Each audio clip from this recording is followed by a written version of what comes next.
But yeah. What about this one? Okay. Okay. Get it. Come on. Nah, she's like, I don't really care. I don't really care about these toys at all.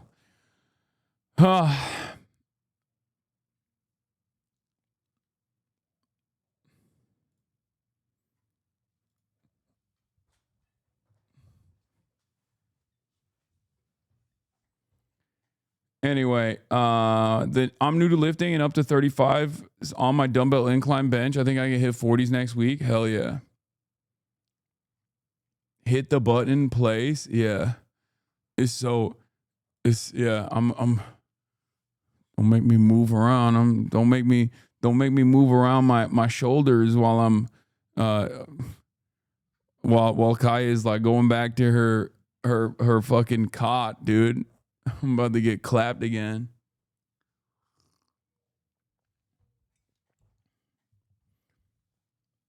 You're milking this so hard. I mean, let me make some jokes, okay? Let me make some goddamn jokes about this. Let me make some freaking jokes. Cause it's been pretty devastating on the back end, okay? I mean, I don't personally give a shit, but like a lot of my friends have been getting fucking hounded relentlessly, so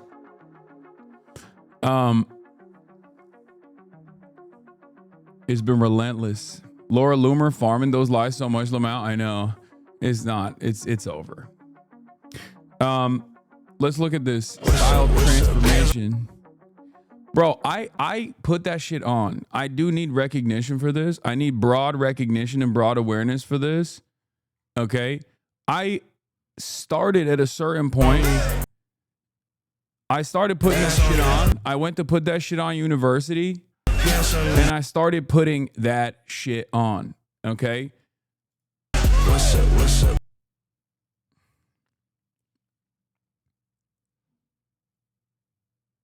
Law, a related clip? No, I don't want to look at that.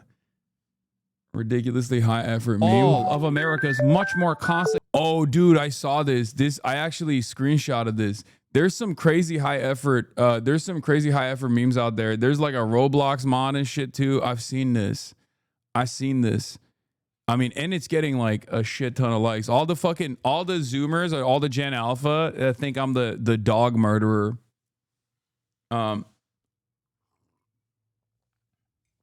I don't have an issue with this though.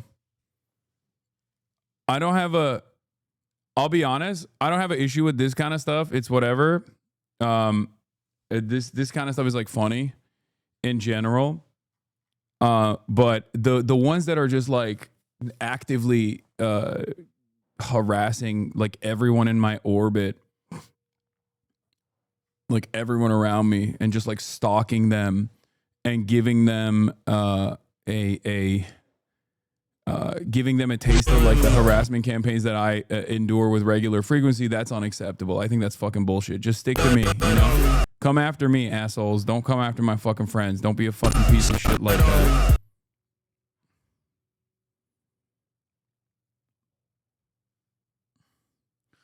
It's getting to a point where I don't think these many people even know about you. Yeah, no, there's hella people in the comments that'll be like, I've never heard of this guy. This is my first interaction with this fucking person. Damn, 140,000 likes. The Assemblyman. Oh yeah, that's from last night.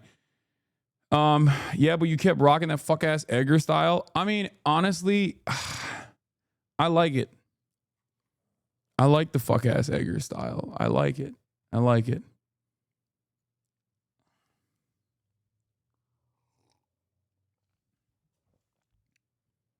Playlist for later. It's crazy start. All right.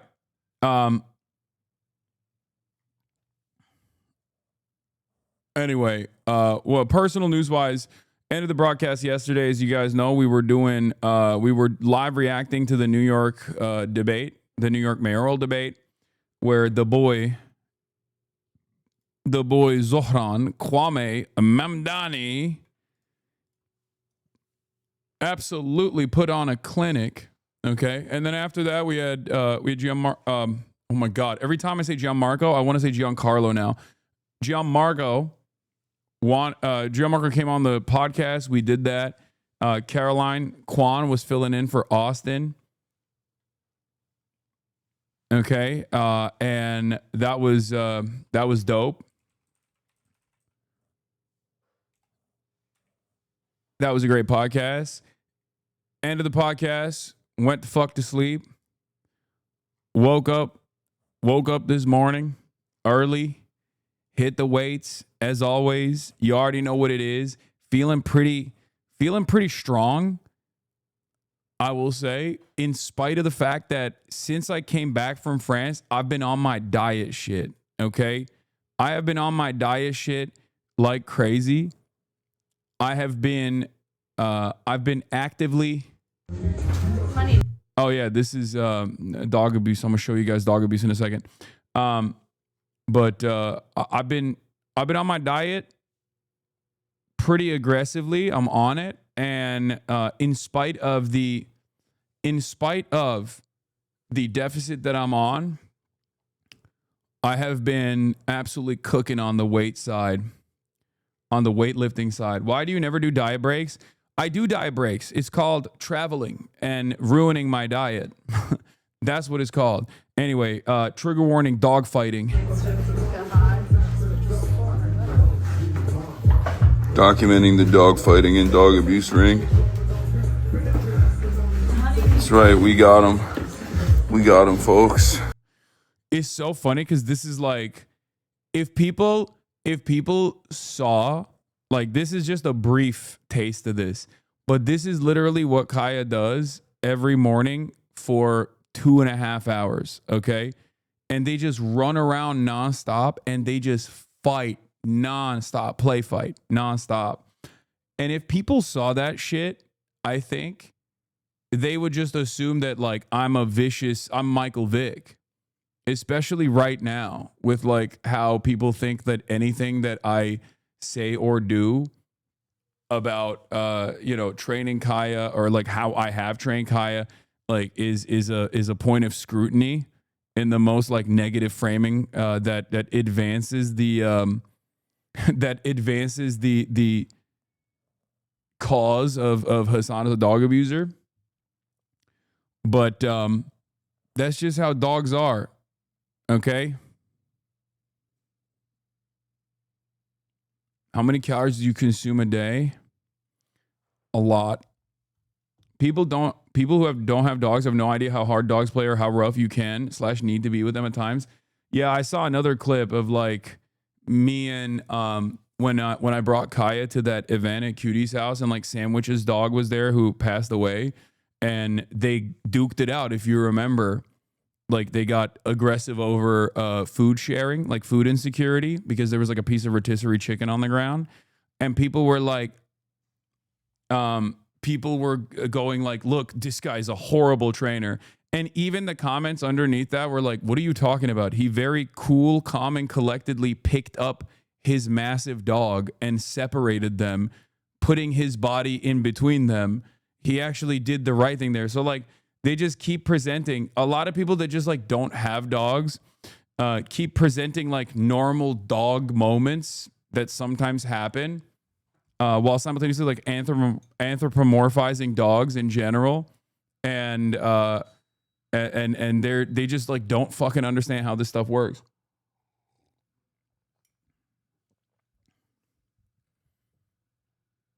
I remember it live. You did the correct thing. Yeah, I did. I think did Sandwich's dog pass away? I think she did. No, I mean, maybe I'm misremembering. Yeah. If I never had a dog and if I hated you, I would believe some of the shit they say. Oh no, for sure. If you were a 100-pound woman, would you be getting this treatment? Yeah. I think so, because who do people hate on the internet the most? Women. Like, women are the number one op.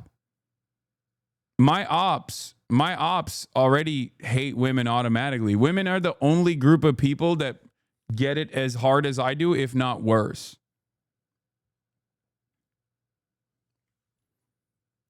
So yeah, there's hella there. All of the people that hate me also automatically hate women in general, which is why they moved on from like, well, they haven't really moved on from targeting me, but they've like very aggressively spread their hatred and animosity to all of my female friends, and they're going after them super aggressively, super hard. Is really fucked up.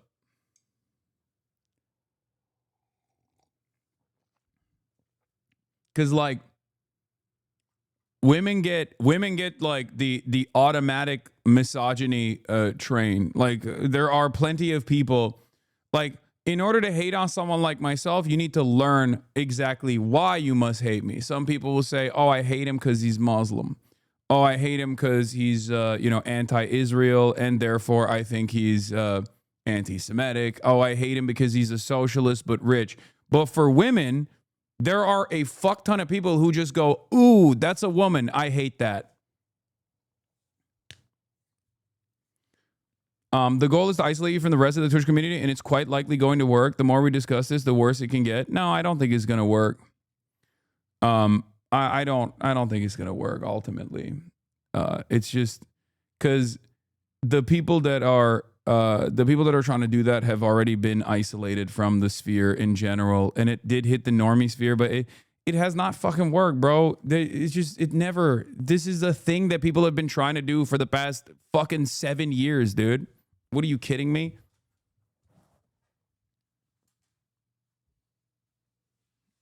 It's just, I've been getting called a terrorist. I've been getting called a fucking terrorist, anti-Semitic terrorist for the last 2 years, every single fucking day. Like I still have a firm commitment. I still have this belief that, people can make up their own minds,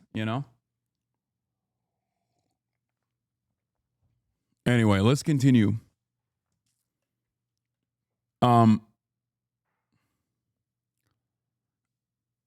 kind of food do you feed Kai? Does she require fancy foods? No, I actually don't do the fancy food stuff. And the reason why I don't do the fancy food stuff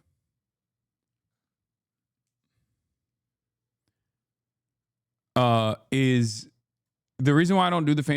because like every dog is different, right? Some dogs have like special needs and special dietary requirements. But if you find like a type of kibble that is good enough where like her coat is good, her poops are good, then it's good to stick with it.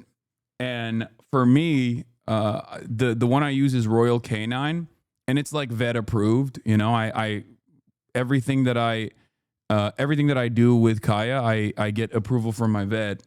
So she seems to enjoy that food. So I don't want to go with like something super fancy and then like fuck her diet up. You know what I mean? As long as her poops are solid, which they are. Her poops are solid. This is not a sponsored post or anything. Her poops are solid. She's a healthy weight. She gets a lot of activity. She gets to run around a lot. Like her coat is really nice as well. That's a really huge one. Cause like my previous dog was, my pit bull Fish. He was actually allergic to seafood, ironically enough. And I needed to get supplements for him because seafood or fish oil is actually really good for dogs' coats in general. But because he was allergic to seafood, I don't know why. Because like he wouldn't be able to eat the salmon. Like I would give him like salmon kibble and he would just like throw it up. It was crazy. I don't even know how that happens because like I don't eat seafood, as you guys know. Part of the reason why I named him Fish was for that reason, as a joke. But like,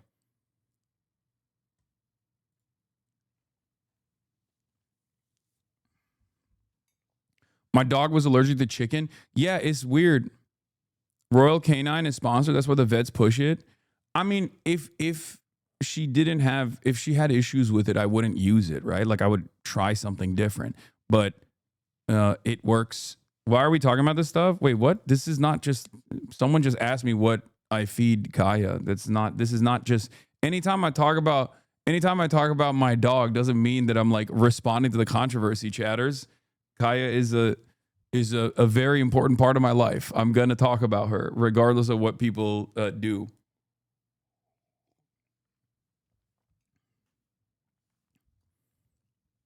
More Platner leaks. It's not a good look. What is this? Main Senate candidate downplay sexual assault concerns and delete a post. Yeah. It's I mean, he was a Redditor. He was a Redditor. Of course he did that. And apparently he says some like weird stuff, like racial stuff too. I'll look into it today. I'm gonna look into his background because there's a lot of stuff that I really liked that came out in his Reddit history, which is surprising.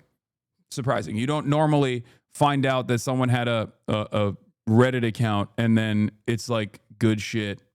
Your Platner tweet was embarrassing, man. Why? I think the average American needs to comprehend. The average American or like the average leftist needs to understand that not everything. Number one, not everything is a psyop, and two, the fucking the median voter in America is busted. Okay, the median voter in America is completely bricked. And none of you see that. You don't think about your own personal ideological journey, and you assume that people have like a direct line to communism or something. Okay? It's just like you need to understand the average American has transparently inconsistent values, okay? Impossible to comprehend. I also share the same fears about him being a Fetterman type or even worse. Okay, but I'm taking it one day at a time. In any case, where were we? All right, let's blast off. There's a lot going on. Chatters need to watch the I've Had It to understand the average Dem mind. Yeah. I aggressively denounce us on the hunt. I know this is going to be the pivotal. This is going to be the pivotal defining issue, politics defining issue for all Americans. Okay, will you condemn Hamas Piker, HasanAbi Piker, or not? And why won't you condemn HasanAbi Piker? We'll get to that in a second. Let's blast it off. Zohran crushes debate. GOP brands Nokings as an Un-American. Platner outed as a commie. ZELENSKY at the White House again. Shutdown continued. Freaky Friday. Get in now. Do parades have a right to exist, chat?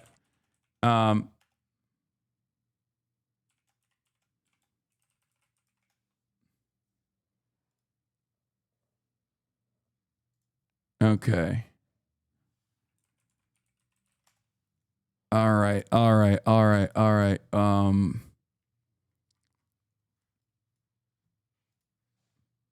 parades matter. I heard the mafia in Italy has put Omerta Alpano on behalf of Cuomo.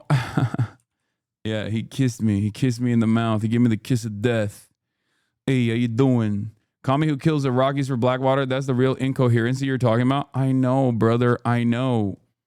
I think you need to understand, like, I don't think he was a commie when he was doing that.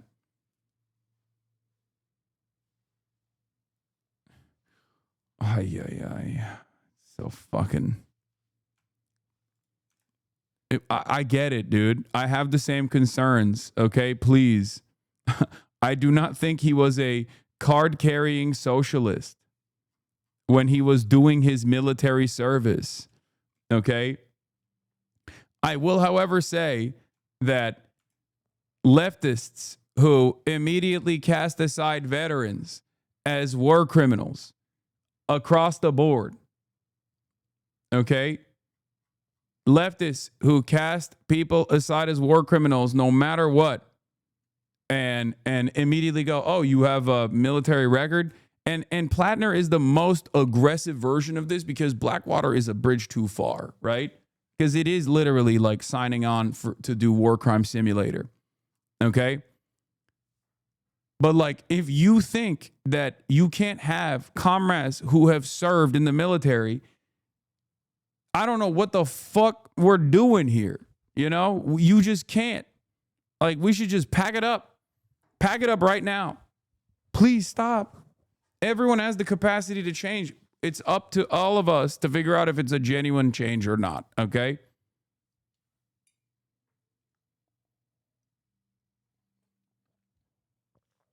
Having said that, I will get into it, but it seems to me like there's motherfuckers in here. How is it any different than the IOF? Great question. What have I always told you? Even if someone was literally a part of the fucking Israeli occupational forces and then spends their life going against that, then that's fine. Okay? You don't have to agree with me on this. This is just my standard.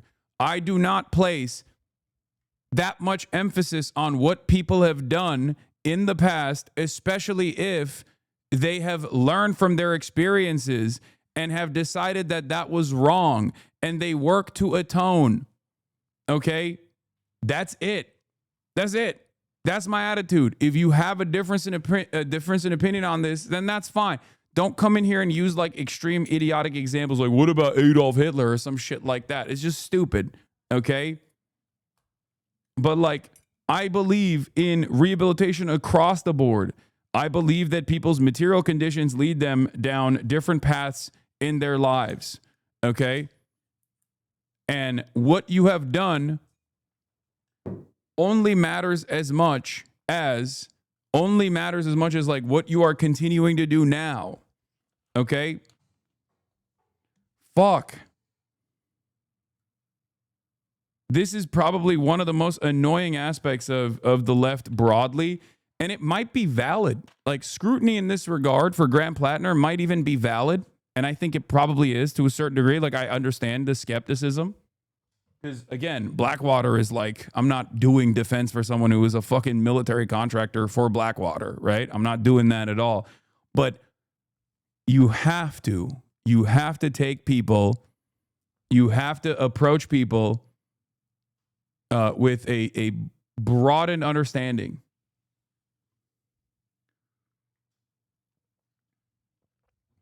Okay? That's it. And nobody fucking wants to do that, and it pisses me off because I feel like it's poisonous. Not for Blackwater in general, okay? But there are people who automatically take this position where it's like, well, you've done military service. It's over.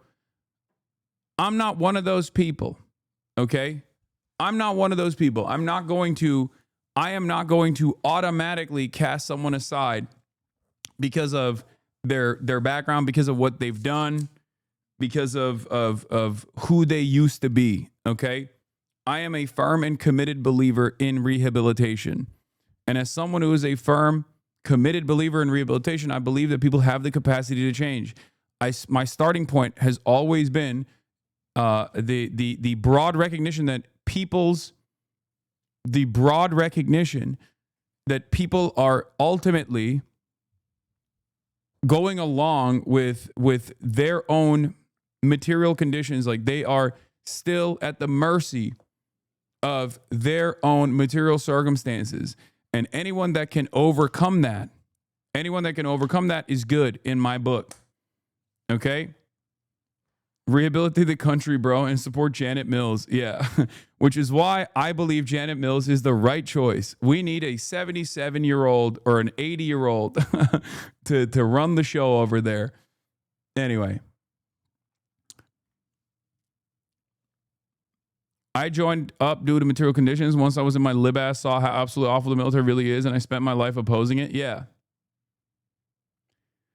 An excerpt from the Hollywood Reporter article. Oh yeah, I gave a speech at the Hollywood Reporter Top 50 Influential Influencers dinner, and I was on the panel there.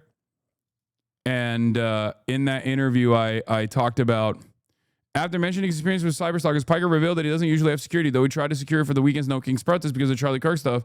But then we go to the security teams and they're like, well, we're cops and you're going to an anti-cop rally. We can't secure you at an anti-cop rally.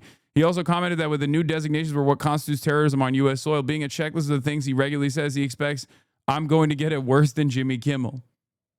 Yeah.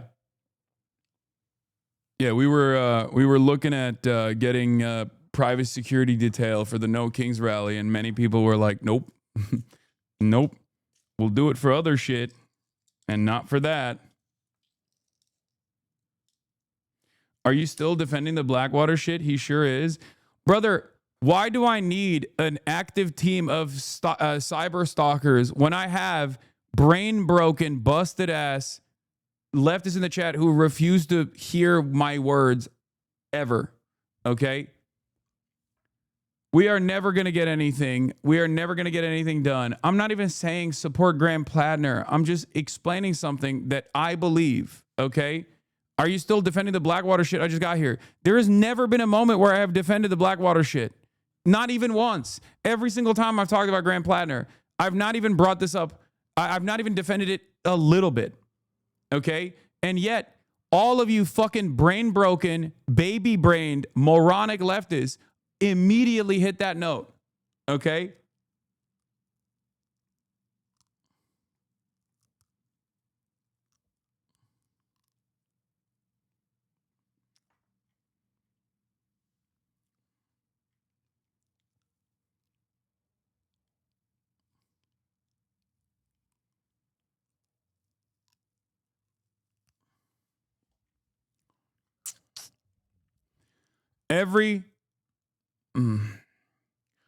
I feel bad. I feel weird talking about Graham Platner without like making a better assessment.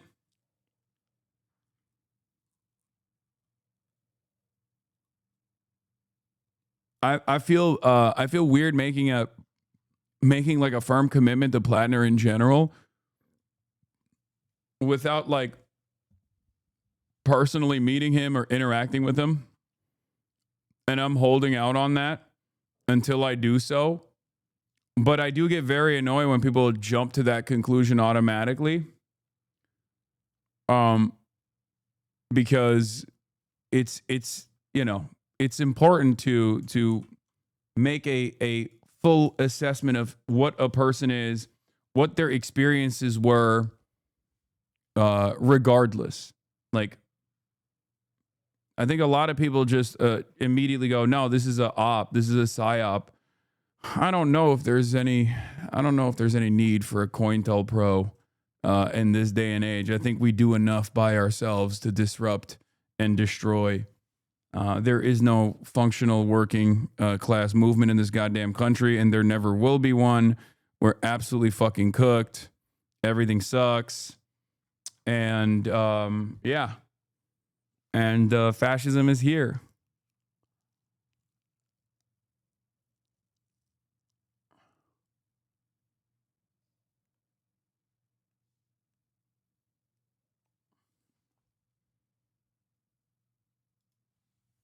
Fascism is fucking here, baby.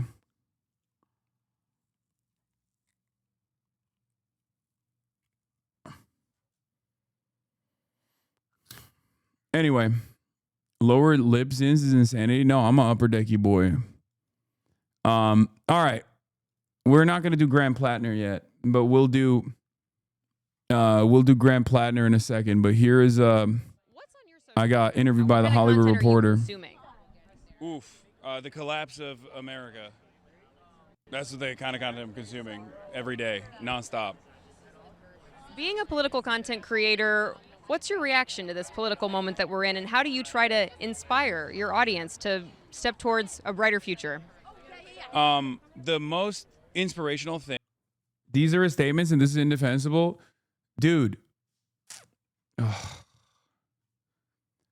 Please shut the fuck up about Graham Platner right now, okay? We're done with the Graham Platner shit. You can be as annoying as you want to when we get to it, okay? Please.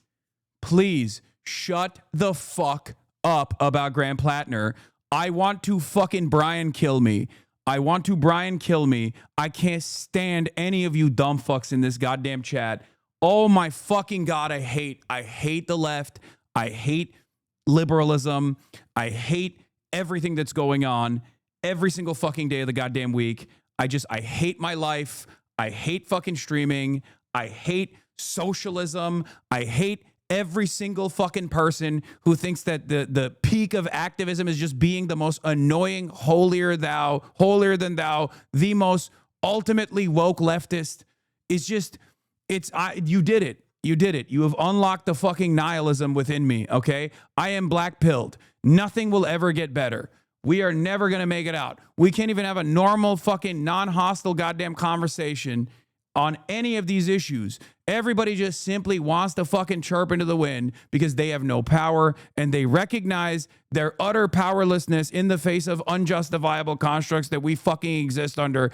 And the best possible fucking thing you can do is just be goddamn annoying. Okay? Oh, God.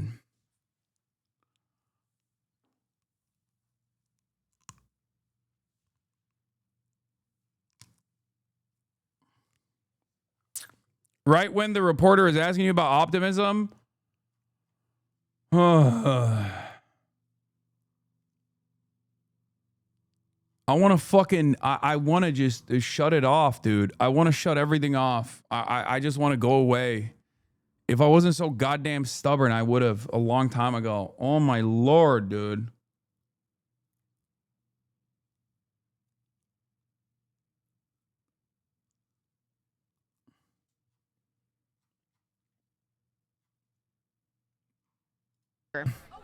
The most inspirational thing for me and the most hopeful thing for me is whenever I attend protests and rallies and things of that nature, seeing solidarity in action out in the real world is some of the few moments of hope that I see. Being surrounded by people that have the same values, recognize right from wrong, recognize that things are not all right at a time when it feels like a lot of people are just like kind of sleepwalking through this process has been very inspirational. What's the path you see for yourself? Do you think you'll always stay in the digital space and on social media, or would you ever transition into having a show on traditional media?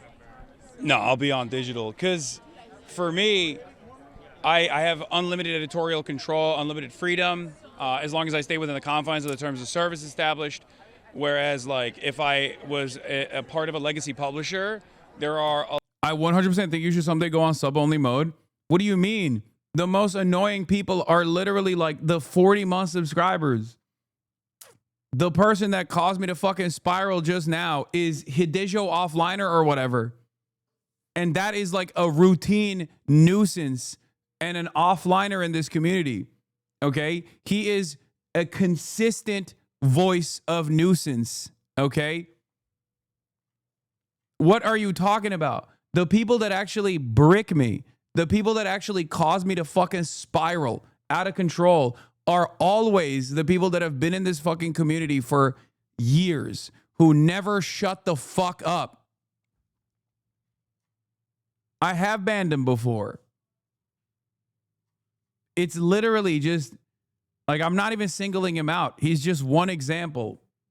But this happens all the fucking time, bro. Anyway.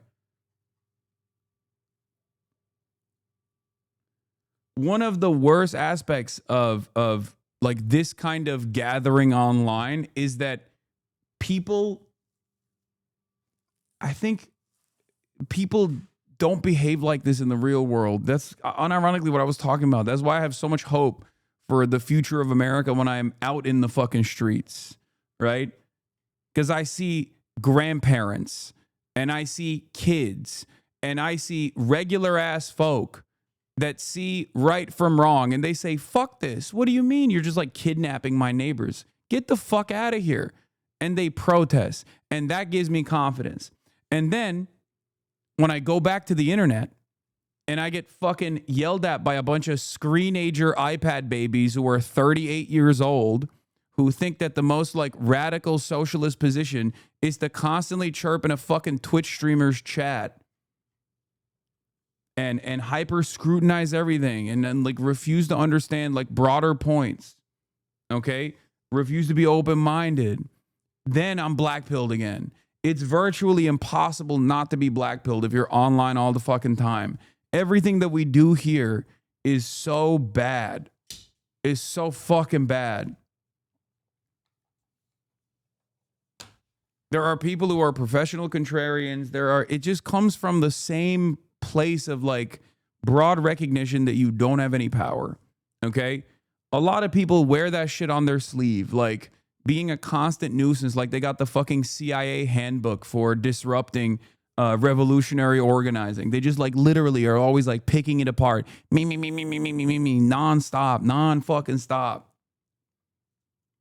We do need some semblance of authoritarian discipline in all leftist modes of communication.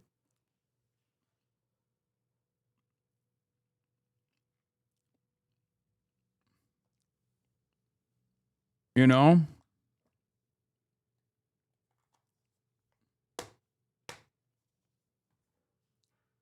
I don't think a lot of people do that to simply trigger me, for the record. I don't. I think that they genuinely think that this is the most appropriate way to make their criticism and discontent visible.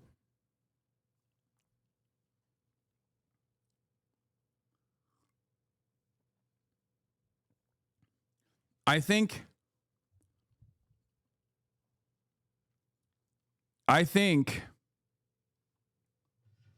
the person that figures out the way to create a broad and stable popular front that will be able to welcome people of all different backgrounds.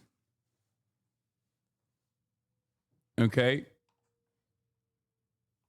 The way that the person that is able to unlock a popular front that will welcome different ideological backgrounds, different tendencies, will successfully bring about a socialist revolution in not only this country, but just all around the world. That's what Obama did? Yeah, for sure. A lot of limitations to what I can say and what I can do.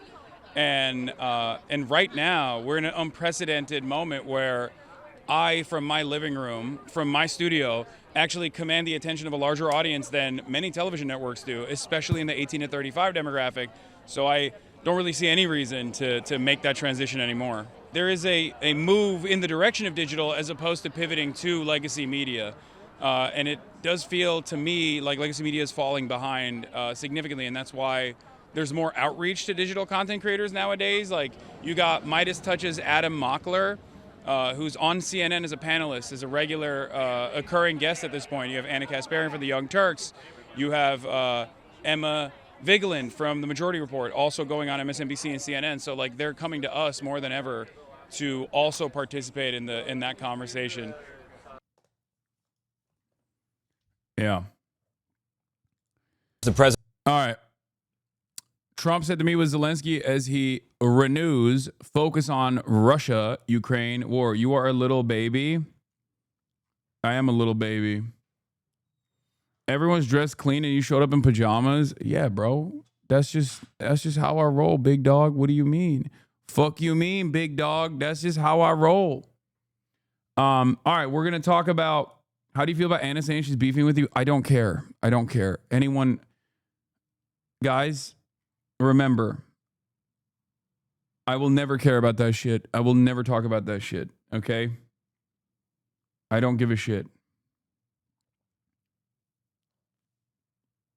I maintain revolutionary optimism because of you, so you are not allowed to be black-pilled, sir. I mean, it's just hard. It's just hard to fucking not be black-pilled when you're spending a good deal of time online. It's just so fucking hard because people are so cynical. It's difficult. It's difficult to overcome. That's it. But yeah, I think that's why things like Nokings protests are good. Like, I will never cast the Nokings protest aside and say, oh, it's a op. Oh, it's a federal operation or whatever. Okay? Because it's good. It's objectively good. Your grandparents taken to the streets is a good thing. Okay? And it is upon all of you to also participate in this stuff and use that as an opportunity for outreach. Use that as an opportunity to instill solidarity. Okay? Same thing with the Bernie Sanders stop oligarchy rallies, right? Like those are great opportunities to communicate with people, to organize further, to engage in direct action. Same with the fucking Nokings protests. Okay? It is very, very important that we show our discontent with this administration.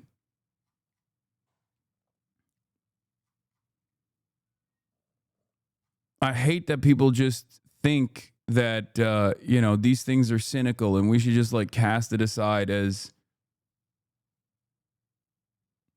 what is this? Hot take? Palpatine pilled. Hot take. HasanAbi is Israel propaganda sent to discredit the actual anti-Israel movement. Yeah. No, you're right. That's precisely the reason why every pro-Israel outlet is talking about how I'm a fucking dog abuser. Yeah. That's the real psyop, dude. Is the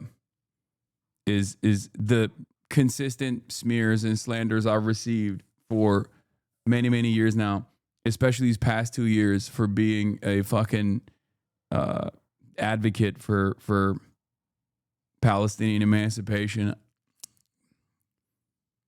was actually a big psyop all along to belittle the pro-Palestinian position, as opposed to, I'm sure, your pro-Palestinian position, which is the appropriate one.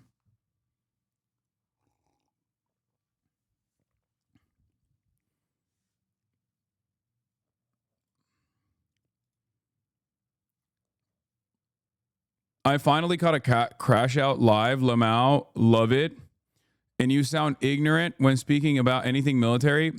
Brother, I don't think I'm the ignorant one. I think you literally didn't understand the point I was making. I was actually talking about the fucking holier than thou attitude that a lot of woke leftists have, while simultaneously talking about how it's silly to immediately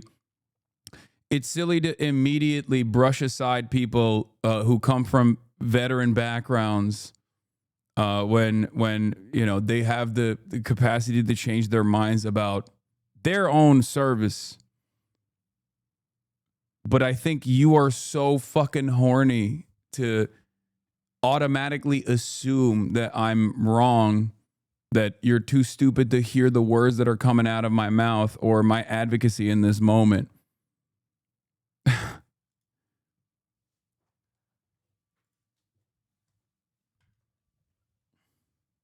We got to move on because this is just some 45-year-old. Sure, buddy, keep talking about military some more. It makes you sound dumber. Nice talking with you. Have a great day. Okay.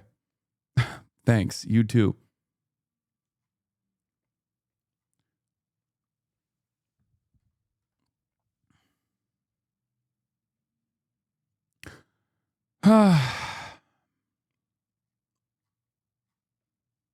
Please move on. Time to blast off. You forgot to blast off? No, I did. I did blast off. I just didn't spam it that much in the chat. I did blast off. It's been 58 minutes. I blasted off already. Here. I think the increasing resistance to your message is only because if it's more increasing its reach and effectiveness, what you're doing is working better than ever. It just sounds fucking hopeless sometimes, I'll be honest.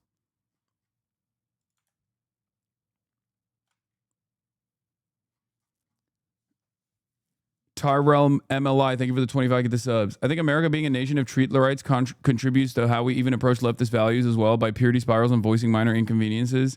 Yeah. I'm a prime example. Born in Texas, joined Marine Corps, and now after watching you for years, I'm an advocate for educating others on the military-industrial complex. Yeah, it's just... Kindly, didn't you say put our energy towards the right, or was that someone else who said that? No, I always say that. all of your anger, all your anger and animosity should be directed at those who hold the power and those who are actively using the power that they hold to diminish your liberties. Okay?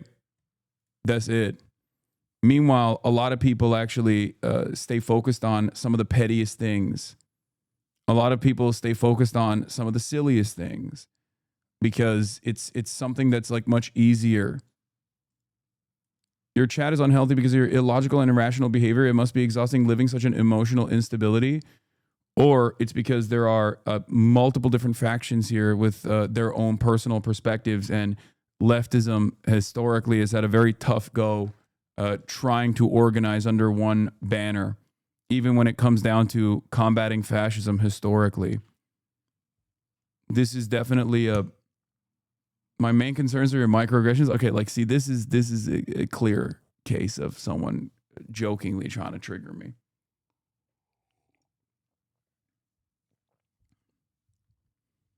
This is just how it's always been. No matter what, you got anarchists, Marxist, Leninists, people who like Stalin, people who like Trotsky. You have ultra left. You have left comms.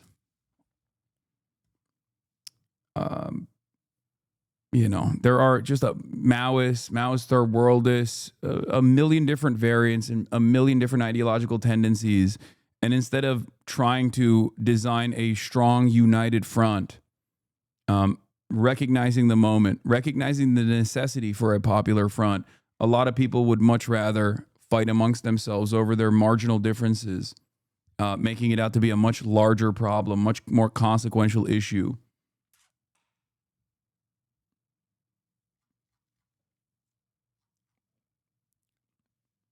Anyway.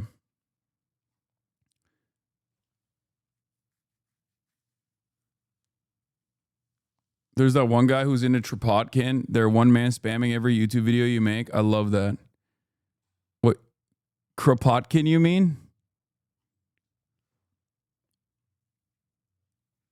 Yeah, they're the bread lovers.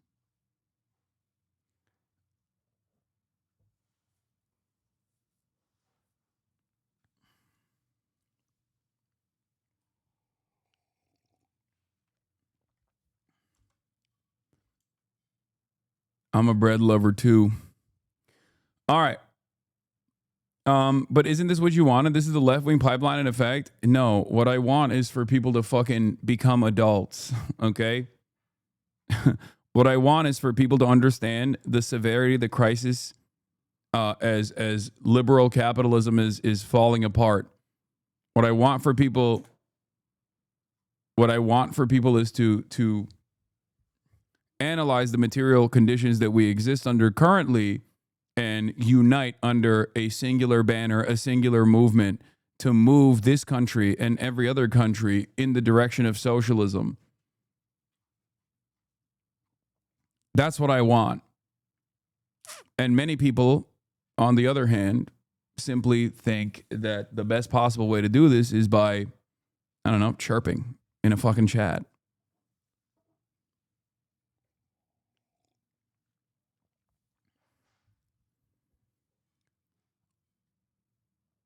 See, not uniting under a John, this person says. You're not uniting at all, okay? Yes. I'm a John. You're a Swerve. I got it.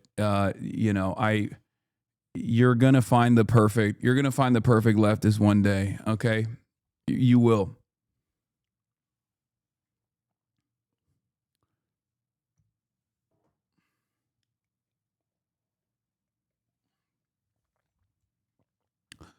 What is a John?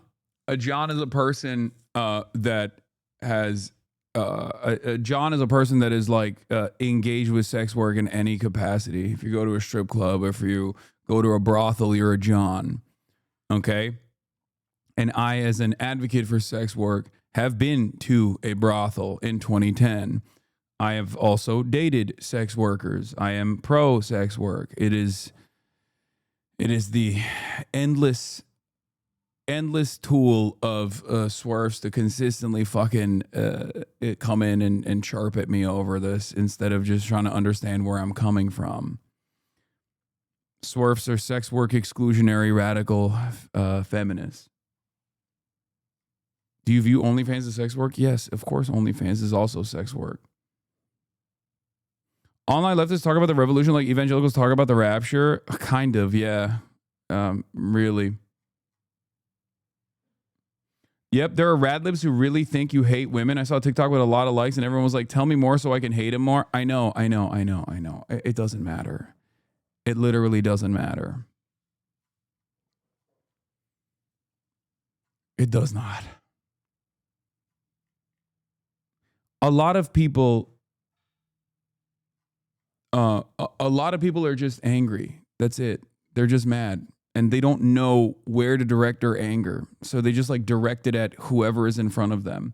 Whoever resembles the attitudes of those who have wronged them in the past. Okay? How does it make you feel? It's irrelevant. My feelings on the matter are completely irrelevant.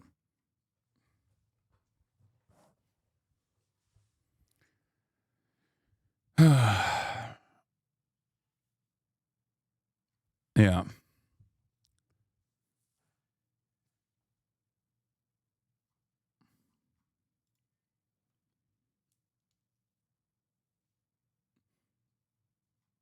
I can't believe it. Now I brought the swerve take down. So now everyone's going to, it made me kind of sad when you said you hate streaming. Of course there are moments like this where of course I hate it. Obviously it's just fucking annoying. And everyone loves bringing up like all these different groups and all these different factions that claim to be a part of a broad leftist movement that fucking despises me. And it's like it's a constant thing. It's a constant negativity cycle that we have to go through every fucking day. And I can't stop myself from like reacting to it over and over again. And it's just really fucking annoying. I really got to stop. All right. Trump is set to meet with Zelensky as he renews focus on the Russia-Ukraine war. The president is also turning his attention back to Ukraine after a phone call with Russian President Vladimir Putin yesterday. Trump says they will soon meet in person in Hungary. But today he meets with Ukraine's President Volodymyr Zelensky at the White House. And that is where we find our Nancy Cordes, as we often do. Nancy, good morning. Good morning, Tony. Yeah, talks with Russia and Ukraine appear to have stalled out over the past couple of months. But now President Trump is trying to revive them. After speaking with Russian President Vladimir Putin for 2.5 hours yesterday, he has agreed to another meeting with him. Within 2 weeks or so. Pretty quick. It'll be the second one-on-one this year for President Trump and Vladimir Putin. This time, they'll meet in the Hungarian capital of Budapest, hosted by strongman Viktor Orban. Because of my relationship with President Putin, I thought this would be very quick. And it's turned out to be. Oh, my God. Oh, my God. Oh, my God. Oh, my God. Sex work is dehumanizing and supports human trafficking. Maybe research that a bit more before supporting it publicly. You're right. I haven't actually done my research. You have. Okay, you got me. Thank you. I had no idea. I tapped the fucking glass.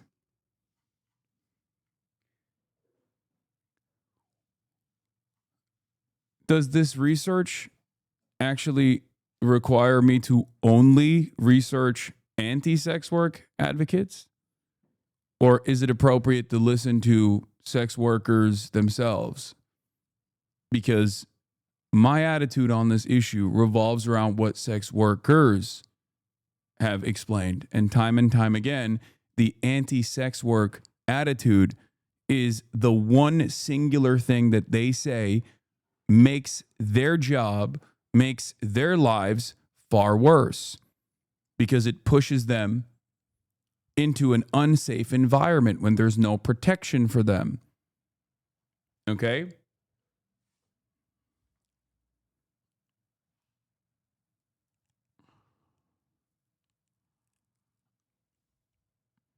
If I was in your position, I wouldn't touch sex work like it's the fucking plague. It's the can of worms you can never close. I know. Especially like in America because we're like extra puritanical as well.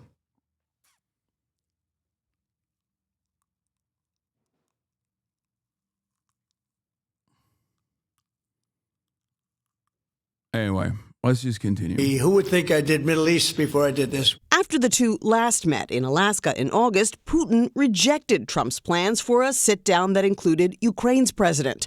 White House Press Secretary Caroline Leavitt says that has not changed. Did Vladimir Putin commit to sitting down with President Trump and President Zelensky? He committed to sitting down with President Trump, as President Trump's Truth Post put out for you. Ukrainian officials say a massive overnight strike on Wednesday exposes Moscow's real attitude towards peace. Russia's attack on energy and infrastructure facilities involved 320 drones and 36 missiles. Today, in the Oval Office, Zelensky will likely ask again for long-range Tomahawk missiles capable of striking deep into Russia.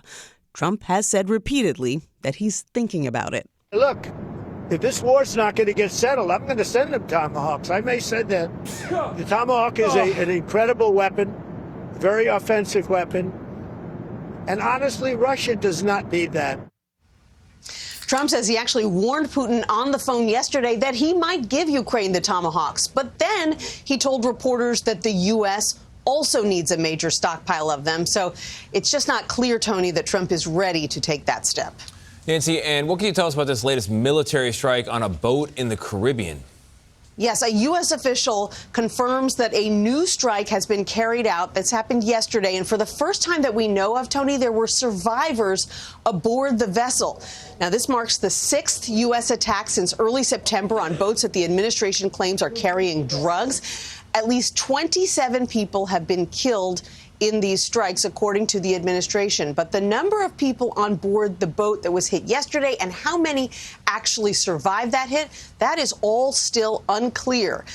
In a surprise move on Thursday, Admiral Alvin Halsey, the regional commander who's been overseeing these escalating attacks, he announced that he is stepping down after only a year into what is typically a 3-year job. He didn't publicly state the reason for his departure, so we still have a lot of questions this morning, Tony. It does raise questions. Nancy, thank you very much.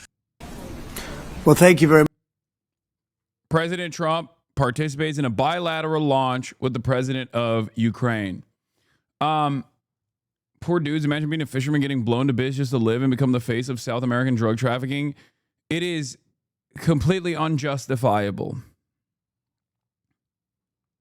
It is completely unjustifiable, completely unacceptable that the administration is very openly killing people overseas, violating the sovereignty of a foreign nation, while simultaneously just like killing people and saying that they're killing people and even making jokes about killing people and jokes about their innocence, the innocence of those they have killed. Donald Trump, on numerous occasions at this point, has made jokes about how, maybe fishermen should think twice before going out to fish off of the coastline of Venezuela. It's fucking insane. Completely insane.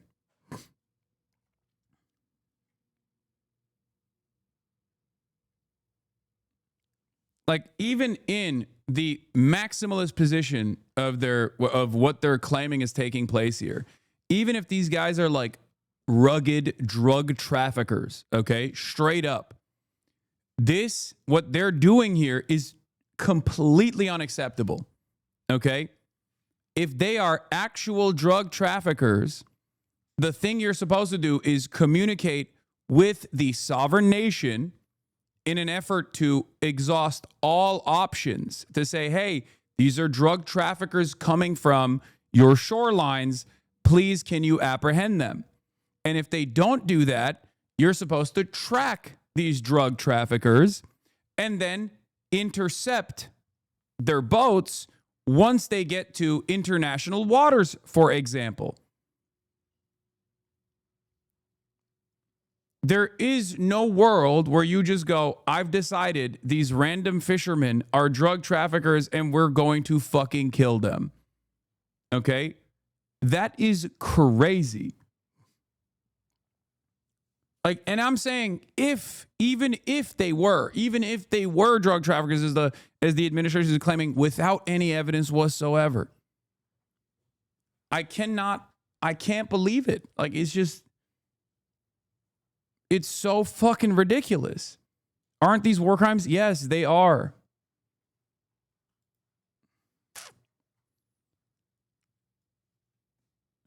On TrueAnon a few years ago, I predicted if JSOC started doing strikes against drug cartels in Latin America, it would immediately come out that all the victims were innocent people, which never happened in Southwestern Asia because of the much larger cultural and linguistic barriers.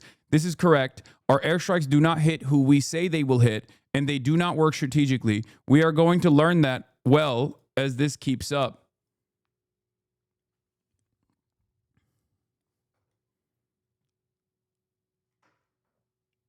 It's like God, governments in general treat human life with no respect. And especially the American government, whether it be our own citizens, whether it be our own military, and certainly those in the crosshairs, okay? We just straight up have no respect for the dignity of human life. We do not care about it at all. And I don't think this is appropriate. And I don't think this is going to I don't think that this is a moral thing. I don't think that this is appropriate. And I think it's going to get worse. The less restrained this administration becomes, the worse things are going to get. Because the next stage in this, the extrajudicial killings of random people overseas, will inevitably loop back around. First, you drone strike random fucking fishermen. Then you start drone striking Americans. And a lot of people don't understand that. And at that point, it's too fucking late anyway. That is not that far-fetched or as big a leap as you think it is. Okay? Make no mistake. Look at the terrorism designation.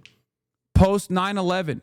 The terrorism designation was a vague standard applied to anyone and everyone that the American government wanted to zap off the planet, okay? And they did so. And over the course of 25 years, we greatly expanded who we called terrorists. And now the Trump administration is using that same vague designation in an unconstitutional manner on enemies that he considers at the domestic level to be terrorists. We didn't get here out of nowhere. This wasn't an overnight change. It's completely ridiculous. We have to put a stop to this. A Louisiana man arrested by FBI for alleged October 7 involvement. What the fuck are you saying, bro? What do you mean October 7 involvement in Louisiana? What? Why are you spamming this? I have no idea what the fuck you're talking about. Much, everybody. It's an honor to be with a very strong leader, a man who has been through a lot, and a man who I've gotten to know very well, and we've gotten along really very well. And we had a big call yesterday, as you know, with President Putin, and we'll be talking about it.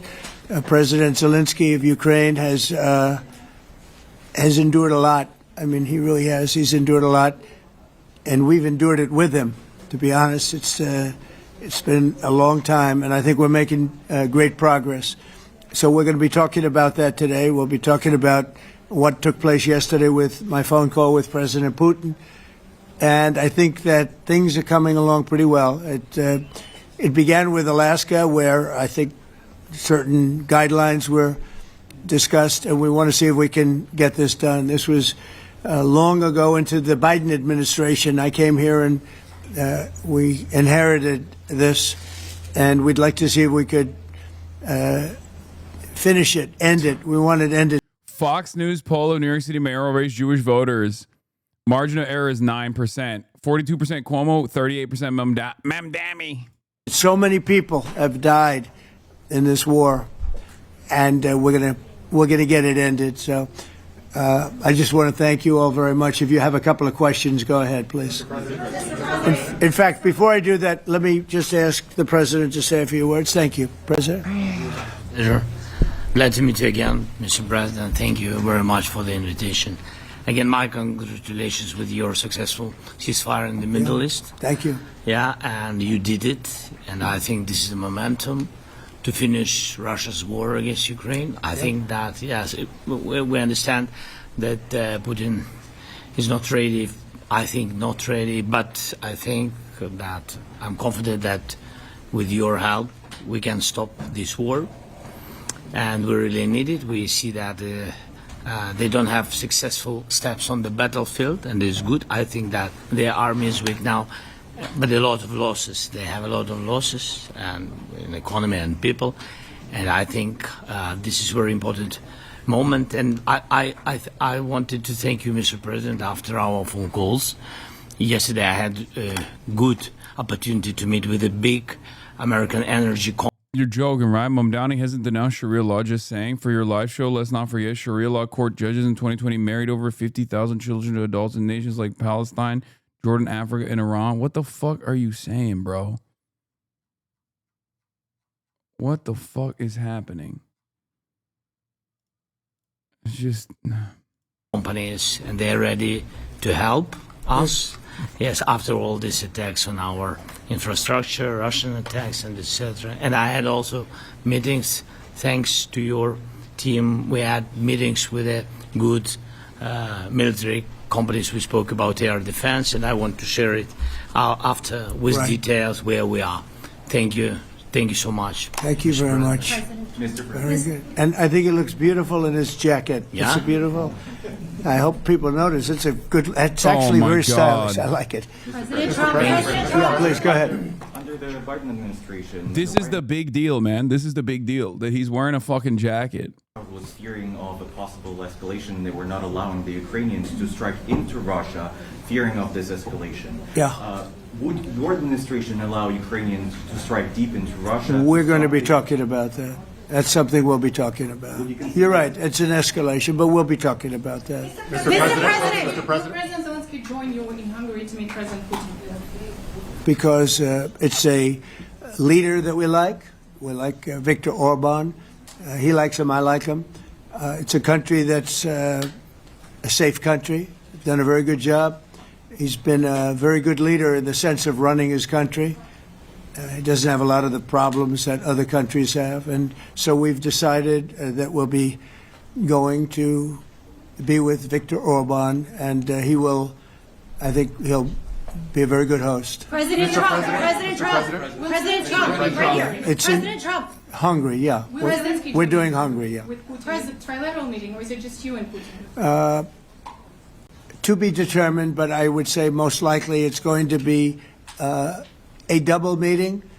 It'll be a double meeting, but we will have the President, Zelensky, in touch. There's a lot of bad blood with the two presidents. I mean, it's a flex, and it's an expansion of like what previously would be unfathomable. Just like when Benjamin Netanyahu flies to the United States of America, even though it's not a party to the Rome Statute, so like, or it's not under the ICC jurisdiction.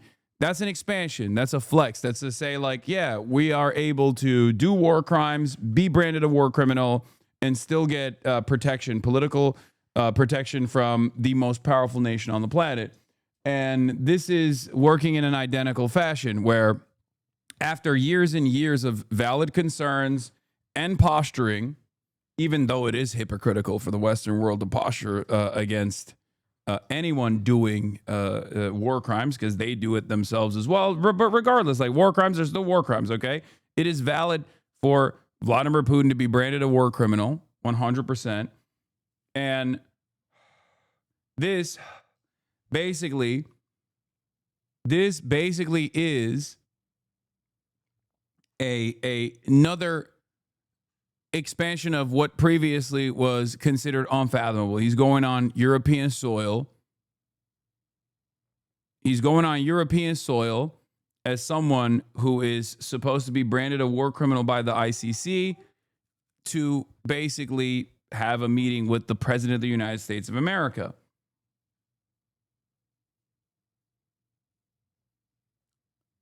That's it. That's like, I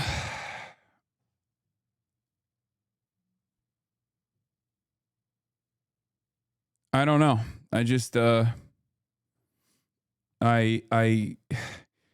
understand. I understand that in order for peace to prevail, you do need to communicate with the adversaries. I am in favor of this. I'm in favor of treaties. I'm in favor of peace. I'm in favor of longstanding ceasefires, no matter where it is, right?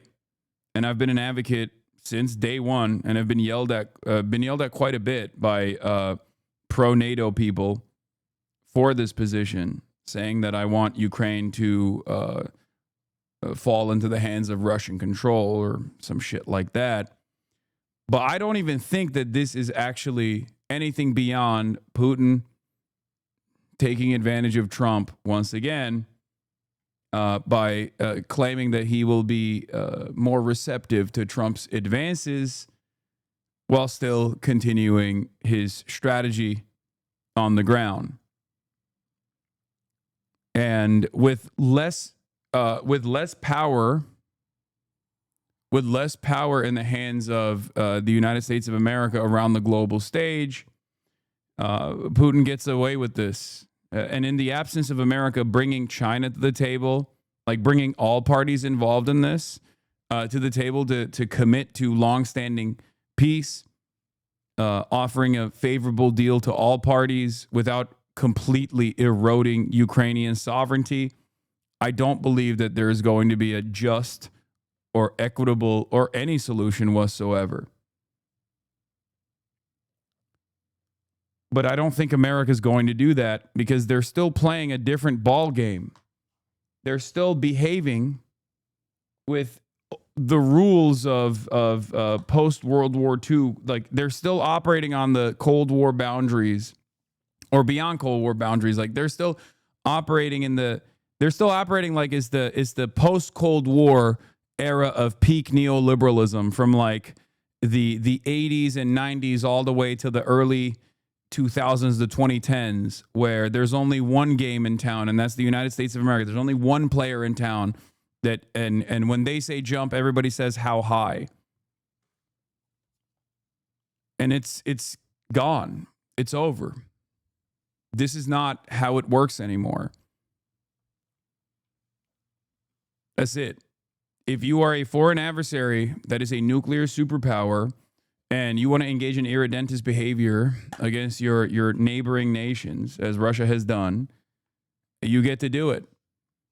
And there are enough economic, there is a powerful economic counterbalance to America's global prominence here that can back Russia, and that is China. So unless you actually try to reach a reasonable deal with China and bring them to the table, it's just not going to work. It's just not going to happen. And Russia will continue to say, oh yeah, we want peace for sure. We want to stop the war for sure. Without actually doing that. And if you have shown over the past couple of years that you are not capable of striking an economic blow that is significant enough to Russia to force them to stand down, and you can't present a strong enough defensive force against Russian military incursion into Ukraine, as the past couple of years have demonstrated, then you have to look for a different alternative.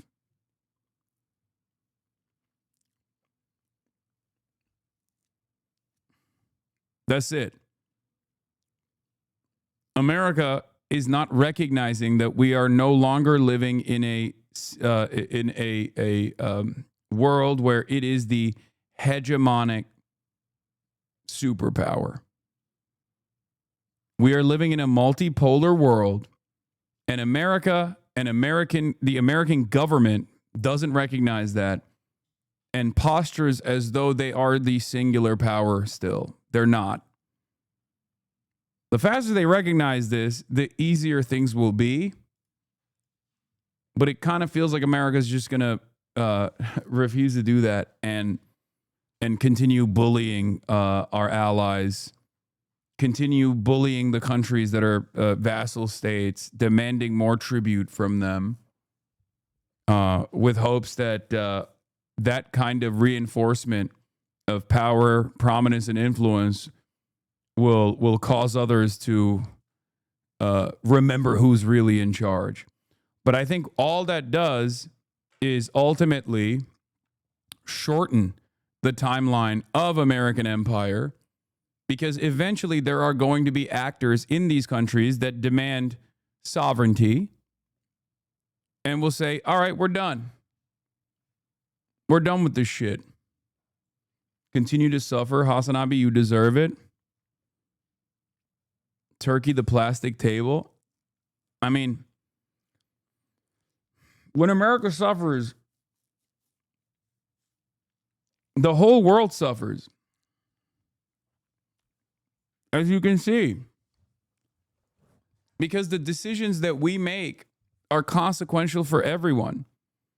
And empires do not go away quietly. They oftentimes actually become increasingly more violent. Okay? And I'm not speaking out of turn when I say it's a very difficult situation. You know, we just settled the war, and after thousands of years, I guess. People say anywhere from 500 to 3,000 years. And I was in rooms, as you saw, because you were with me, a lot of you were with me last week, with leaders that didn't like each other, but they were able to get along.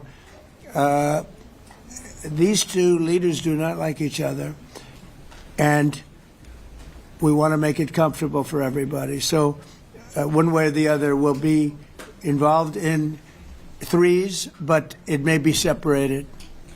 President Trump, President Trump doesn't agree to peace in Hungary. Was he what? Where are you from? From Ukraine. He actually had a Okay, conversation good. with me. Good, yeah. What if President Putin doesn't agree to peace in Hungary? What do you do then? Do you have... Well, let's see what happens. I mean, you know, what if? I think he will. I think that President Putin wants to end the war, or I wouldn't be talking this way. I think he wants to end the war. I spoke to him yesterday for 2.5 hours. We went through a lot of details. He wants to get it ended. I think that President ZELENSKY wants to get it ended. Now we have to get it done. President Trump, Kara Castro. I have even less confidence, judging by what he has done so far, and also judging by how little power of influence he has over Vladimir Putin here, in the absence of trying to set a side deal with China. Okay, that's a big if, and he's not going to do that regardless. I have even less confidence that he is going to secure a ceasefire here than maintaining a permanent ceasefire between Israel and the Palestinians. Okay? Because remember, America could stop Israel with one phone call, but America cannot stop a foreign adversary with one fucking phone call. It doesn't work that way. Okay? So he has even less leverage in this situation. He has no leverage whatsoever in this situation in terms of like telling Putin what to do and what not to do. He has zero fucking leverage. Okay? So you must gain leverage. How do you gain leverage? You bring other larger parties, larger backers. Okay? One other way to try to escalate the tariff regime is by going to the secondary markets that Russia utilizes. India, right? But that is far too consequential for America's relationship with India, because if Russia is using India as a secondary market to allow its oil and gas industry to enter the international marketplace as a mediator, right? And America wants to put an end to that. That is going to cause financial harm to India. India is obviously still self-interested, and they're going to go, yeah, we're not going to do that. Okay? They're going to say, we're not going to fucking do that. Sorry, big dog. That's not happening. Or they're going to reconsider who they want to be in the sphere of influence of. Right now, they're fine with being in the sphere of influence of the West, while also simultaneously playing in the, playing the middleman role that they have, a bulwark against China. But also, they're also simultaneously too close to China in proximity to take a stronger stance against China to begin with, and especially if China seemingly is demanding less restraint, or if China is seemingly not pushing ridiculous conditions on India when America is pushing conditions on India that they see they consider to be unfathomable, then that's going to ruin America's influence over India as well. It's going to hurt America's influence over India in general. Because in the past, when you were the singular hegemonic superpower, everyone had to deal with you. But now there is an alternative. And when there is an alternative, every action that you take needs to walk a fine line. If you are too heavy-handed with other regional powers like India, if you are far too aggressive in your approach, and you make demands that they consider to be bad for their own sovereignty, for their own people, for their own economic outlook, then they have another person that they can go to. So far, from the perspective of at least the European vassal states, they have not moved in the direction of China. Okay? They are still very much servile to Western interests. I think, xenophobia and Orientalist frameworks play somewhat of a role in this calculation for sure. And I think they're also terrified of living under a unipolar Chinese global rulership, because they've benefited greatly from Western power exchanging hands, but only going back to another Western country like the United States of America.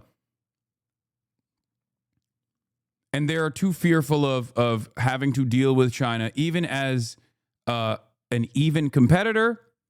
And they're especially fearful of having to be servile to Chinese foreign policy and Chinese interests. Okay? But India might have different considerations. India is too close in proximity to China. India has also shown time and time again that in spite of their, in spite of their back and forth with China, that they are willing to leverage a relationship with China. They're willing to leverage that to get better deals from the West. So this is something that Donald Trump has to consider. Over from Lindell TV, and although I love asking my point is, questions I don't today, think they can. I don't think they can rely on anti-China tendencies. I don't think they can rely on like the existing anti-China tendencies of India for as long as they have, especially if China decides to offer better deals to India, for example, or a lot less restraint than America is offering. For President Zelensky Sure. of Ukraine. Go ahead, please. Thank you. Our President Zelensky, President Trump, just brokered a peace deal in the Middle East that all Americans, Lindell both TV, sides of hell the yeah. aisle, are very proud of. But to meet that deal, both sides had to make concessions. Our president has stuck out his neck in many ways to make a peace deal for your war as well. What specific concessions are you willing to make to end this war with Russia? Will you give up joining NATO? Americans have foreign war fatigue, and our president, as he said, we need our tomahawks too. To me? Yes, you, President Zelensky. Thank you very much. That's some question. Right? So many questions in one. Thank you very much for your question. First of all, I think we need to sit and speak. The second point, we need ceasefire. Even now, you see in the Middle East, it's very difficult to hold ceasefire. Everywhere, in every war, it's very difficult. We want peace. Putin doesn't want. That's why we need pressure on him. We will speak with President today what we need. We understand what we need to push Putin to negotiation table. And as I said previously, so we are ready to speak in any kind of format, bilateral, trilateral, doesn't matter, just peace. This is important. And we don't speak about NATO or NATO. For Ukrainians, it's very important. Of course, it's our decisions of allies to decide where we are. But are you willing to give Yes, but the NATO? most important thing for people in Ukraine, which are under each day's attacks, to have really strong security guarantees. NATO is the best, but weapon is very important. Allies on our side is very important. And between us, for us, bilateral security guarantees between me and President Trump is very important. I don't know, we didn't speak with details about it, but this is the most important document because the United States is very strong. Sir, President Trump, you are the middleman right now, hoping to end this conflict. Who is doing a better job negotiating, President Zelensky or President Putin? I think they're both doing a great job in that sense. We have to get it done. We've got to take some of the hatred of each other. You know, they don't like each other. I say that in front of President Zelensky, but I say it in front of President Putin too. They have tremendous bad blood. It's really is what is holding up, I think, a settlement. I think we're going to get it done, and we have to make it long-lasting. As I said in the Middle East, everlasting, right? Everlasting. And the Middle East is a much more... What concessions can Trump give to India to make them more favorable to their position? I do not know. Someone in the chat asked that question. I actually don't know. But what I do know is India currently enjoys the leveraged position that it has between China and the United States of America, and it certainly enjoys cheap oil and gas coming from Russia. So demanding that they actually stop that trade and shut off Russia's entry point into the international market is probably a non-starter. And therefore, I'm not so sure how Trump is going to get to do that. Maybe. I do think that as far as Russia goes, even without Chinese backing, they do have the power to influence they have the power to influence like a global oil shock if they wanted to. I mean, I don't know how much power they have at OPEC Plus. I mean, they still have a lot of power. America obviously has a lot of allies there too. Having said that,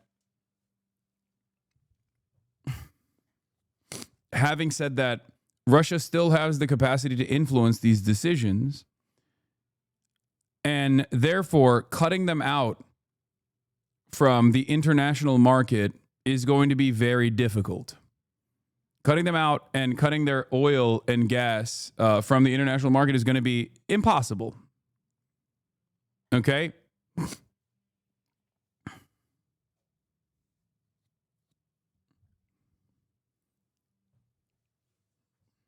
But that is like one of the last tools in the tool belt that America has, because they already deployed the mother of all sanctions on Russia. Like, there are still some things that they can do to fuck with Russia's bag.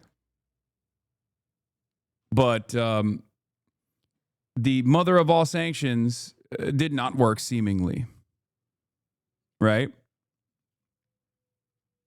And if anything, it might have actually played a formative role in the creation of this secondary market outside of the swift back petrodollar system. So every single day that goes by, I feel like America's leverage power is waning on the global stage. And they are not cognizant of this, I don't think. Or at least they're behaving as though that's not a reality.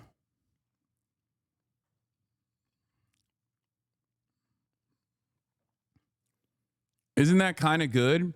I mean, broadly, a multipolar world, depending on how both parties that are both parties that at least still control certain parts of the planet operate, could be a better future. It's just that no one seemingly wants to engage in a collaborative effort here, and everyone is simply posturing. Especially America. America's getting increasingly belligerent. Yeah, a multipolar world under capitalism is not good. Just different bad is right.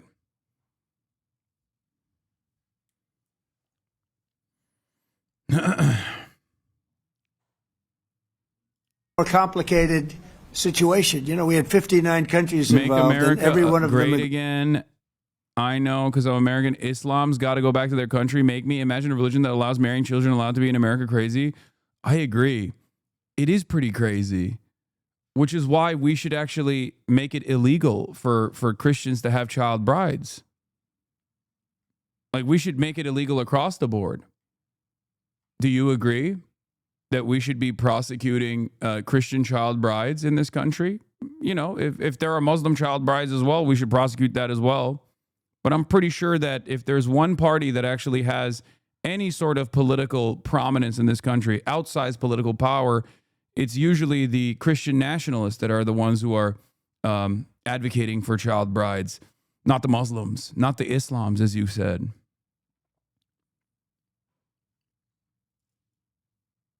Do you have a take on that? Or is it okay when Christians do it? Because it kind of feels like you're advocating. If you're a anti-child marriage advocate like myself, you're gonna actually get into a lot of trouble. You're gonna have to advocate to prosecute and jail a lot of right-wing Christian nationalist pastors, prominent politicians. Am I wrong? Did you hear the words that were coming out of my mouth?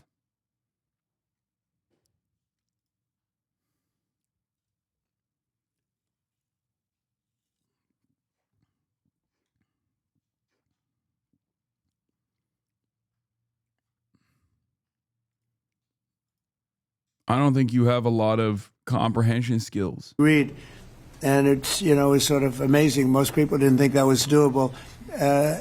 This is going to be something I really believe that's going to get done. I had a very good talk yesterday with President Putin. I think he wants to get it done. And President Zelensky, right behind you. When we were in Israel with President Trump earlier in the week, we heard a lot about the difference in diplomacy between President Trump and President Joe Biden before him. Yeah, child marriage is legal in 34 states with parental consent. Who do you think petitioned for this to happen? Do you think it was the Mohammedan influence, or do you think it was prominent Christian nationalists, different Christian sects, that ensured that this took place? That's one of the funniest lines of attack against Democrats in general. One of the funniest lines of attacks against Democrats in general from conservatives has been like this notion that like Democrats are pro-pedophilia or some shit. It's like, dude, if you look at numbers on the board, pedocon is a theory like the theory of gravity is a theory, okay? Every other week, there's another prominent Republican influencer, prominent Republican pastor that was like Trump's spiritual advisor at a certain point, getting outed as a child molester. And you're over here being like, but the Democrats. Get the fuck out of here. What do you see as the biggest difference in diplomacy between President Trump and President Biden? President Trump has a big chance now to finish this war. President Biden. Yeah, young Republicans can be an age range all the way up to 40. But you're a woman all the way after the age of 14 in the eyes of many Republicans, it seems. Very strange inconsistency.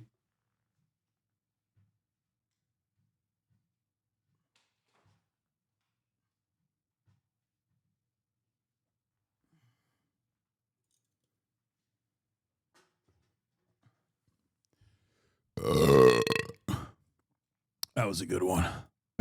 Now is not the president, so he doesn't have a chance to finish this war.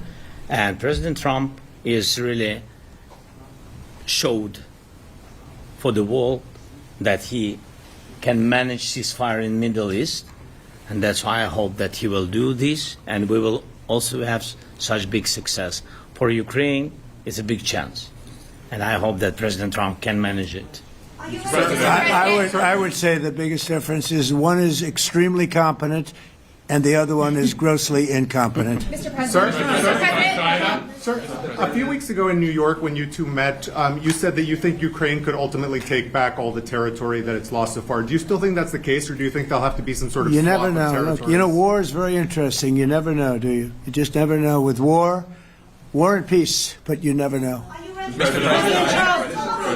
Please. Russia calls Tomahawk supply to Ukraine as an escalation, yet it continues using similar cruise missiles like Caliber. And Yeah. even Who are you with? Who are you with? You Ukraine? Yeah. Good. But Russia continue even using the cruise missiles and also nuclear-capable ballistic missiles in Ukraine since 2022. So do you consider providing Ukraine with the Tomahawk or similar missiles as an opportunity to equalize the possibilities of Ukraine and Russia and push Moscow to the negotiation Yeah. table? Sure. We're going to be talking about that. That's why we're here. Okay? Fair question. Exactly as he told you to say it. But we're going to be talking about it. Okay? Yeah, please. Mr. President, message to India and Hungary who is still refusing. You said India and Hungary? That's an interesting. And Hungary India and Hungary. It's an interesting combination. refuse to stop buying Russian oil. Well, India is not going to be buying Russian oil anymore. And Hungary is sort of stuck because they have one pipeline that's been there for years and years and years, and they're inland. They don't have sea. They don't have sea. And I spoke with the very... That's crazy that he has a lower standard for Hungary purchasing Russian oil as opposed to India. I mean, that's... when he says India's not buying any more Russian oil, I don't know how much I believe him. I feel like he's just saying that at the domestic front in an effort to make it seem like he's doing things. Okay? That's what it feels like to me. It feels like to me he's just kind of saying that so that people feel like he's doing something.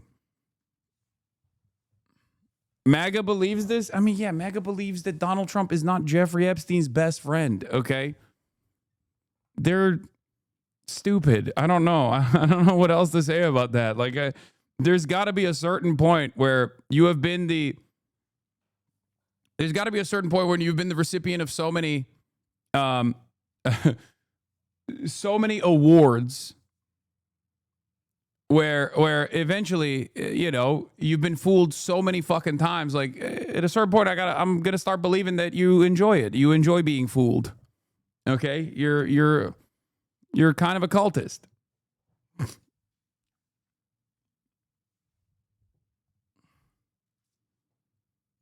Yeah. If you're looking like Admiral Zhukov with the Fell For It Again awards all over your fucking chest, maybe you enjoy it. A great leader of Hungary, and they are, you know, it's very hard for them to get oil. I understand it. we have Hungary's in a very interesting position because they can't have ports. Sorry, not Admiral. Field Marshal Zhukov. You know, they're surrounded by land. So we'll see what happens there. But India will not be buying oil from Russia. And they've already de-escalated, and they've more or less stopped. They're pulling back. They bought about 38% of the oil, and they won't be doing it anymore. Mr. President Trump has been helping you in achieving peace in Ukraine. Who has? First Lady Melania Trump has been helping in returning abducted Ukrainian children from Russian captivity. President Zelensky, do you appreciate those efforts? How do you assess them? And did you ask her to step in and to help you? No, she wanted to do it. She felt very strongly about the children, and she's done a really good job, I think, in bringing it to the fore. You know, we have a lot of children involved. Now, it's some people say it's 20,000 and some people say it's 300. There's a big difference between that, so nobody really knows. But she felt very strongly about the children. She thinks about the children all the time. President Trump, if you okay tomahawks to Ukraine, what's going to happen if the United States is in a conflict and we need the tomahawks? Do we have enough? That's a problem. We need tomahawks, and we need a lot of other things that we've been sending over the last 4 years to Ukraine. We've been, you know, we gave them a lot. Now we have a different situation. We send it to the European Union. They pay for it and all that, and they have plenty of money.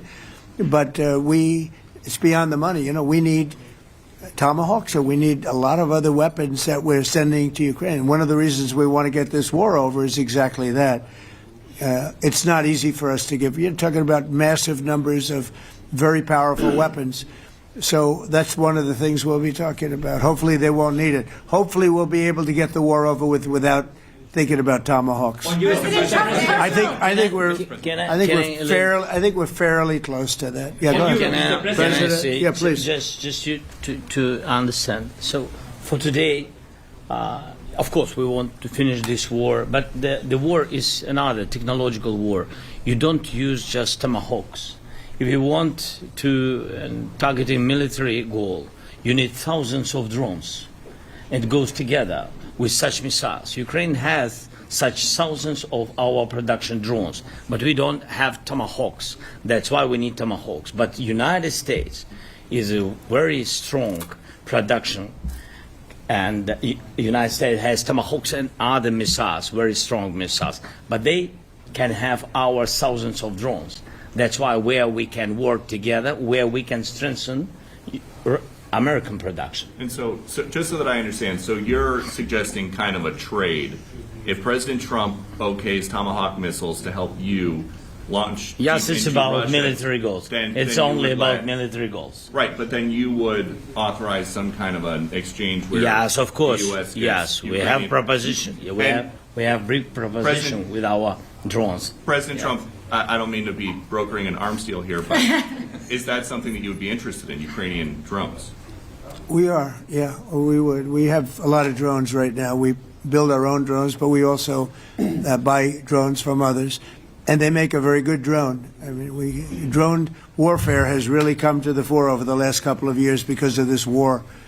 I will say, there's nothing like the jets. You know, we knocked out a lot of drones in Israel. We were knocking them out for Israel, and we were doing it with extremely fast and powerful jets, following the drones and knocking the hell out of them. So, it's, you know, we know a lot about the drones, and we know a lot about the great jets, the great ones. Not invited to TwitchCon? That was the controversy 2 weeks ago, where I personally chose not to go to TwitchCon publicly in order not to put others in potential crosshairs. And then people yelled at me for it. But that was 2-3 weeks ago. You're a mobile chatter, I think.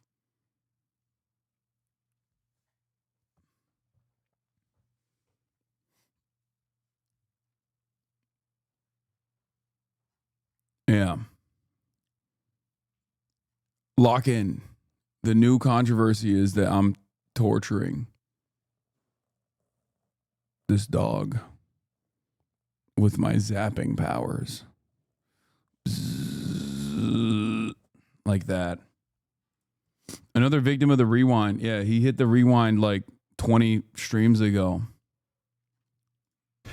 The ones, well, actually, we moved back. We've moved past that. We actually moved past that. The Doctober as well. Now is Cuomo. It's Cuomo over. And the B-52s, which were totally they were stealth. They were undetectable. So we have a lot of different weapons. And, you know, I have an obligation also, though, to make sure that we're completely stocked up as a country, because you never know what's going to happen. In war and peace, right? You never know what's going to happen. So we're going to be talking about tomahawks and with... I mean, just say you don't want to get shot, bro. That other people could be in the crosshairs as possible, but you don't want to die, right? I don't have a fear of that.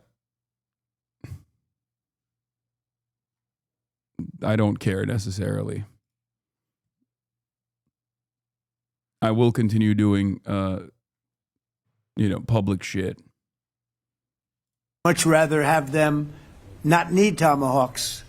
Would much rather have the war be over, to be honest, because, you know, we're in it to get the war over. We're not. Wait, I thought they were saying the talking point that you weren't doing it for attention. Now they're saying you weren't invited. I don't know. Maybe they moved the talking points.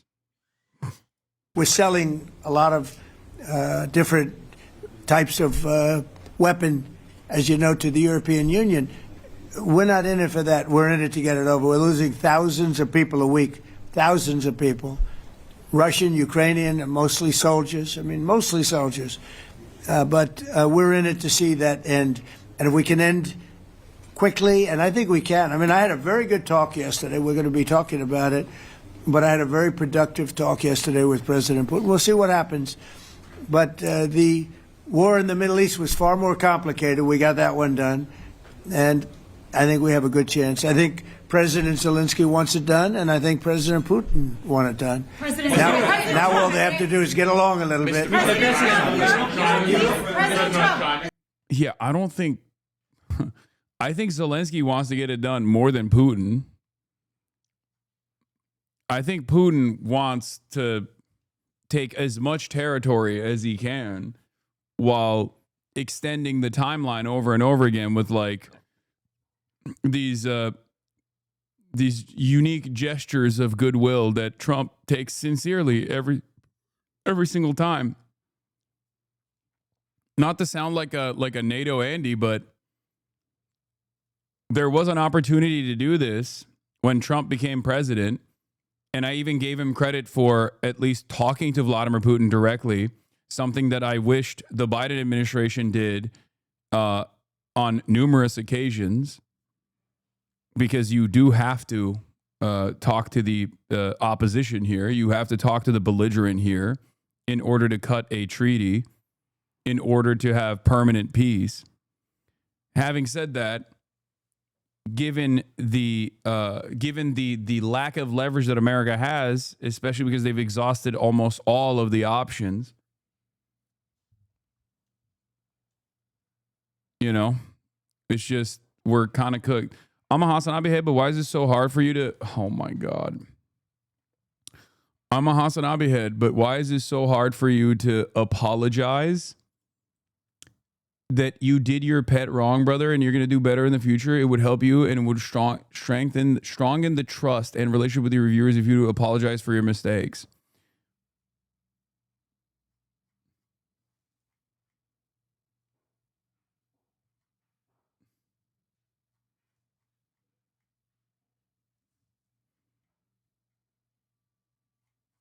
No, that is a HasanAbi head. There's like legitimately a long-term community subscriber who seemingly hasn't seen me take accountability for not immediately going over to Kaya to check in on her. That is true. But I did take accountability for that.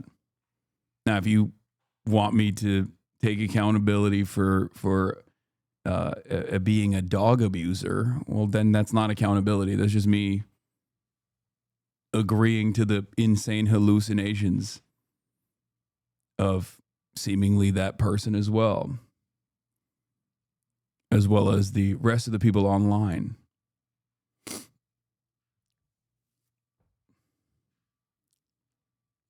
Why are her eyes closed and she's not moving? She's dead. I shocked her so hard that she died.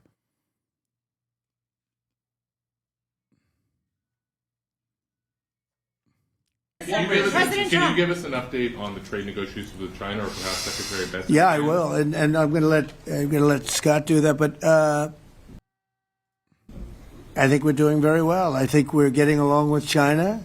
China would like to have something. As of this moment, we'll be meeting in a couple of weeks. We'll be meeting in South Korea. You think myself. Will go forward?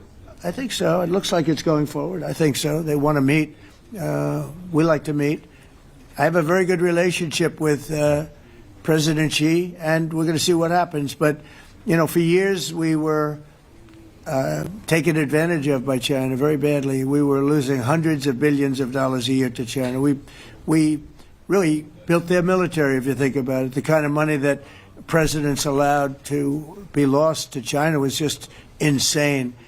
And then when I came into office, as you know, I put very severe tariffs. So we took in hundreds of billions of dollars in my first term from China.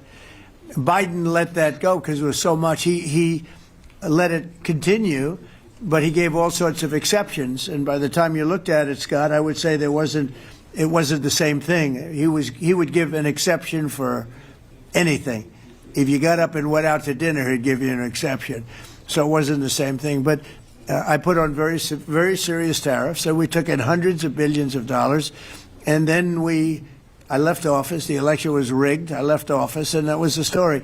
Now I come back, and we are in a very strong position because of tariffs. We're in a very powerful position because of the fact that we have tariffs. If we didn't have tariffs, we would be in a very weak position. We would be in a weakened state. But with tariffs, we've made hundreds of billions of dollars, not only from China, but from others. And China wants to talk, and we like talking to China. So we have a very good relationship, and we're going to be meeting in South Korea a couple of weeks. And I just got back from a long trip. I'm going on another long trip. And Scott, you want to say a few words on that, please? Yes, sir. So the entire relationship stems from the great respect that the two leaders have for each other. China did a substantial, unprovoked escalation last week. We were unable to get literally not unprovoked. Literally not unprovoked.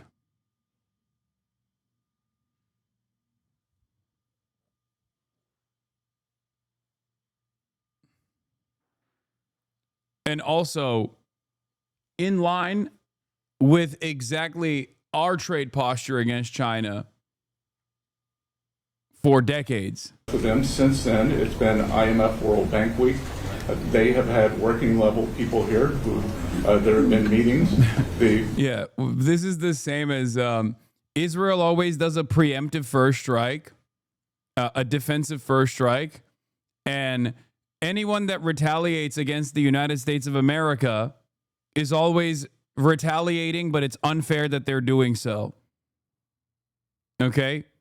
Always. Venezuela is provoking Trump by existing, for example, existing on top of massive natural oil reserves. This is a provocation that must be addressed. China, over the course of the last 3 decades, has become the manufacturing hub of the planet. This was our design for international trade. America designed the world in this way. Okay, we benefited greatly from it. Problem is, now they got too much power as the manufacturing hub of the entire planet. This is a provocation. That's fucked up. This is unfair. How dare they? This is inappropriate. We must address this. We must blow up the global trade design that we put together for no reason, like for literally no reason other than Trump's endless need for money molestation. Vice Premier, who is my counterpart, and I will be speaking this evening at around 8:30, 9 o'clock. And then he and I and a delegation will meet in Malaysia probably a week from tomorrow to prepare for the two presidents to meet. So again, I think that things have de-escalated. We hope that China will show the respect that we have shown them. And I am confident that President Trump, because of his relationship with President Xi, will be able to get things back on a good course. Is the hope for that meeting with you and President Xi some kind of trade deal then? Or could be. More Look, I think we're in a very strong position. We're getting, as you know, as of November 1st, I could move it up if I wanted, a 100% tariff over and above what we get now. So that would make it about 157%.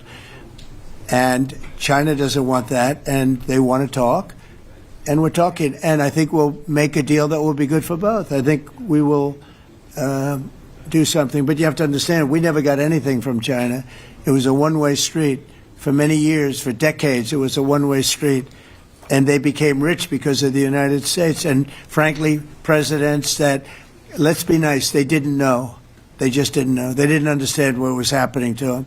But I understood it. I understood it long before I ran for politics. I used to watch in amazement at how stupid. Is someone going to explain what's going on? Yes. Donald Trump is saying that without saying who is responsible for this, Donald Trump is attributing American international trade policy for the past 3 or 4 decades directly to Democrats and even Republicans that have played a formative role in this design, because this design has allowed China to get unimaginable power, becoming the international manufacturing hub with a robust industrial base.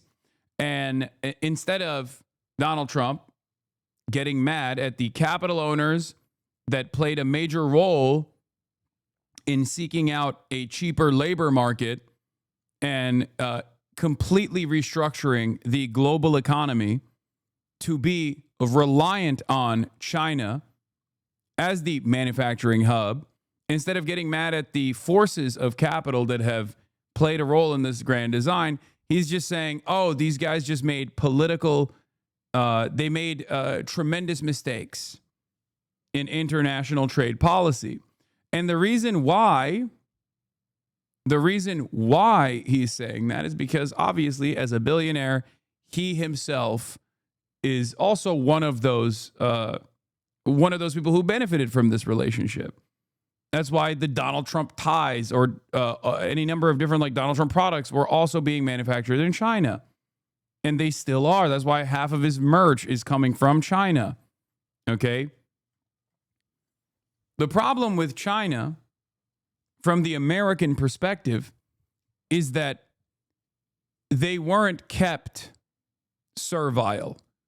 They were able to take advantage of the unlimited greed of Western capitalists to get an unprecedented amount of foreign capital to come into their country and then use that foreign capital to engage in rapid urbanization and even development.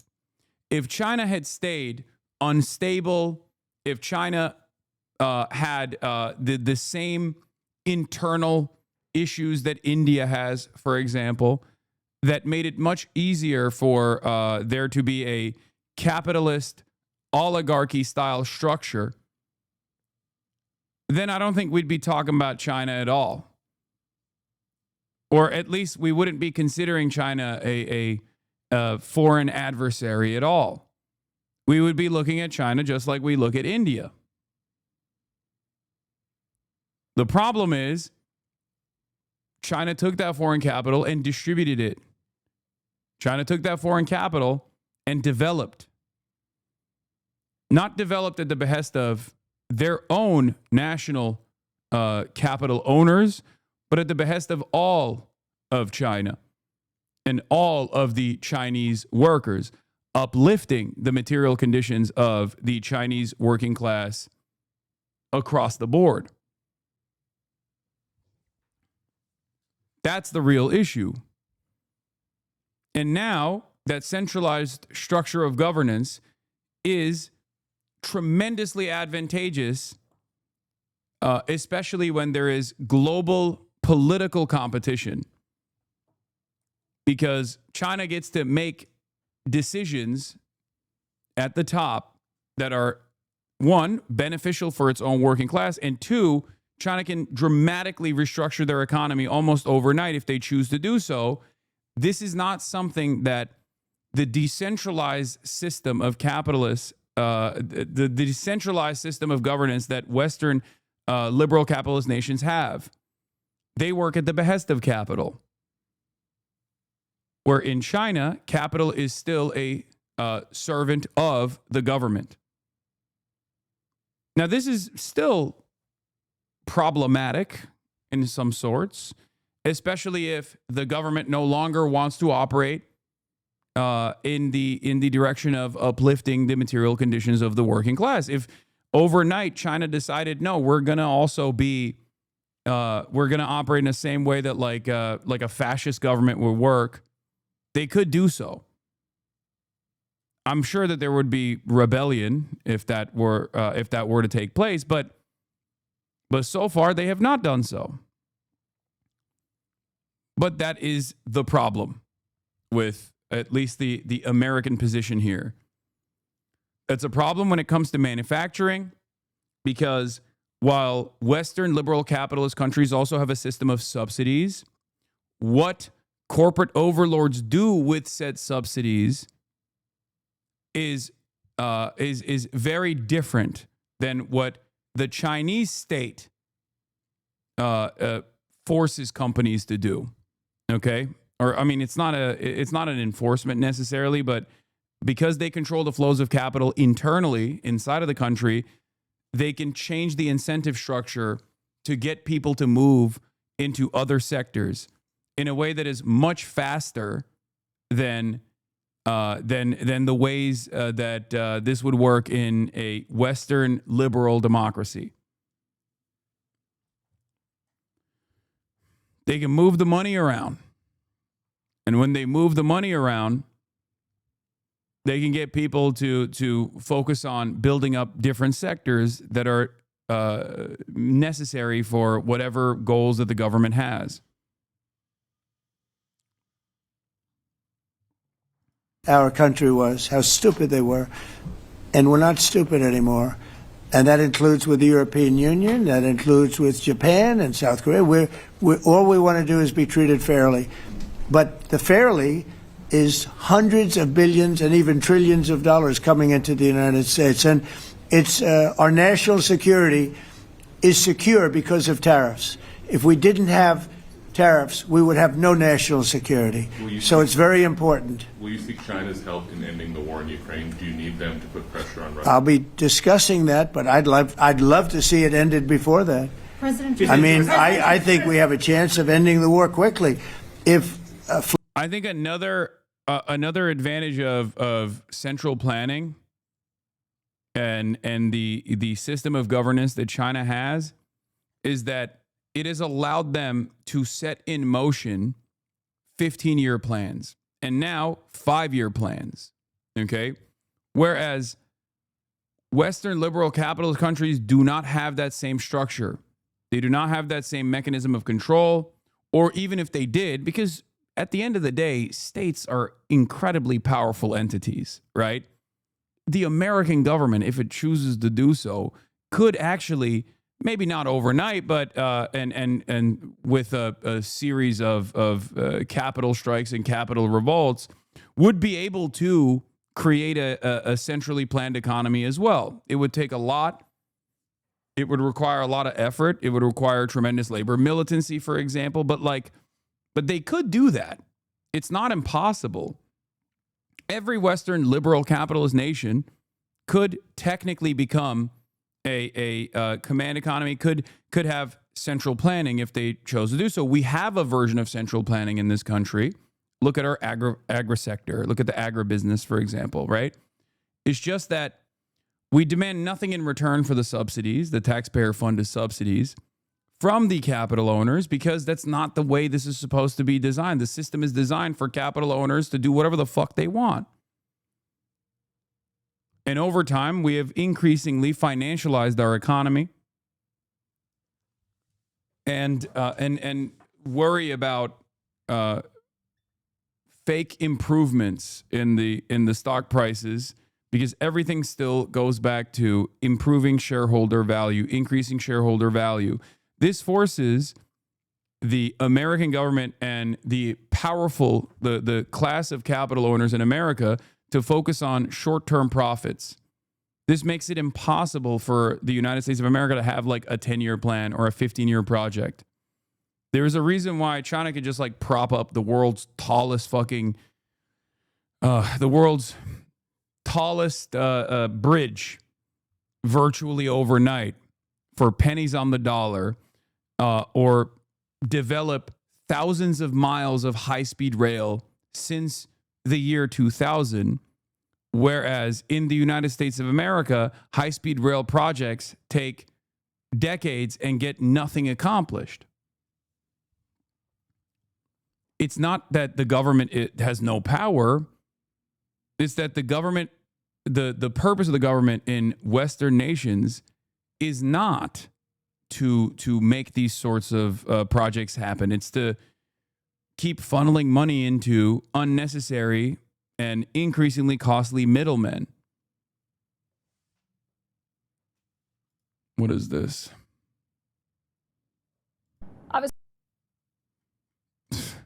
That's not surprising.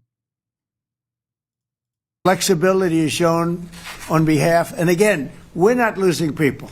The United States is not, we're not losing people, we're not spending money, we're getting paid for the, ammunition and missiles and everything else that we're sending to the European Union, but to NATO. But it's very similar. If you look at the countries, it's very similar. And we just made a very fair trade deal with the European Union. And what we wanted, and we made a very good deal with NATO too. They pay for all of this. That's not what we're in this for. We're in it to save thousands of lives every week. Yes, but sitting in a cubicle pushing pencils is far more prestigious than working with your hands. Would you suggest that the middlemen actually make something themselves? That's not even what I'm talking about. Because, this isn't even about like productive labor versus different forms of labor. I'm not even getting into that. I'm simply talking about I'm simply talking about the broader outlook here, that ultimately the American government is servile to capital and capital interests, and capital interests always revolve around improving profit margins for shareholders, increasing shareholder value. It's literally in the law. Okay? The boards have a fiduciary responsibility. If you are trying to compete against a country that doesn't have that interest whatsoever and simply wants to make government projects happen, or simply wants to outcompete Western industry in certain sectors, whether it be solar panels, or whether it be drone manufacturing, or whether it be electric vehicle manufacturing, for example, they are going to make a lot of investments into this field, and they are going to make prices so unimaginably affordable that it is virtually impossible for Western liberal capitalists to compete with them. It's just not going to happen.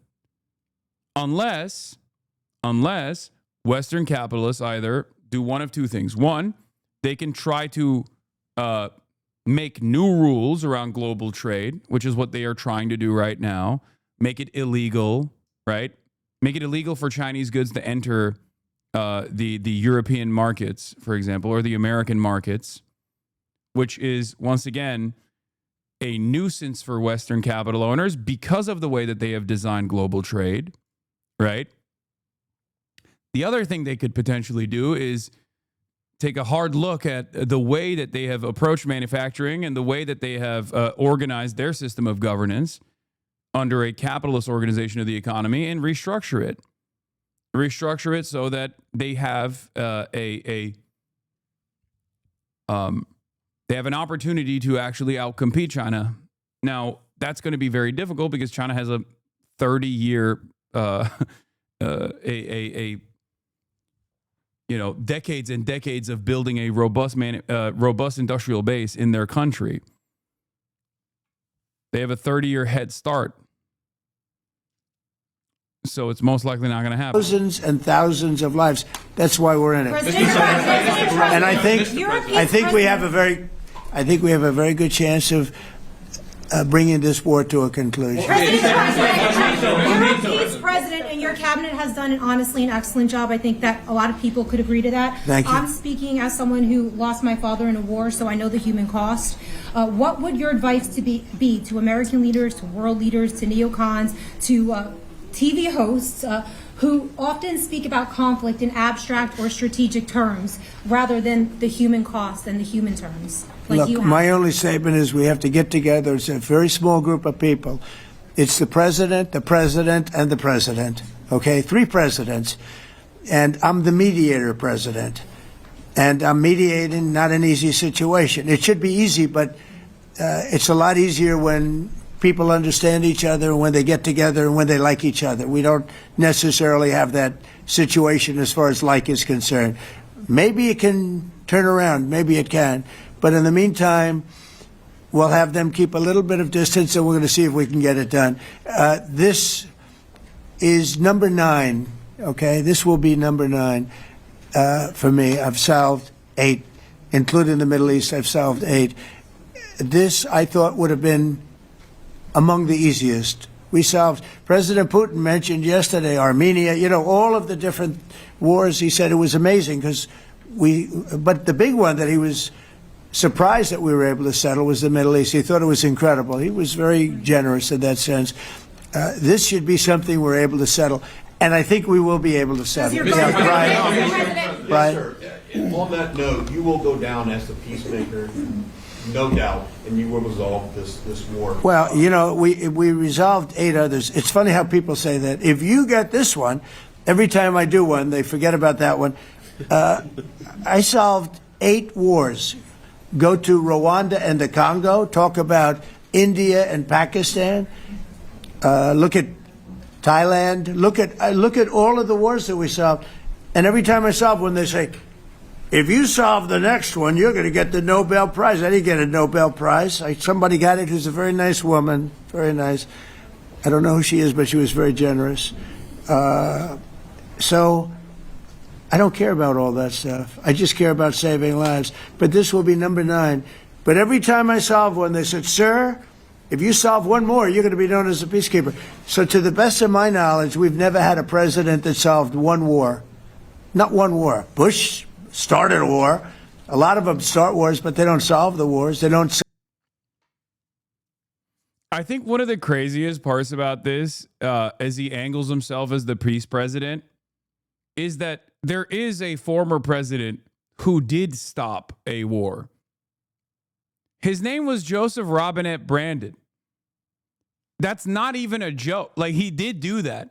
And everyone yelled at him for doing it at the time, except for people like myself and like the Chapo boys and Majority Report. There were very few allies on Biden's side on that issue. And of course, Biden then turned around and destroyed his legacy that will be forever tarnished because he turned around and gave Benjamin Netanyahu a bear hug after October 7, allowing Israel to do unlimited fucking genocide.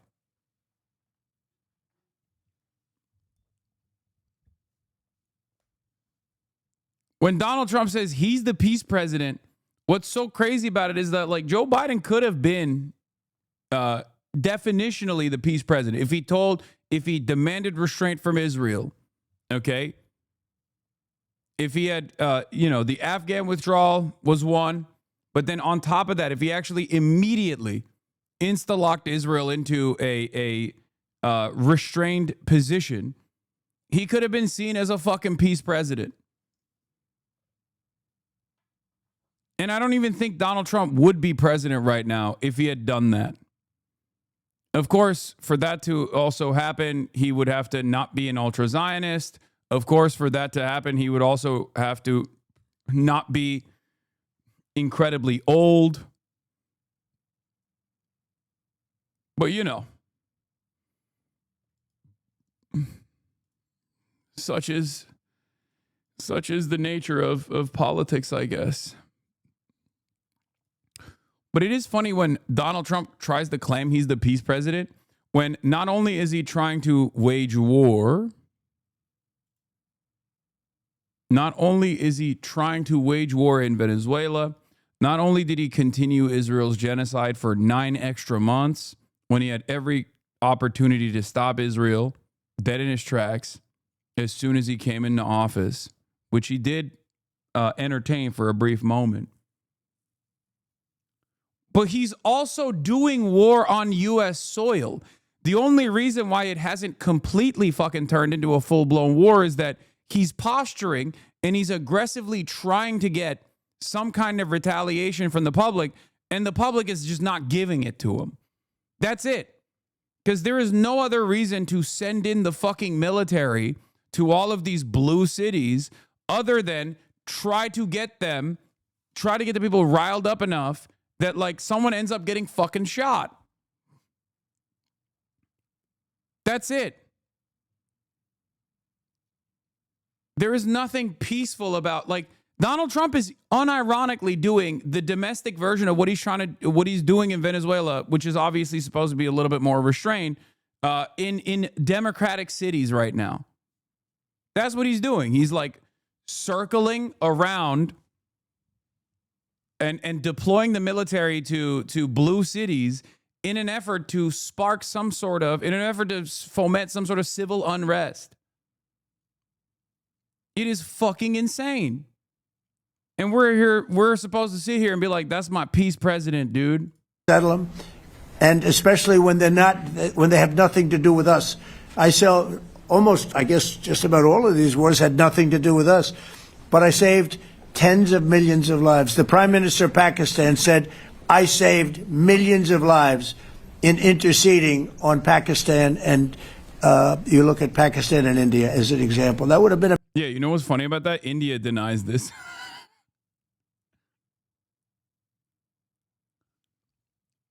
Yeah.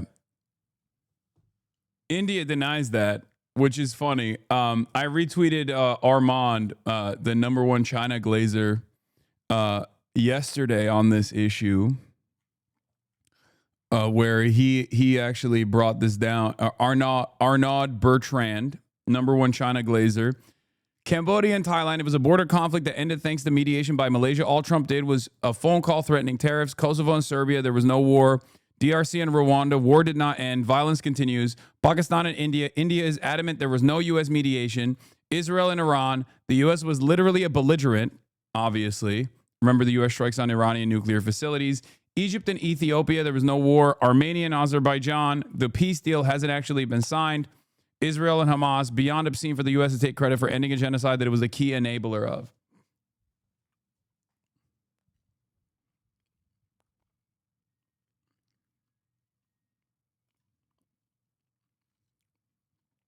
Doesn't this guy own Louis Vuitton? No, that's a different Arnaud. That's so funny. Yeah.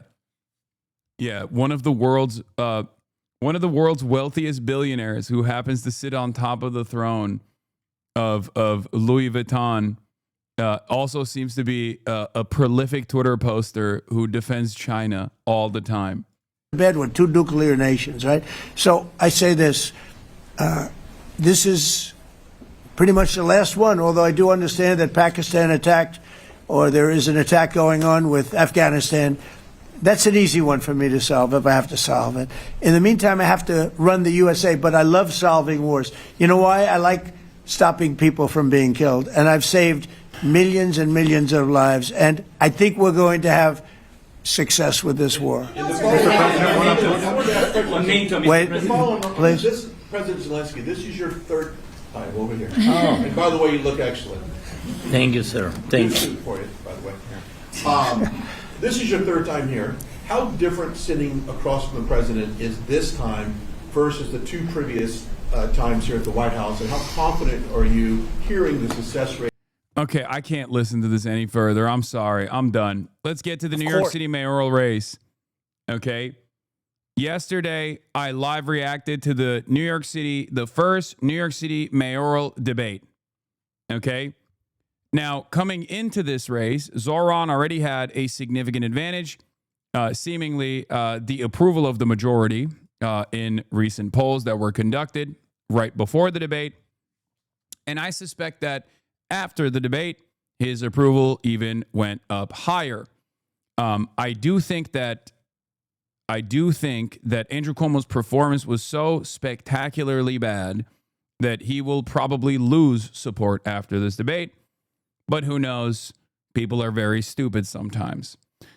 Now, of course, one of the reasons I suspect that Zohran Mamdani's mayoral poll leading up to this debate was at 52%, up +5. Andrew Cuomo was -1 at 28%, and Curtis Sliwa was at 14% with a +3. The reason why I suspect that is because, as John DeLillo correctly pointed to, what you have to remember is this poll was conducted before Zohran refused to condemn Hasan Piker on the debate stage, which is true, because that did happen. That did happen. Look now. On the debate stage. Zohran Mamdani, in an act of resilience, refused to condemn the dangerous HasanAbi Piker. Okay? Which is pretty fucked up, honestly. Pretty fucked up.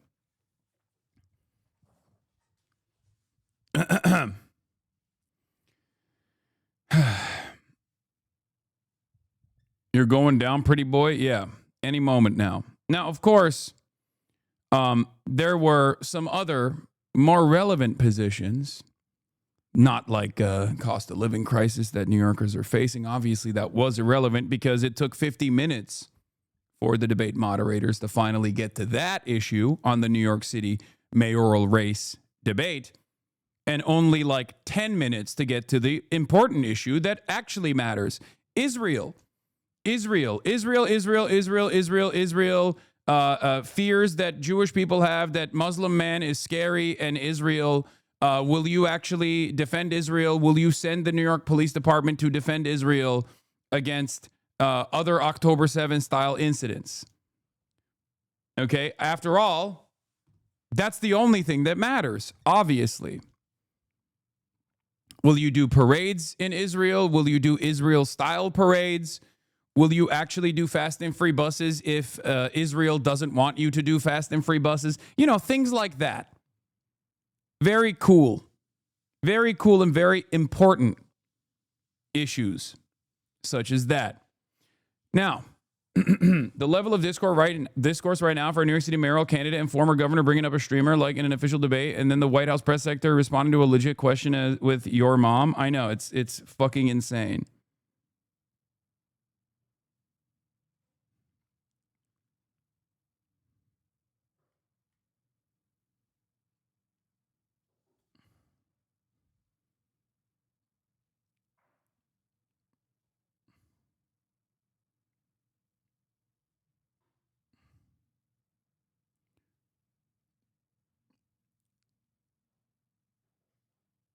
Now, New York Times called him a YouTube streamer. Why wouldn't he condemn Hamas? Why wouldn't he condemn Hasan Piker, Mr. Cuomo asked, referring to a popular YouTube streamer who once said America deserved 9/11. Mr. Mamdani said that he found Mr. Piker's comments objectionable or reprehensible, but he said he stood by his remark that he would not recognize Israel's right to be a Jewish state.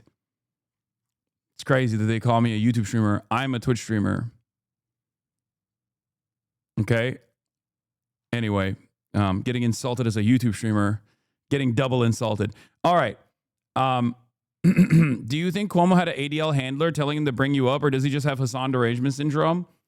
I don't think Andrew Cuomo personally has a Hasan derangement syndrome. I think he has a lot of extremely online, extremely right-wing, and pro-Israel guys in his team that think that this is actually a good thing to bring up in a debate.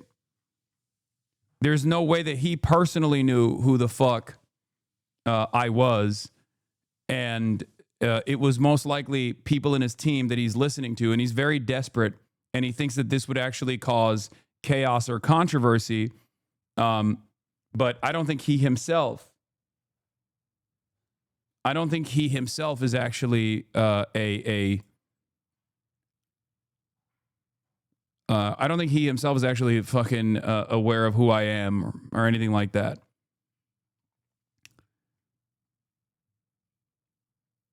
First the ADL guy calling you a gamer and then this. This is an act of desperation. It's very obvious that it's an act of desperation because there is a reason. I mean, there's no planet where this is supposed to be like a serious blow to Zohran Mamdani. Okay? It just doesn't work that way. Especially because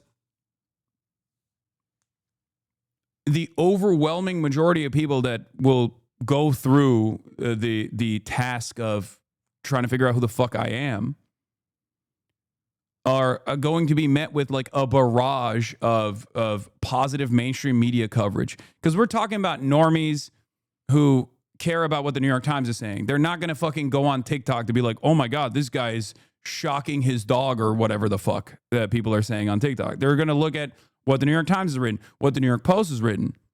Okay?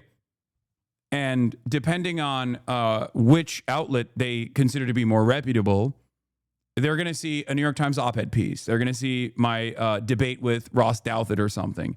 And they're not going to be leaving that conversation with this notion that like this is a dangerous person. Okay? It's that simple. It's a spectacular failure of epic magnitude. Of course, the Hasbara dish rags like Jewish Insider will write about it. Mamdani distances himself from Hasan Piker's 9/11 comments in the mayoral debate, but the New York City mayoral nominee hasn't spoken against the streamer's long history of anti-Semitic rhetoric. Like, this came out literally the moment. Like, this came out yesterday while the debate was going on. They wrote this article while the debate was going on. I need you to be so fucking for real. Okay? He's just trying to make this an issue, and the Hasbara papers like Jewish Insider or the Free Press or the New York Post will try to make this a deal, but it's not. Because most people don't know who the fuck I am. It's that simple. Most people who are voting for the New York City mayoral race do not know who the fuck I am. And the ones that do know, either by and large, think I'm a progressive force, or they despise me and are most likely to vote not even for Cuomo, but for fucking Curtis Sliwa anyway. Okay? Hasan, stop. Please stop being ridiculous. People know who you are. No. You're misunderstanding my point. Of course people know who I am. Obviously, if that wasn't the case, Andrew Cuomo would not know who the fuck I am and bring my name up at all. Okay? The reason why he's doing that is because this is his like last desperate gasp here. And it's nothing. It's a nothing burger. It's a dud. Because at most, even in the worst circumstance, if he was like constantly being hammered with this shit, he could just be like, listen, guys, I don't know Hasan Piker. He could just say that. You know what I mean? He could just be like, yeah, I don't know him. You know what I mean? It's not like I'm going to be like, oh, I don't support Zohran Mamdani any longer. Right? Like, it's not a real line of attack. It's not a real avenue of attack, as I also described, because Zohran Mamdani could just as easily have turned around in that moment and been like, you're talking about associations and like media hits that I do. Meanwhile, you just went on the Impulsive podcast, which played a formative role in Trump becoming president. You know? Shouts out to Mike Malak once again. No smoke for him, but I'm just saying, if we're playing politics of that sort, you know, he could return fire in a similar vein. He doesn't even need to do that, of course, because it's stupid. It's a stupid argument to make.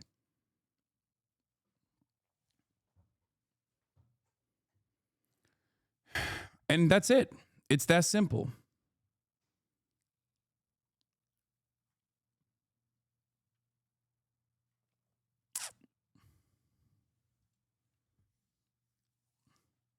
Have you reached out to him about any of this, or do you just trust him and his team to do the appropriate combination of what's right for the campaign and mostly fair to you? I will not be confirming nor denying anything of that sort. But in any case, listen. It doesn't matter. It doesn't matter. I do not matter. I mean, I'll take the W, I'll take the mention. Okay, I'll take the mention overall, but this is not a consequential line of attack in general, especially considering that even though the moment was very funny and I appreciate it, okay, even though that moment was great for me at least, it's a nuisance for Zohran to have to address at all. I work with more Democrats than Andrew Cuomo does. Okay? That's the other thing. Like, as a matter of fact, a lot of the people to my left flank oftentimes will say I'm a sheepdog for the Democratic Party for this reason. Like, I have a consistent track record of opposing Republicans, as I also called out here. I said deeply unserious person to bring up a Schumer twice, especially considering I oppose the Republicans. Cuomo works with them to gridlock New York state politics.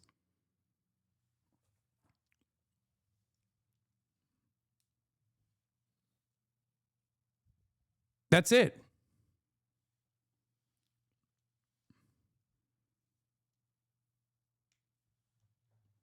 But I think this recognition or this mention is more indicative of the failure of his campaign.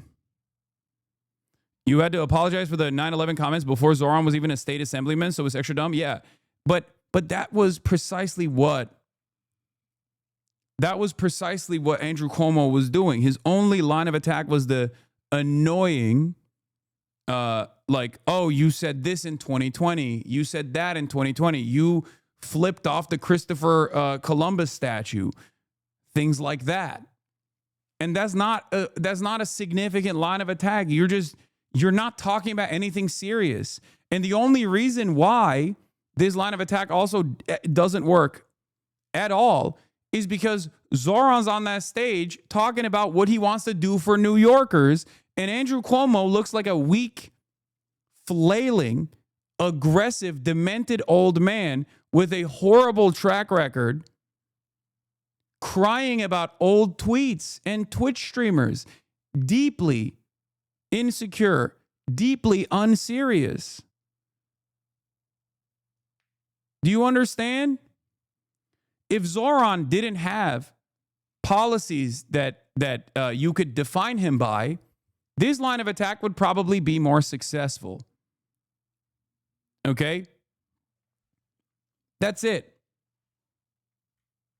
If Zohran didn't have 5 key policies that everyone can point to when they think about why they want to vote for him or why they want to oppose him, then yeah, this might be a more sticky issue for him, right? After all, he himself is visibly Muslim. He's also 34 years old as of this weekend. And also a socialist. He has a long track record of anti-Zionist activism. These would be issues of consequence if he did not present a robust policy platform that people can associate with, that people can actually look at and say, I want that. I don't give a fuck what his background is. This is something that I always talk about, putting class first politics at the forefront of your communication, putting policies that seek to improve the material harm that the largest swaths of society are experiencing at the forefront of your platform will make it so that anyone who opposes you with silly culture war narratives and lines of attack like this look even more unserious. Because any moment that he's talking about policy and you're talking about this other dumb shit is a moment where you're losing. Okay? That's it. And yeah, the reason why Andrew Cuomo is bringing me up is because Zach Sage Fox is a part of his social media team.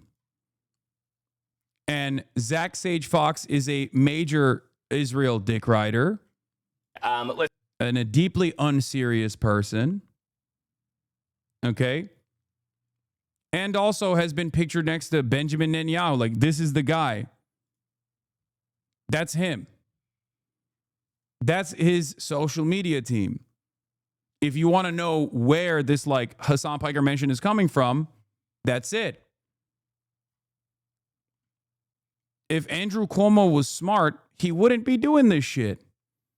He would probably be trying to regain some confidence from voters by presenting like a reasonable, the moderate approach that resembles resembles Zohran Mamdani's campaign, which at times he has tried to do. Okay. Oh yeah, here. I feel like women in Israel especially think I'm gay. That's the guy.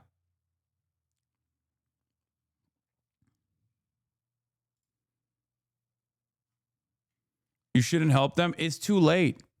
Andrew Cuomo does not have the capacity to win back people who he has lost at this point. Okay?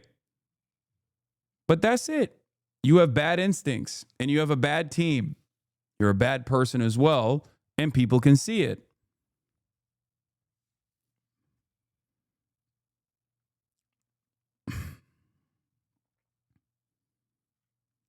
Even the dumbest guy at the end of the day understands that when you're voting for a politician, that politician needs to give you shit. That politician needs to give you things. And if one message out of these two different messages, which one resonates better with voters? I'm going to give you fast and free buses and a rent freeze versus why are you not condemning Hamas and Hasan Piker? Which message do you think is going to resonate with a broad base of support?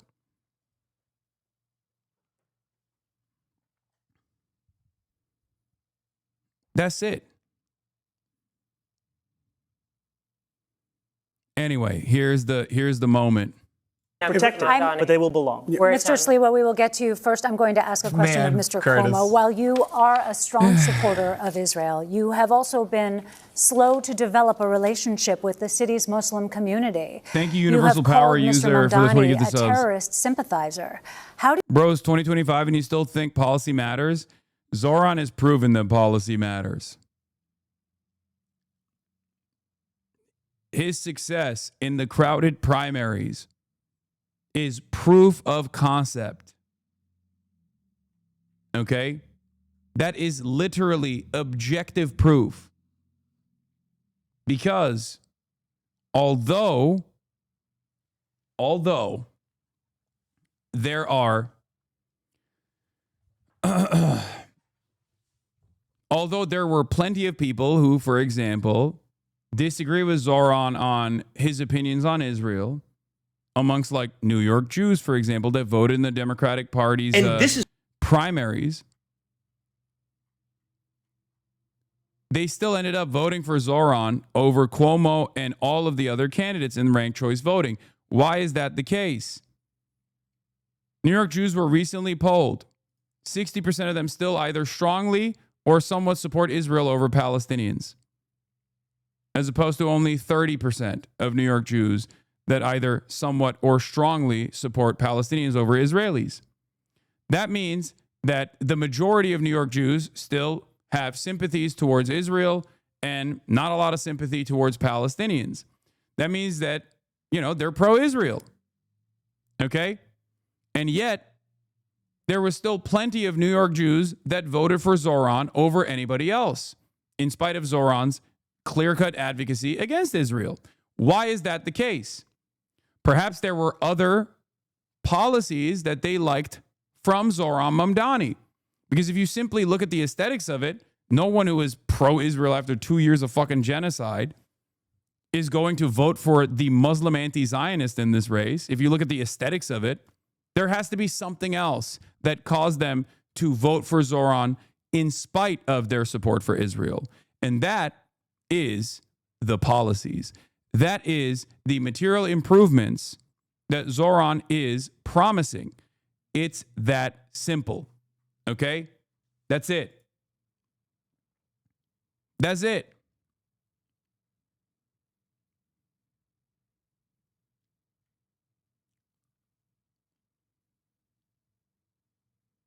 You assure those New Yorkers, especially Muslims and Arabic New Yorkers, that you will be a mayor for all? You'll have 1 minute. Yeah, well, first, I think the Assemblyman created the perception himself. Why wouldn't he condemn Hamas? Why wouldn't he condemn Hasan Piker? Why did it take us here tonight for the first time for him to say it? He still won't denounce, globalize the intifada. I think his face is so funny here.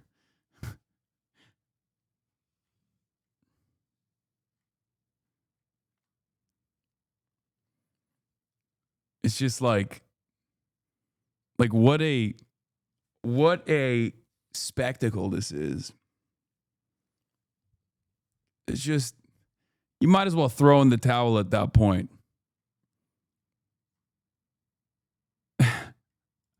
Which means kill all Jews. Just say, I denounce it. He won't do it. Older Jewish New Yorkers are looking up right now. Can you address the question? Why is he saying Hamas and Hasan Piker? Can you please answer about your own relationship with the Muslim community? What is this? Cuomo, do you condemn Hasan Piker? Mamdani, free buses increase safety and efficiency. Sliwa, it was a cold night in 1998. Frank Sinatra had just faked his own death, and the Yankees were headed to the World Series.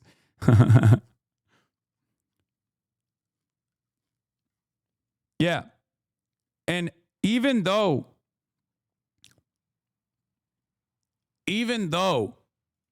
that was an idiotic fucking take, he did it again. He brought it up again when asked about his Islamophobia. Okay? It's ridiculous.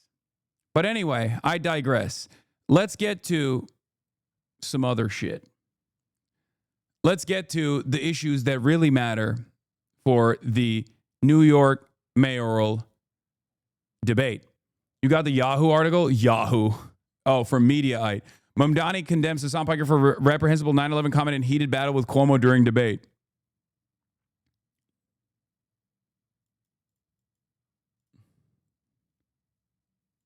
Anyway, most of it is just like his takes on the occupation. This is just like a SEO bait article.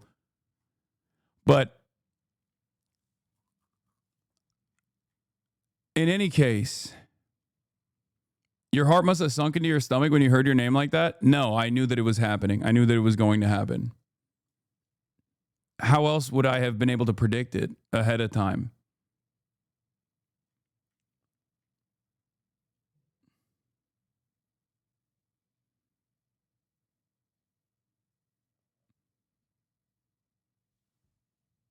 I said it. I said it before the debate. Do you have a Planet Cuomo's team who filled you in? Maybe.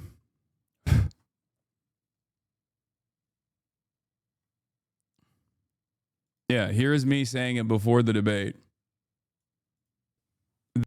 That I know for a fact almost that I will be brought up in tonight's debate. You think so? As a line of attack. Have you seen the Andrew Cuomo press conference that he did on 9/11?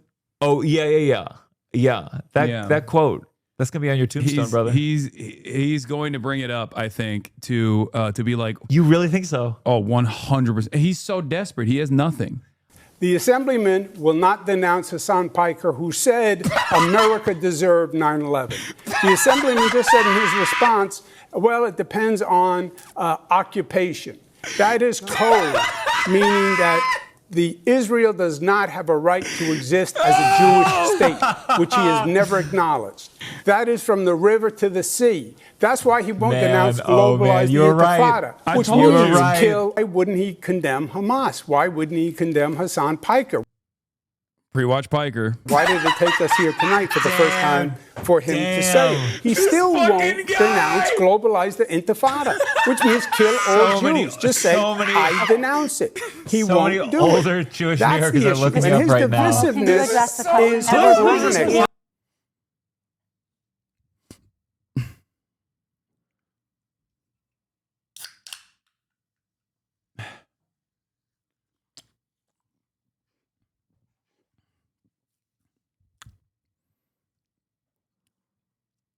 Open presents. Thank you for the 25 bones. I still think he had a third one in the chamber if Zohran hadn't swerved him later. Yeah. I wonder if he is dumb enough to try it again. Because, like I said already, at most, what Zohran will do if he's consistently fucking backed into the corner is just be like, yeah, fuck him. I don't know him, right? I don't know the guy. He could just do that. Obviously, that's a little fake if he were to do that.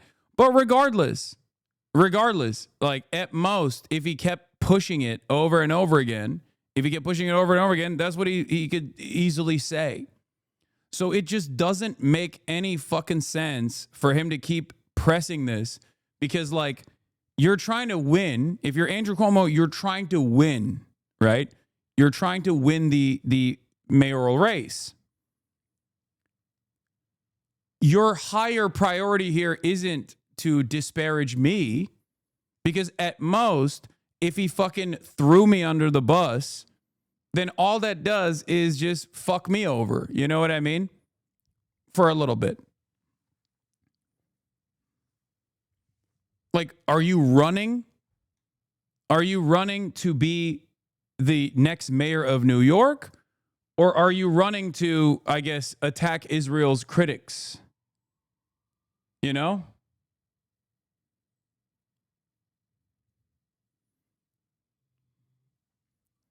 HasanAbi is the Jeremiah right to Barack Obama? No, it's different than that.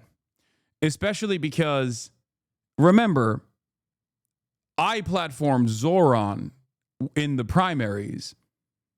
Like, there's a difference. Like, I'm a separate person that has his own, his own work in the Democratic Party alongside like other Democrats and stuff like that. Whereas Jeremiah Wright is a local religious figure who is, who did not actually do anything or say anything wrong, in my opinion. You're missing the bigger point that Majority Report brought up. He answered a question about Islamophobia with blatant Islamophobia. Exactly. No, I'm going to get to that in a second, because that was the second time. That is the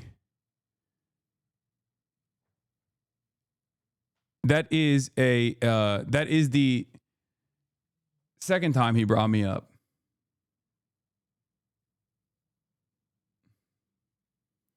Zohran will win the race if he said, I don't care what he says 7 years ago. He's too far ahead. Yeah.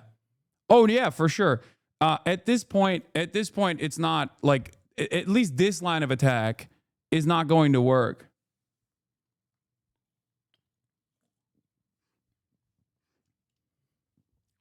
Please don't ban me. I'm curious. And we've moved on. Wait, what is this?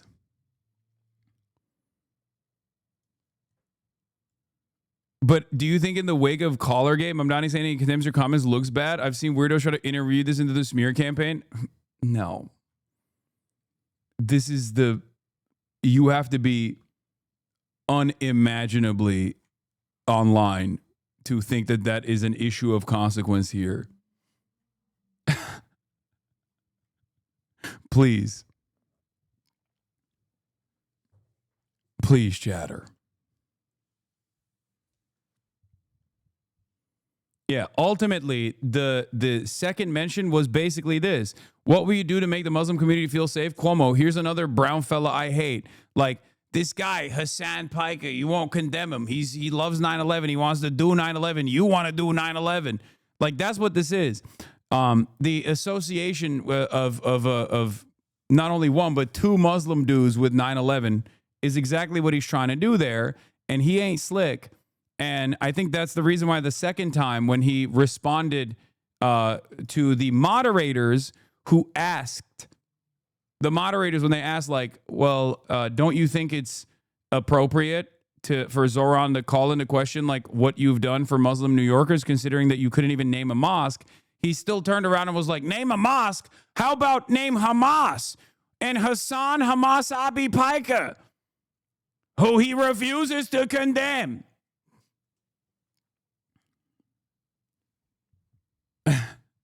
Fucking ridiculous.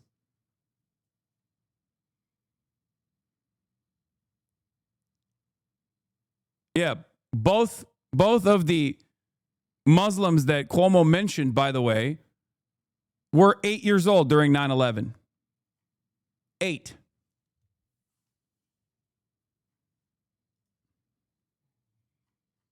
All right. Of course, I believe that they should lay down their arms. I'm proud to be one of the first elected officials in the state who called for a ceasefire. And calling for a ceasefire means ceasing fire. That means all parties have to cease fire and put down their weapons. And the reason that we call for that. Yeah, I mean, this was when he said all parties should put it down. He was trying to do the both sides thing, which I think is like not necessarily a retreat in general, but he was trying to do the same, like, oh, I think Israel has a right to exist as long as everybody has equal rights and representation. He's basically doing that same thing where he's saying, like, look, I think it's fine for both parties to disarm and put their weapons down, knowing that is the most, like, liberalized version of like the most liberal way of communicating that position. Is not only for the end of the genocide, but also an unimpeded access of humanitarian aid. I, like many New Yorkers, am hopeful that this ceasefire will hold. I'm hopeful that it is durable. I'm hopeful that it is just. The President of the United States should have been applauded by you, Zohran Mandami, and you, Andrew Cuomo, on the day that he brought together that international coalition that met in Egypt, that came from the Middle East and the Persian Gulf. I certainly applauded him for bringing peace to Gaza and trying to end the hostilities in the war between the Israelis and Hamas, so there can be peace between the Israelis and peace between the Palestinians. But you seem, Zohran, to be incapable of praising our president. And Andrew, you were incapable of praising our president. Gentlemen, we have Give credit where credit is due. He's brought peace to Gaza. I did applaud President Trump and his... This is the fucking stupidest question. Why won't you applaud our big, beautiful president for putting forth the same ceasefire conditions that existed for a year now after 9 additional months of genocide? Like, stop, dude. Is he a fucking king? Is he a god? He's the goddamn president. Calm down. How is this even... This isn't even relevant to the Israel-Palestine conversation. Like, we've moved even beyond that. One should ask, why is this even an issue of utmost importance in the fucking New York mayoral race? And that's a valid question to begin with. But then to move beyond the Israel-Palestine situation and be like, why won't you praise Donald Trump? Like, what are we doing here? What the fuck are we doing here? What a fucking idiotic spectacle, dude. So dumb. Administration, I think it was a great accomplishment. I hope the peace holds. The assemblyman will not denounce Hamas. The assemblyman will not denounce Hasan Piker, who said America deserved 9/11. The assemblyman just said in his response, well, it depends on occupation. That is code, meaning that Israel does not have a right. Bro literally took the long road to be like, he is doing taqiyya, the Muslimic Mohammedan practice of lying to the Christians in an effort to implement Sharia law. He's doing taqueria, and it's not Taco Tuesday. He's in code signaling to his Mohammedan counterparts that he wants to do Sharia jihad. Yeah, look at the comments. Look at the fucking comments. New York City mayoral candidate spar over Israel-Gaza positions. Is this a debate for the mayor of Tel Aviv or New York? What does Israel have to do with New York City? Mayoral candidate for New York, America. X. New York, Israel. Check. Again, why was the host asking Israel questions? Just focus on New York City, please. You didn't denounce Hasan Piker. Jesus fucking Christ. This is what political debates are now. Why we have Israel and New York City mayor elections for what? Always Israel. Why do they always talk about Israel? What's this got to do with the mayoral race? As a non-American, it's astounding to see how deep and strong Israel's hold on American politics is. Public office candidates, even at the city level, which has nothing to do with foreign policy, are required by the state mechanism and media to pledge their allegiance to Israel.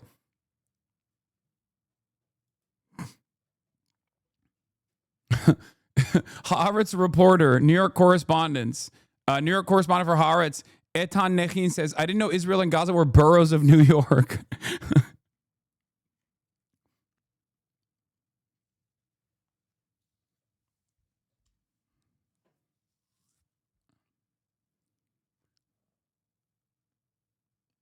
What do your parents think when they see former governor and still sex pest Andrew Cuomo trying to drag you on TV? I mean, they don't give a shit. They know what this is. They're used to it. It is what it is. But yeah, I think this is the broad, if you want to understand like what the average person's perspective is on this shit, okay, that's what it is. Why the fuck are these guys talking about Israel so much? Who cares? And not only do they take this approach, but they also agree with Zohran's position as well. Okay? That's the other thing.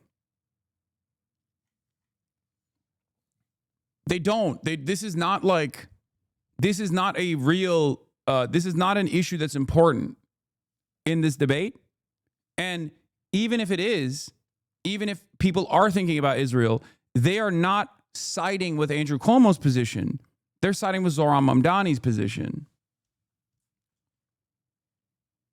Do you understand? Most people are saying, well, what the fuck? Mayor of Israel or New York City? To exist as a Jewish state, which he has never acknowledged. That is from the river to the sea. That's why he won't denounce globalize the Intifada, which means kill all Jews. Let's give Mr. Mamdani a chance to respond to that. I want to be very clear. The occupation is a reference to international law and the violation of it, which Mr. Cuomo has no regard for since he signed up to be Benjamin Netanyahu's legal defense team. Bars. Absolute bars. Once again, boom. Roasted. During the course of this genocide. And I find the comments that Hasan made on 9/11 to be objectionable and reprehensible. And I also think that part of the reason why Democrats are in the situation that we are in, of being a permanent minority in this country, is we are looking only to speak to journalists and streamers and Americans with whom we agree of every single thing that they say. We need to take the case to every person, and I'm happy to do that. We thank you. And then they cut him off, but no, dude, are you kidding me? Throwing me under the bus in that situation would be, I don't know Hasan Piker. I'm sorry for ever talking to Hasan Piker. He is a bad guy. You know what I mean? That's a bad thing he said, and he's a fucking bad guy. That's throwing me under the bus. Him saying, I don't agree with his statements, they're reprehensible on 9/11, that is perfectly valid. What do you want him to do? Make it an actual fucking issue? Are you stupid?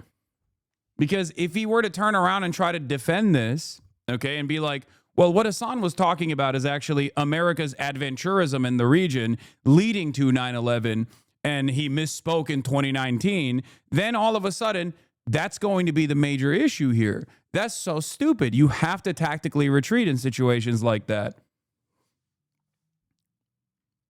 He literally defends talking to me and others like myself. Of course, he did he worked through that in the best possible way.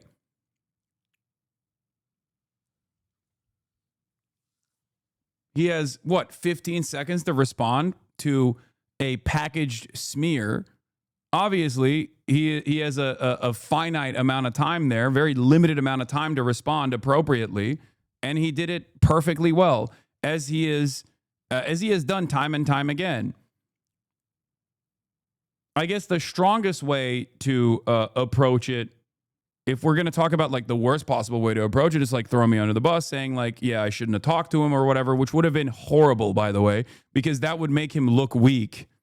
Not that like people give a shit about me in general, but that would just make him look weak, right?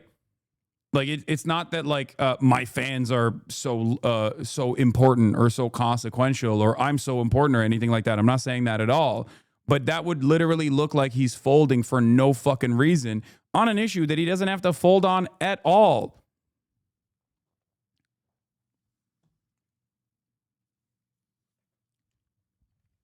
My Muslim parents only heard Cuomo bring up 9/11 after the Muslim question, and their immediate reaction was not who is Hasan Piker. It was, why is he bringing up 9/11 in context to how he'll help Muslims?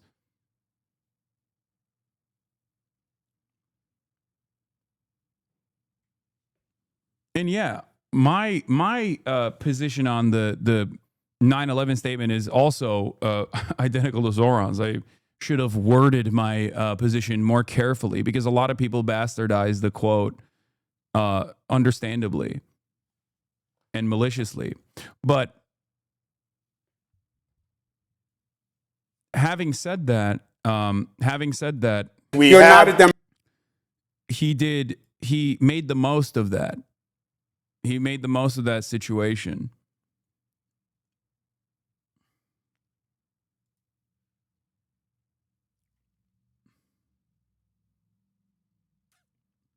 But remember, wait, what? When addressing the supposed grievance or complaint here, it's important to chat ask themselves if they're hurt because their favorite streamer was microaggressed or because they think Zohran is betraying the left.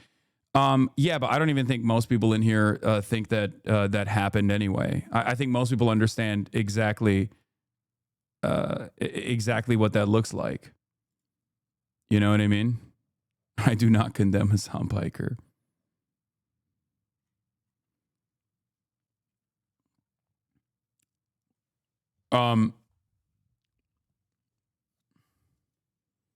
Yeah, he handled it perfectly well without retreating. Without folding, without apologizing, because there's no need to apologize for that.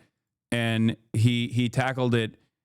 He tackled it in a packaged line of attack that was supposed to heighten his like Islamic background and with as many Islamophobic stereotypes as possible. And as a 34-year-old Muslim socialist who's been in politics, he understands exactly what's going on there.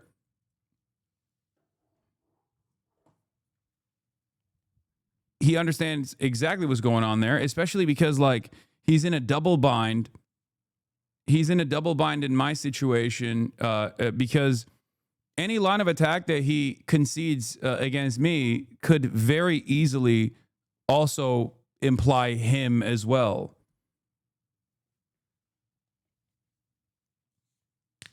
That's the other unfortunate circumstance for him. Do you understand? Because he too is a 34-year-old Muslim socialist with a long history of criticizing American intervention around the globe.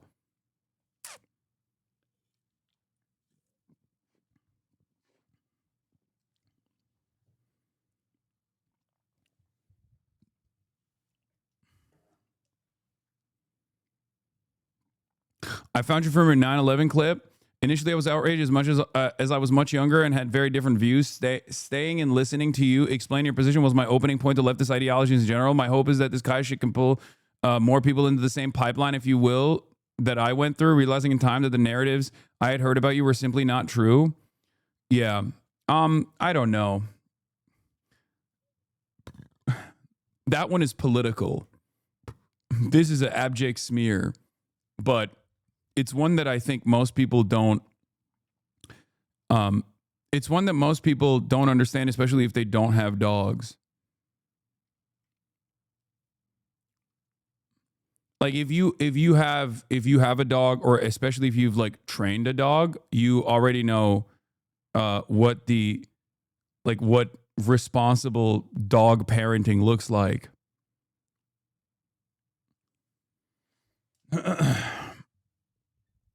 But most people don't.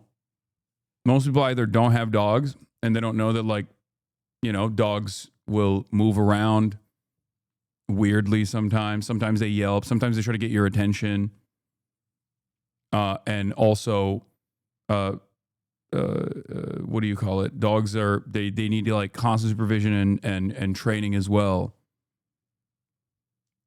I knew about you, but I didn't know how left you were. I thought you were a whiny lib or something like that. Turns out you're much cooler than that.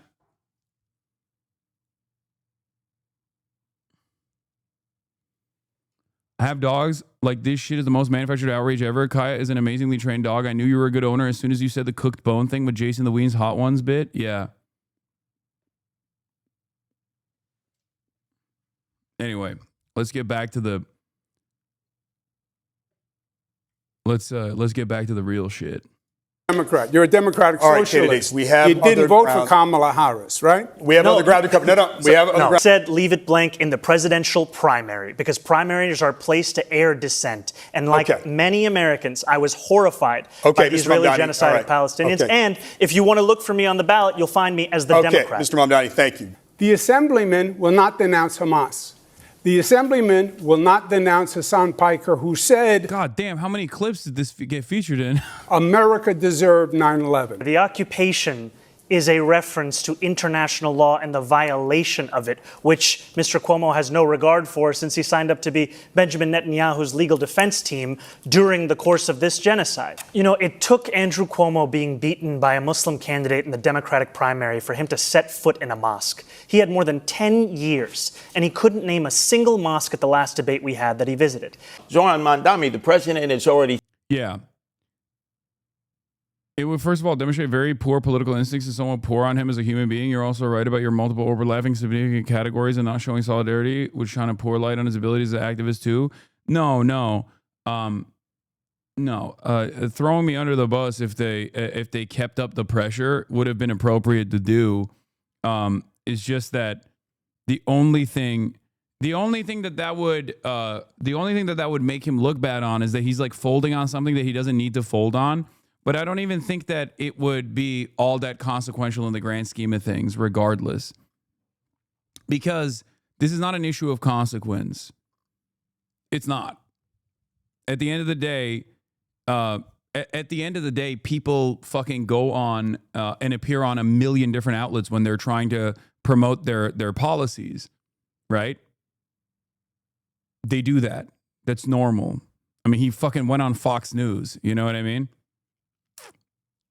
Like, it's very stupid. It's very stupid to be like, oh, one of the people that you actually align yourself with is a dangerous radical or some shit. Especially when my positions overall, aside from, let me say this, aside from the negative filtering that people engage with all the time, my positions are not unpopular at all. They're not even fucking radical. The average liberal wine mom at this point has quite similar opinions around, you know, demanding that the Democrats become more aggressive and become fighters and do right by their neighbors and denounce ICE. Like, those are the things that I want from the Democrats. You understand?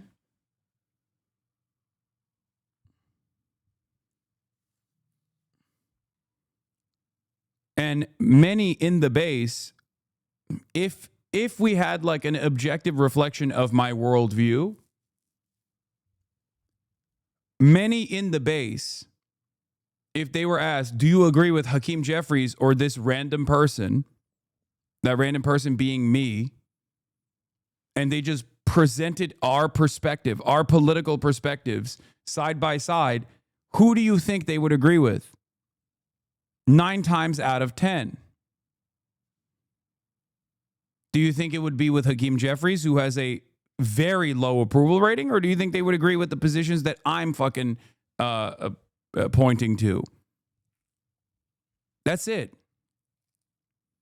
Said it's going to take $7 billion out of the budget right from the start if you're elected mayor.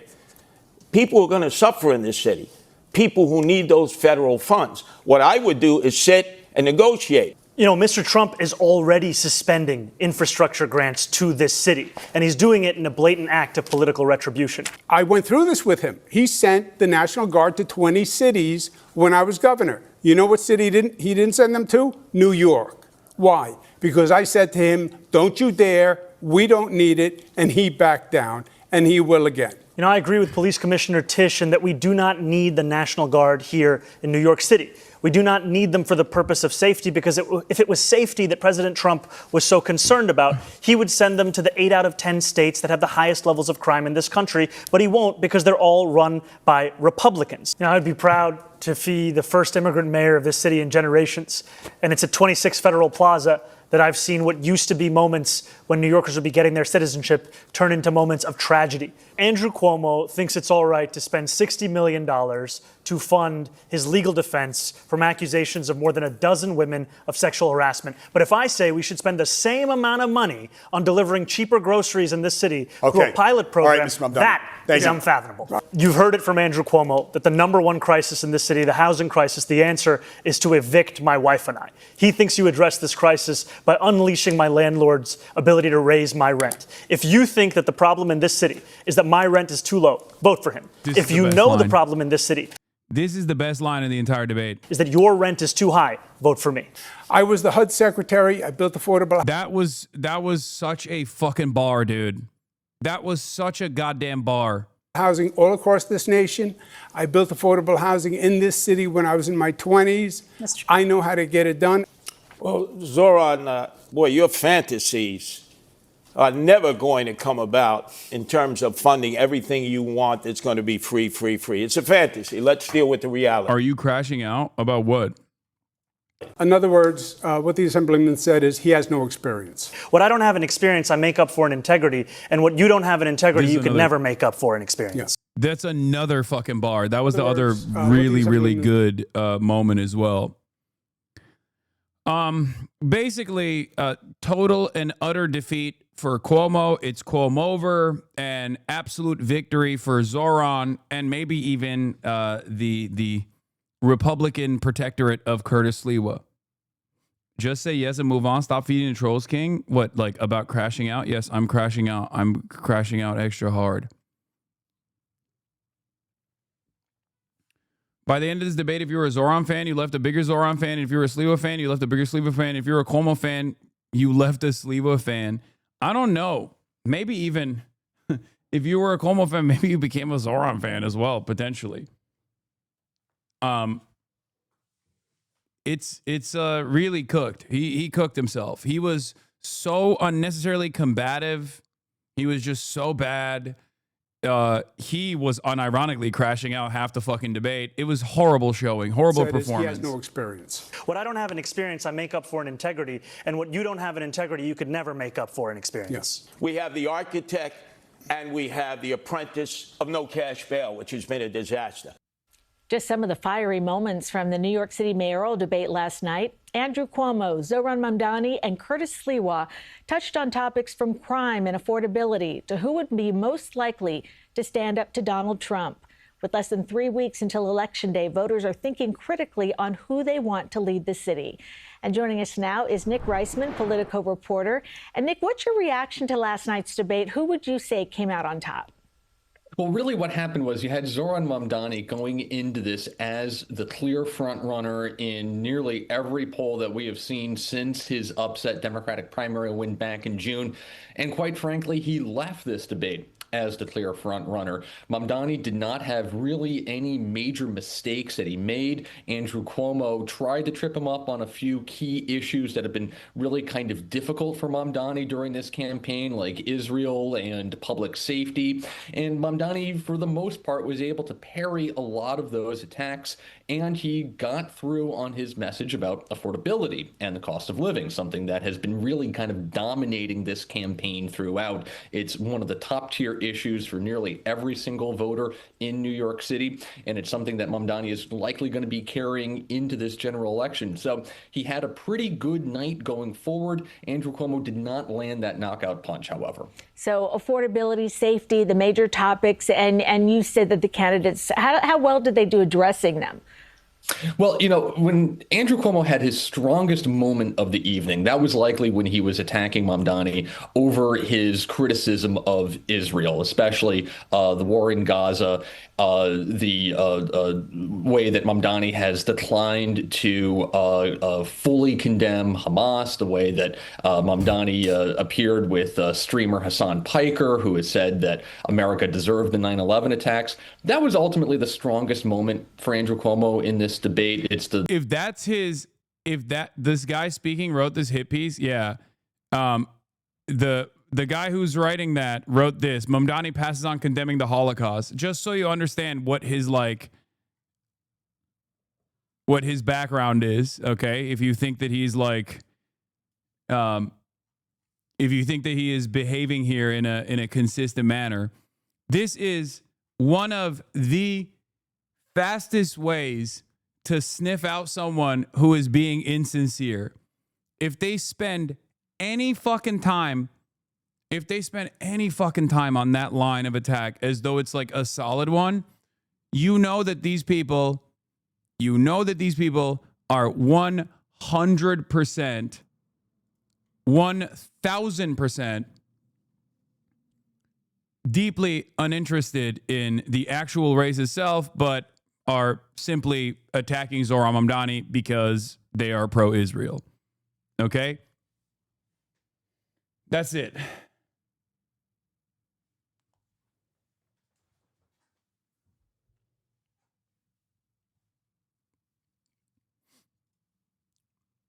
It's probably one of the easiest telltale signs that someone is not all there.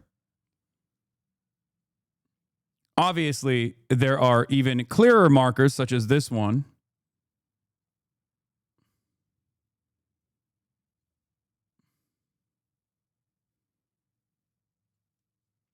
But, oh yeah, this was a funny take as well. It kills me that Curtis and Zohran will address each other moderately cordially, but every time Cuomo speaks, they're both like, oh, so now the sex offender wants to chime in. Yeah, true.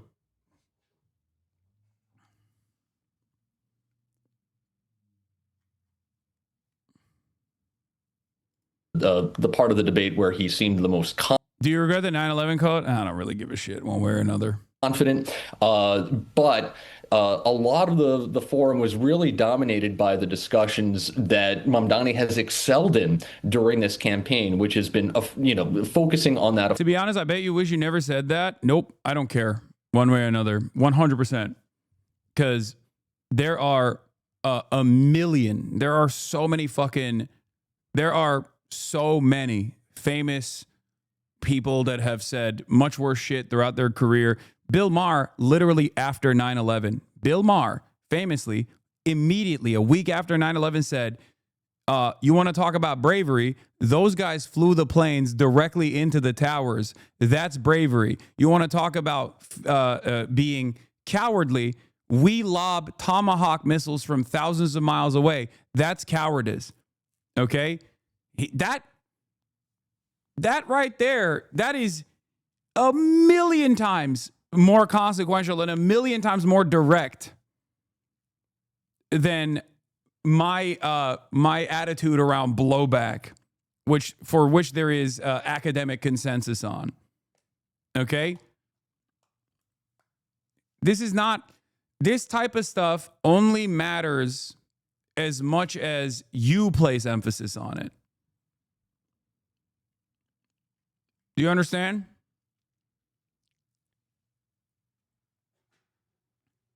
The energy that you put into it, the energy that you, if you take your opposition's framing sincerely on this kind of stuff, you are giving it more air. You are giving it more legitimacy. This is a real misstep that the Democrats play into all the time. Okay?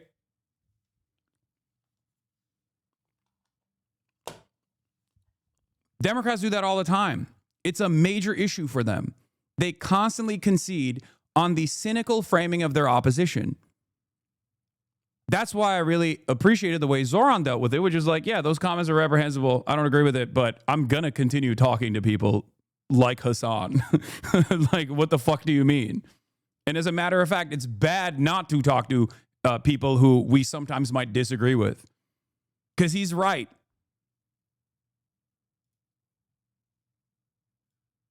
Okay?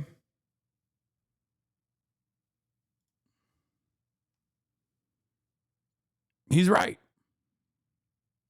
Affordability issue. Even at the end, when Cuomo tried to debate Mamdani on the Christopher Columbus statue, Mamdani wasn't going to bite on that. He said, I'm focused on affordability, laser focused on that cost of living concern, the debate over the statue and these kind of like local culture wars. He's not going to engage on something like that. There's been a lot of message discipline that we've seen from the Mamdani campaign really throughout the summer and heading into the fall, and that served him pretty well so far. Well, last night was very important for Andrew Cuomo, who trails Mamdani. How do you think the former governor did in convincing voters that he is the better alternative? What Andrew Cuomo needs to do here is... I'm pretty sure this guy wrote a new Politico article as well, also saying this exact same thing that he said about the high point in the debate in a new Politico article as well. But once again, utterly irrelevant. It convinced moderate Democratic voters who are uneasy with a hard left candidate like Mamdani. He's a Democratic socialist. Like he is actively trying to farm. He is actively trying to farm a pro Cuomo perspective on CBS News local broadcast. And this is what the fuck the responses are to this like to this like otherwise idiotic back and forth here. In Manhattan, Hasan Piker is a kitchen table issue. How is a mayor going to make New York City more affordable? Is he going to make landlords charge half rent, whatever? Even though the polls say Sliwa at 1%, he's got my vote. Thank God we sold our house in Astoria, Queens last year, moved to Florida.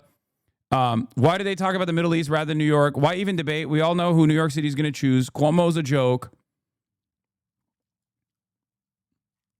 A couple takes on Curtis Sliwa. Zohran reposted this recap on Instagram. New York City more affordable. Zohran loves Hasan Go Piker. ahead, That guy Madami. is too sexy. We I don't have like the him at all. architect and I the don't like the apprentice. way that he makes me feel. There He are gave the hooligans finger in to the Christopher streets. You Columbus, can't one of the walk down best the Italians street we've without ever getting had. shot. He's Take it literally from a me. I've terrorist. been He shot wants to kill 17 all different Jews. times. He refuses to I denounce don't have a Hamas. credit He card. I refuses have to a debit denounce card. Hasan. I Are they trust the same anyone. thing? I'm not sure. Yeah, I've smoked weed. I'm cool as hell. As mayor, I will make New York City more affordable. Zohran. Hell yeah.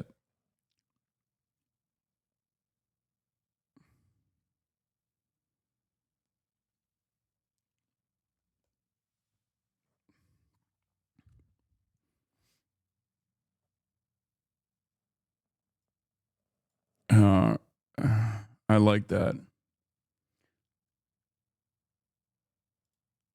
I was waiting for Cuomo to say Hamas Piker. That would have been even funnier.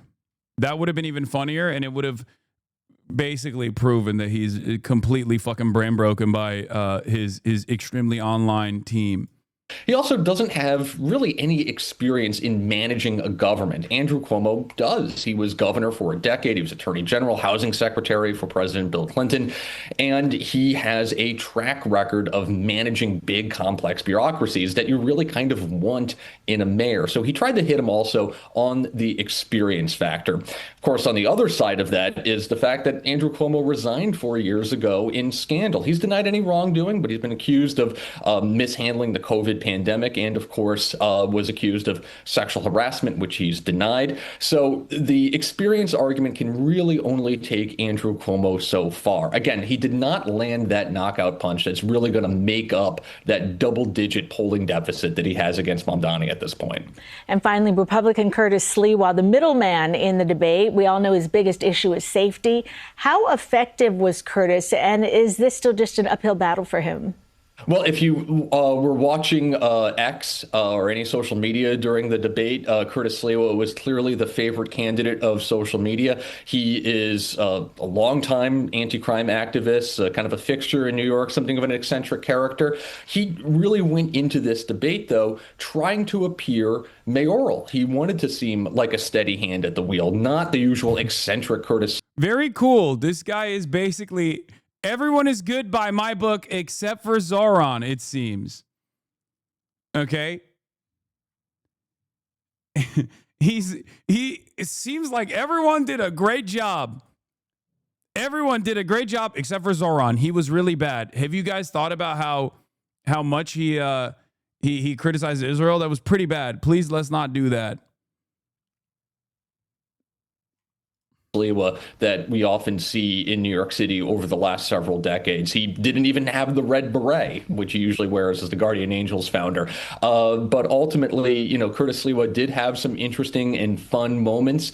Look, he's got an uphill climb. He's a Republican running in a very Democratic city that tends to elect Democrats, with some exceptions. So it's going to be interesting to see if Curtis Sliwa can somehow retain enough Republican votes that Andrew Cuomo, quite frankly, is going to be competing for if he wants to stitch together a winning coalition. All right. Nick Reisman, Politico reporter, thank you so much for joining us. Appreciate it. Thanks for having me. We have much. Why are they talking so much about Curtis? Because every moment that you talk about Curtis Sliwa's debate performance and every moment that you talk about Andrew Cuomo's performance is a moment that you don't have to talk about how well Zohran did. In New York City, mayoral frontrunner Zohran Mamdani lead is growing among likely and registered voters, according to Fox News polls.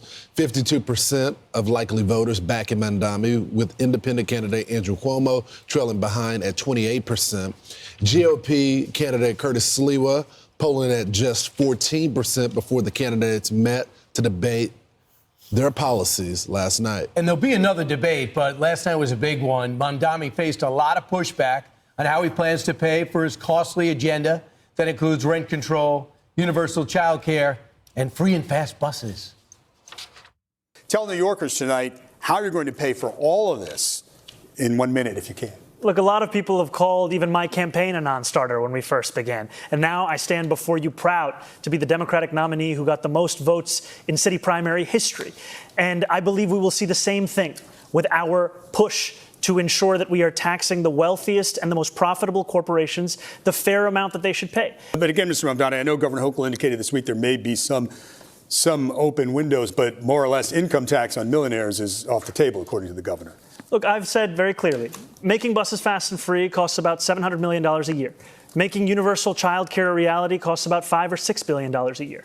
If you raise the state's top corporate tax rate to match that of New Jersey, you'd be raising $5 billion in and of itself. Well, Zohran, boy, your fantasies are never going to come about in terms of funding everything you want that's going to be free, free, free. It's a fantasy. Let's deal with the reality. The Assemblyman's whole plan is based on a myth. He said he's going to raise the taxes the same as New Jersey, corporate tax. No, it would be double the tax. You would see New Yorkers on I-95 fleeing to Florida. Governor Cuomo is 100% right, but I digress. And just over the bridge in New Jersey, Republican Jack Ciattarelli is closing the gap on Democrat Mikey Sherrill. According to a Fox News poll, get this, Ciattarelli is now trailing by only 5 points among likely voters after trailing by 8 points last month. Sherrill, on the other hand, losing points on honesty and trust among registered voters, dropping 4 points since September. Ciattarelli losing just 1 point in that category.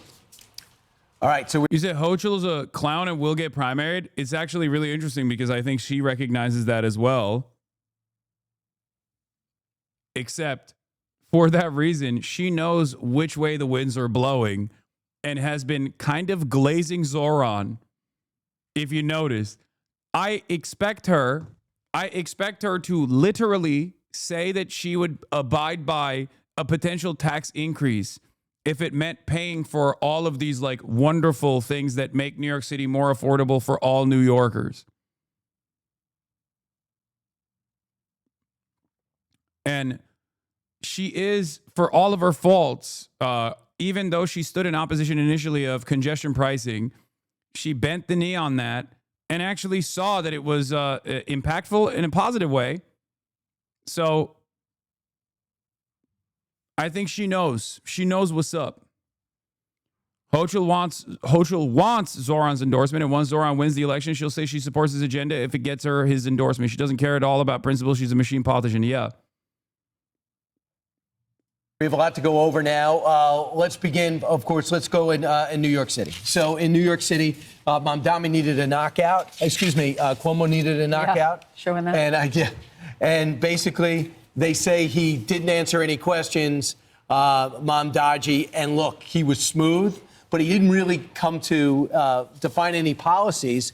And I thought Governor Cuomo spent a lot of time explaining, what's about the accusations? What about the COVID deaths? What about the advance you got on your book? So when you're explaining your own background, it doesn't really work. The best, most clearest guy is Curtis Sliwa. He's just trailing by way too much. Well, it was really the top two individuals in this race are Mamdani and Cuomo. So the gloves really. Oh no, man! After last night's performance, maybe the top two are actually Mamdani and Sliwa. He just said Mundaji, dude. It's awesome. How once he is mayor, inshallah, how will they bastardize his name further? Came off between those two, and Mamdani. Because I do think it's half because people just have a hard time saying his name, like white people especially. I think have a hard time saying his name because there are plenty of prominent allies of Mamdani that sometimes have a hard time saying his name as well, right? But there is definitely an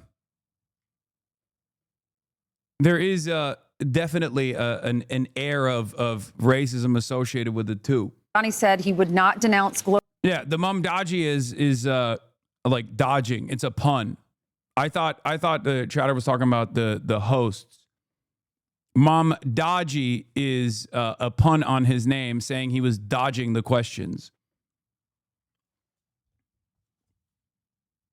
Mobilized the Intifada and said he was horrified by the genocide of the Palestinians. And remember on Martha's show, he said, I really don't have an opinion on whether or not Hamas should put down their weapons. When he was asked about that, he said, of course, I believe they should lay down their arms. Yeah, how do you do that 2 days later? I mean, that's how you know you can't trust anything that he said. He was given an opportunity in a show to just condemn Hamas and go after well, and then 2 days later, he all of a sudden gets an answer for it. And he said that Israel shouldn't be a Jewish state. Right. He said that in the past. But do you understand? I can't believe it.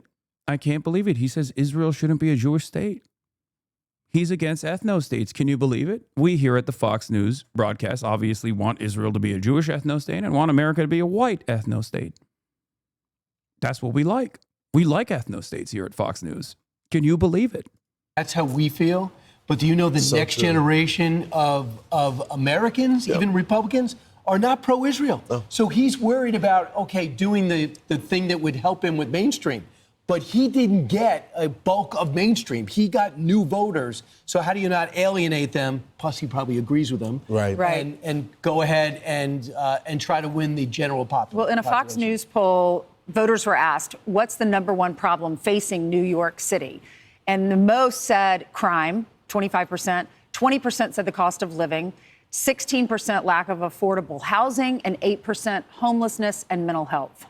I would just add to this. When you say crime is the number one thing, it comes, how does Mamdani want to handle crime? He has not agreed to renew Jessica Tisch, who's done an unbelievable job here. He says he's not ready to make a decision. That would be the biggest layup. And he's got this this must drive you crazy. Mm-hmm. The Civilian Complaint Review Board. No, he can't explain what it's going to do, but his board will decide how cops will be punished or not punished, fined or fired. And you never take that away from the commission. How is that going to work out? This is the shocking part when it comes to the people and the candidates that they trust for the best job on cost of living. Mamdani gets it by 49%. Sliwa's at 17%. Cuomo's at 32%. On housing, 49% is for Mamdani, 16% for Sliwa. 33% on. Oof.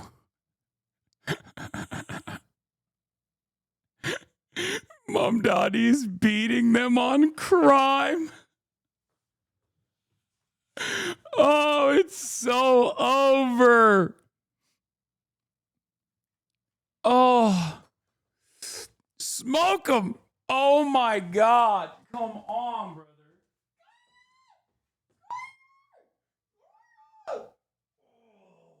Who's our lady? Who's my big lady?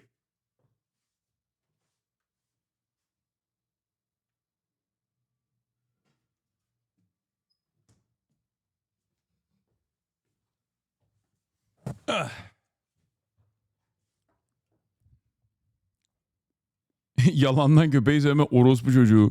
Senin ananı sikerim ha. Yalandan. Ananın amını yaladım.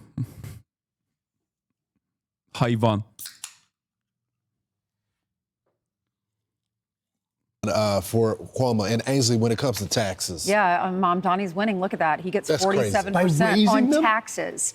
And then crime, he gets the most with 40%. They trust him the most. He'll do the better job, they say. How crazy is that? That a guy that wants to let criminals out, close Rikers Island, have social workers to domestic disputes, and he gets the best marks on crime. I'm not a New Yorker, so maybe you live in New York. I don't understand. I don't understand the connection. Maybe there's just a different. I get the housing thing because he's talking about affordability and all of this, but the crime thing, saying that you're going to defund. I think it is nutty. It is totally nutty that Zohran has basically repackaged defunding the police by being like, we got to take some of the toll off of these wonderful law enforcement officers and focus on areas where crime manifests, you know, improve people's material conditions, and also hire a network of social workers to be tasked with dealing with a lot of these like mental health crises as opposed to cops. And people were like, wow, that's a brilliant idea. I love it. That is a brilliant idea. What a spectacular message. I have never heard this before. Certainly no one has ever brought this up. No one has ever brought this up. Is he wrong, though? What do you mean? This is the position. This is the left position, okay? This has been the left position.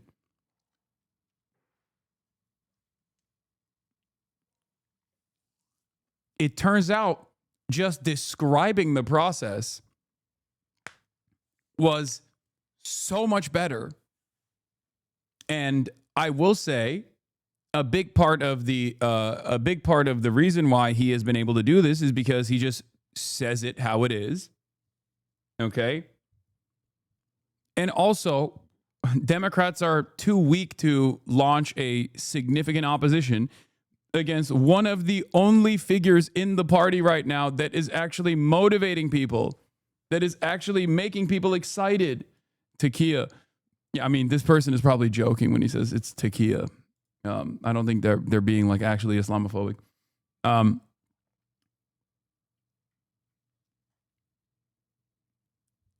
That's it. Message packaging on the left is so ass. Yeah, I think that's part of the problem for sure. That's definitely part of the problem.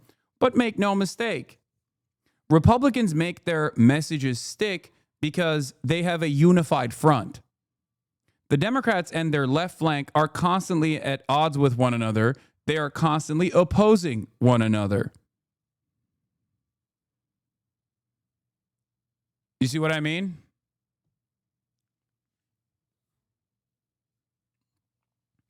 And therefore, there is no unified messaging front on issues like this one.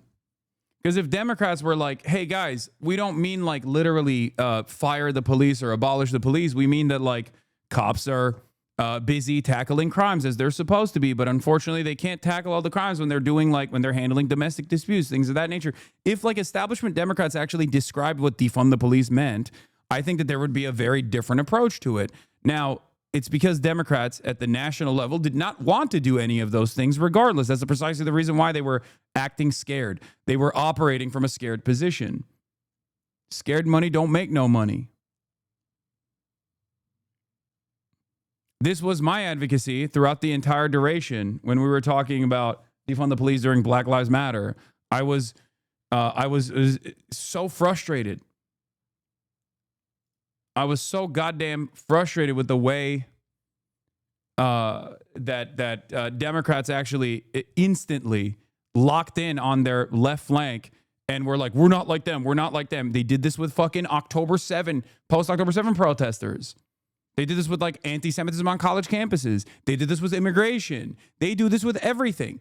The National Democratic Party are seen as insincere, hypocritical, whiny little smug, entitled babies for a reason, for a very good reason, because they are that. Okay? Because they consistently lean into the most cynical oppositional framing on every single issue. And they hand victory after victory on the messaging front to the Republicans. Okay? And this is the product of that. Zohran is not doing that. The police, I don't understand how that's good. But here's the problem with housing, Lawrence. Your bills are, you're going to make less money. 100%. Your taxes will go 100%. up. So when it comes to your housing, you're going to have to skimp in other areas. Yeah. So here is a look at how the candidates tackled crime. We have the architect and we have the apprentice of no cash bail, which has been a disaster. We have the architect and the apprentice here of Raise the Age. My own son was almost killed because of that in a gang attack. We have the architect and we have the apprentice of Close Rikers Island, which would just release criminals in the street. Thank God I'm not a professional politician, because they have helped create this crime crisis in the city that we face. I would add 5,000 police, put 1,500 in the subways. Dude, that is such a crazy fucking way to talk about this issue, by the way. No wonder people, I think, like Zohran's, no wonder why people think Zohran's method is actually smarter. Like, we're gonna put 1,500 cops in the subway, 5,000 extra police units. Like, by the way, no one ever asks, how are you gonna pay for that? When it comes to 5,000 new cops, 5,000 new heads, training, gear, overtime pay, hazard pay, Candy Crush subscription so you can get like tier 3 drops on Candy Crush when you're in the fucking subway station. None of that is ever called into question. People only ask, how are you going to pay for it, when it's about fast and free buses. No one ever says, how are we going to pay for 5,000 extra cops? I mean, I guess they technically did ask Andrew Cuomo. He didn't end up answering it. But, like, you know, it's just broadly not a thing. How are we going to pay for it with military expenditures? Never asked at the national level. It's only a question for when politicians accidentally arrive at, like, a reasonable policy that actually helps working class Americans.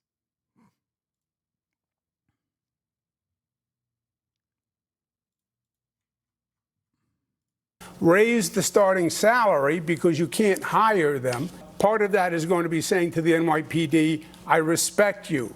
I don't think you're wicked, as the Assemblyman said. I don't think you're corrupt. I don't think you're racists. I value you. I will have your back. I'll be a mayor to work with you. If you want an actual approach to lower crime, look at our Department of Community Safety. That is something that has been hailed by experts as addressing so many of the pieces of why New Yorkers are not feeling safe today.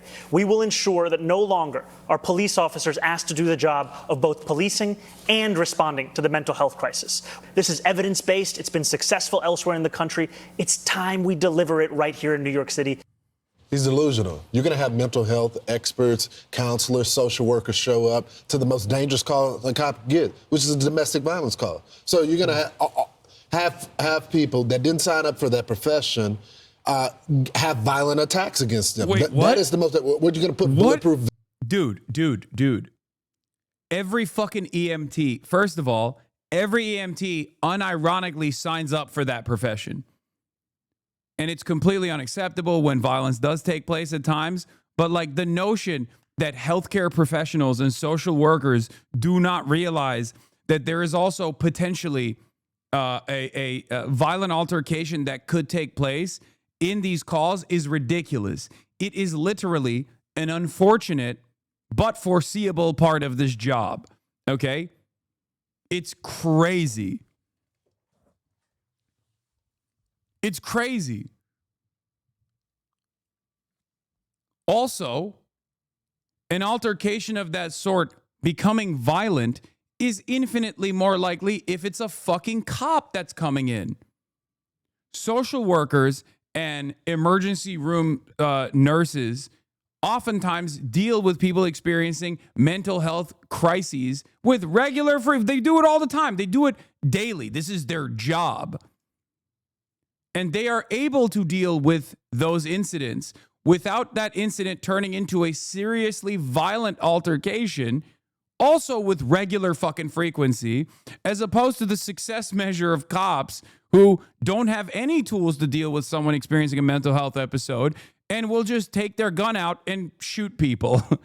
Police are also an objectively threatening presence. It is the job. It is a part of the requirement. Like, you have to have authority over the person that you're commanding. In many circumstances, that's not the appropriate measure.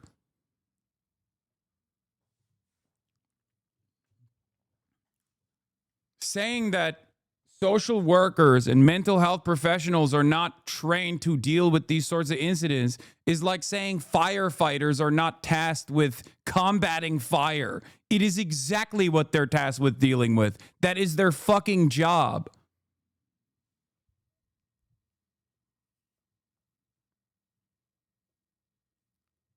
And unlike cops, social workers, and many of them that are in this chat right now, will tell you personally that they are trained to de-escalate.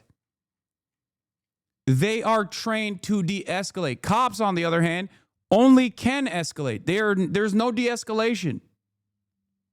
Best on them as they're going out there to talk with these candidates. It's crazy. My daughter's calling. So I just to add to this, one of the other categories is how you going to deal with President Trump. And Governor Cuomo says, look, I've had fights with Trump, before, but I have to work with him. Sliwa says, I don't. This is such a funny approach that these guys have because they're obviously objectively pro-Trump, but also they have to be pro-Cuomo here. So I wonder what they're going to say. They're going to be like, well, Cuomo and Trump have a better working relationship, I guess. Like, so he'll be better at opposing Trump. Is that because they have to farm Cuomo here because they know that he's the only shot that they have of thwarting a Zohran victory that is imminent.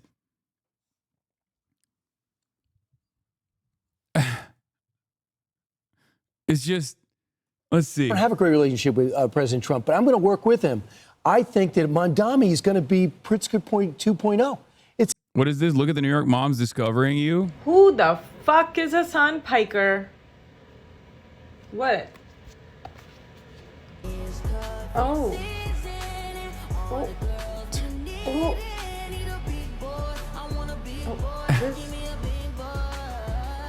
Wow.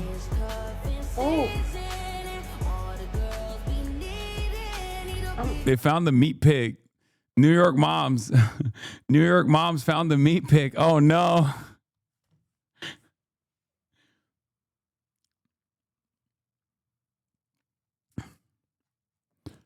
Ay, ay, ay.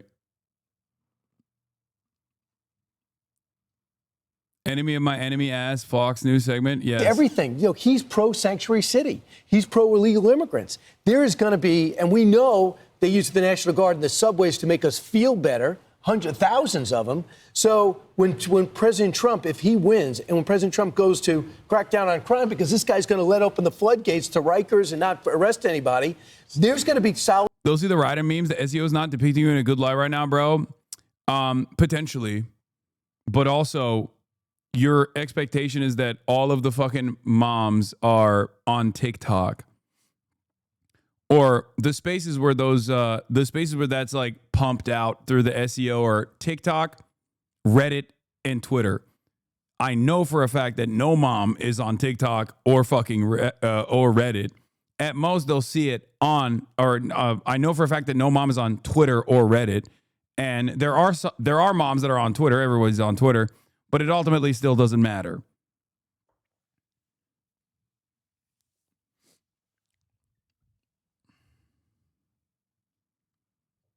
Friction. And as Cuomo says, like, are you an idiot? How can you possibly fight with a guy that has billions of dollars in his coffers to give you or not give you? You have to work with him. I just can't believe these. What the fuck? What did the interest happen here? Hasan Piker naked spiked? Wait, what the fuck? October 17th? This morning? Why did it spike? That makes no sense. What?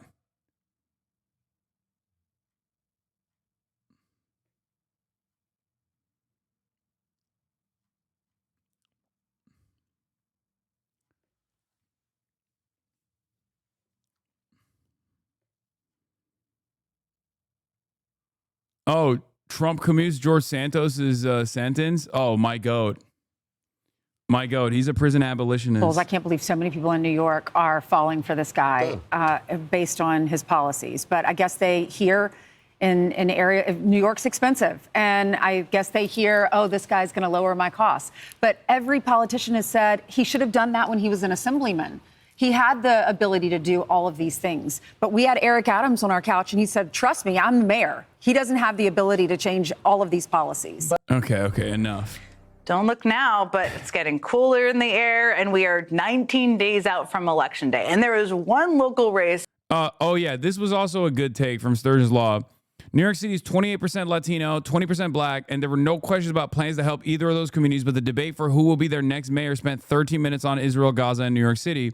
Sturgeon's Law says, we need to be able to have an honest discussion about why the moderators ignore local communities and give so much time to questions about a foreign country most New Yorkers don't support without the usual false accusations of anti-Semitism, terrorist sympathy, etc. It's true. Probably because the leading candidate started his political career with a crusade against it.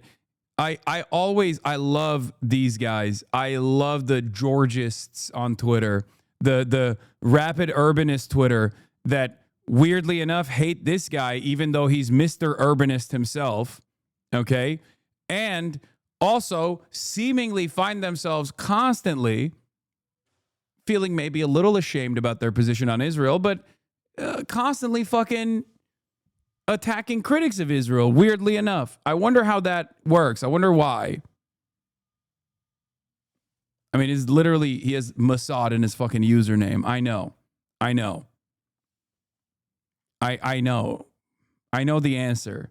No, it's not just that they're Islamophobic. Obviously, Islamophobia is a big component to the Zionist charge.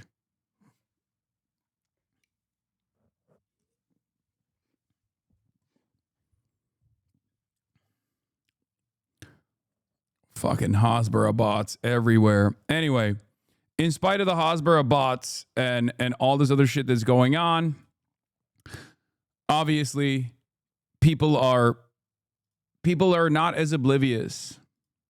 That's getting more national attention than most. And tonight, in the very first general election debate of the New York City mayoral race, Democratic nominee Zohran Mamdani faced off against Andrew Cuomo, the disgraced former governor who is now running as an independent, along with the Republican nominee Curtis Sliwa, who is sandwiched. I guess that's what you call a Pisaki bomb, baby. Right in the middle there. And there was a lot in this debate. But one of the questions the candidates were asked was how they would respond if Trump deployed the National Guard in New York City, like he has in so many other cities. This is how Zohran Mamdani responded. I agree with Police Commissioner Tish in that we do not need the National Guard here in New York City. We do not need them for the purpose of safety, because if it was safety that President Trump was so concerned about, he would send them to the 8 out of 10 states that have the highest levels of crime in this country. But he won't, because they're all run by Republicans. What New Yorkers need is a mayor who can stand up to Donald Trump and actually deliver on that safety. When Donald Trump sent ICE agents on people in Los Angeles, Andrew Cuomo said that New Yorkers need not overreact. That is the furthest answer that New Yorkers are looking for. They are looking for someone who will lead, someone who will say that they will have their back, someone who will actually fight for the people of this city. And that's who I am, because I'm not funded by the same donors that gave us Donald Trump's second term, which isn't something that Andrew Cuomo can say. Joining me now for an exclusive interview following that debate is the Democratic nominee for mayor of New York City, Assemblyman Zohran Mamdani. I should just note for viewers, you just did a 2-hour debate, so I appreciate you still being able to talk and being here with me this evening. So we watched, of course, the whole debate. For a mayoral debate, a lot of the debate was about Donald Trump and what he might try to do to the city. We played one part of it there. But what did you make of your opponent's answers on how and if they would stand up to Trump? You know, I think we saw the fact that while Donald Trump wasn't on that stage, his puppet Andrew Cuomo was. And we saw not only just the same kind of name calling and distractions, but the inability to stand up to the very billionaires that have been funding both the Trump administration and the Cuomo campaign. And what New Yorkers are looking for right now, as the Trump administration is detaining young girls as young as 6 years old and deporting them out of the city, is a mayor who will actually stand up for the people of the city. And frankly, we did not see that in Andrew Cuomo. And we even saw more willingness to stand up from the Republican candidate, because unlike Cuomo, he can't be bought by the same donors. It's quite a place to find yourself. Let's talk about a specific example, because I think the reason this question was so important is that cities like New York City and Chicago and other blue cities are just the targets by the Trump administration, as you've talked about. Now, Trump is currently trying to withhold billions of dollars of infrastructure funding from New York City as part of his shutdown strategy, as you're well aware. You talked about this a little bit in the debate, but how specifically would you respond as mayor to make sure his retribution campaign doesn't hurt everyday New Yorkers? Because it could have a big impact if he keeps holding it back. You know, I think time and time again, we see Donald Trump try to make this into a personal battle of political retribution. But these are attacks not on any one representative. They're attacks on the entire city. And what my job as mayor would be to tell New Yorkers how the suspension of $18 billion would continue to trap them in bumper-to-bumper traffic. It would continue to leave them in long train delays. And it would actually rob tens of thousands of New Yorkers of the jobs that they could have if this money that were owed was actually to be delivered to them. I think two things that Curtis Lewa definitely fucked up on, in spite of the fact that he actually looked more progressive than Andrew fucking Cuomo did, was when he said we can't expand the subway into Harlem, okay? Because that's very obviously not only like a racially charged thing that he's stating, but also it's not even like it doesn't even make sense for this day and age. That's like 1970s racism. And the other area where he fucked up was when he talked about the congestion pricing, saying that he was the only candidate on stage who was against congestion pricing. Those were two moments where it was like very obvious that he just looked silly and stupid, and I think that made him look worse overall. But also, his background is already pretty silly. I mean, there's a reason why he's run a million times for mayor and has lost consistently. us. And what I would also do is not treat the words of Donald Trump as law just by virtue of them coming out of his mouth. We've seen Democrats across the country, especially in California, come together to put together legal lawsuits that have then resulted that for every dollar they spend, more than $30,000 in federal funds being received that would have otherwise been withheld. It's important that we have a mayor who can work with the attorney general here, work with the governor here. I'm proud to have both of their endorsements. We would work together to protect New Yorkers from these kinds of political acts of retribution. Yeah, preparing for legal action feels unfortunately like the part of every elected official's job in this moment. Andrew Cuomo said a lot of things tonight. He said during the debate that you are not, quote, representative of the Muslim community of New York. What on earth do you think he meant by that? And what is your message to Muslim New Yorkers about why they should choose you over him to be the next mayor? You know, I can't tell you what exactly he meant by that. I can only say that it took this campaign for Andrew Cuomo to actually understand that there is a Muslim community in this city and in this state. He was the governor for 10 years. He couldn't name a single mosque that he went to.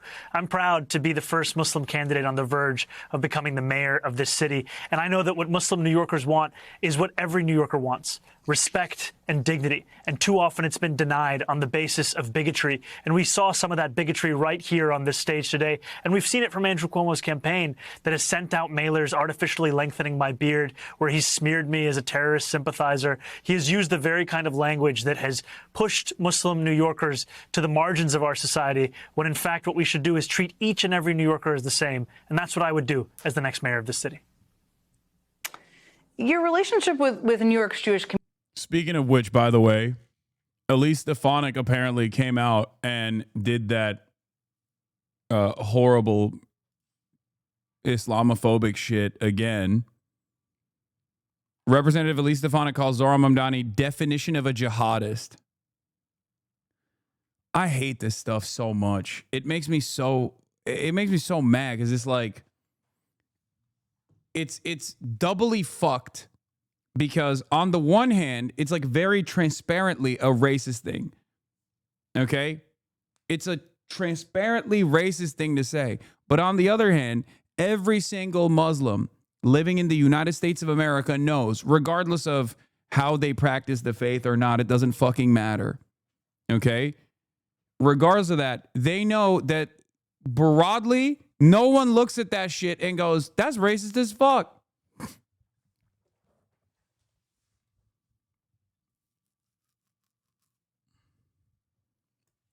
Is so fucking annoying. Like, there is no world where you could make an equivalent counter to any other marginalized identity in this country, like actually marginalized identity, not like Polish people or Italian people or something. Like, I'm talking straight up like Jewish people on the virtue of their religion. You know, you can't get away with, or like black people or Hispanic people in that way. Anyone that transparently reduces someone to a racialized stereotype like that would get called out.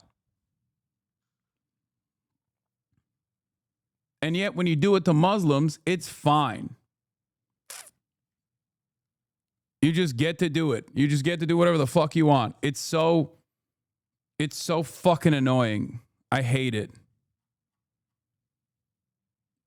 Yeah. And then she doubled down, by the way. Representative Elise Stefanik calls Zohran Mamdani's definition of jihadist because he is.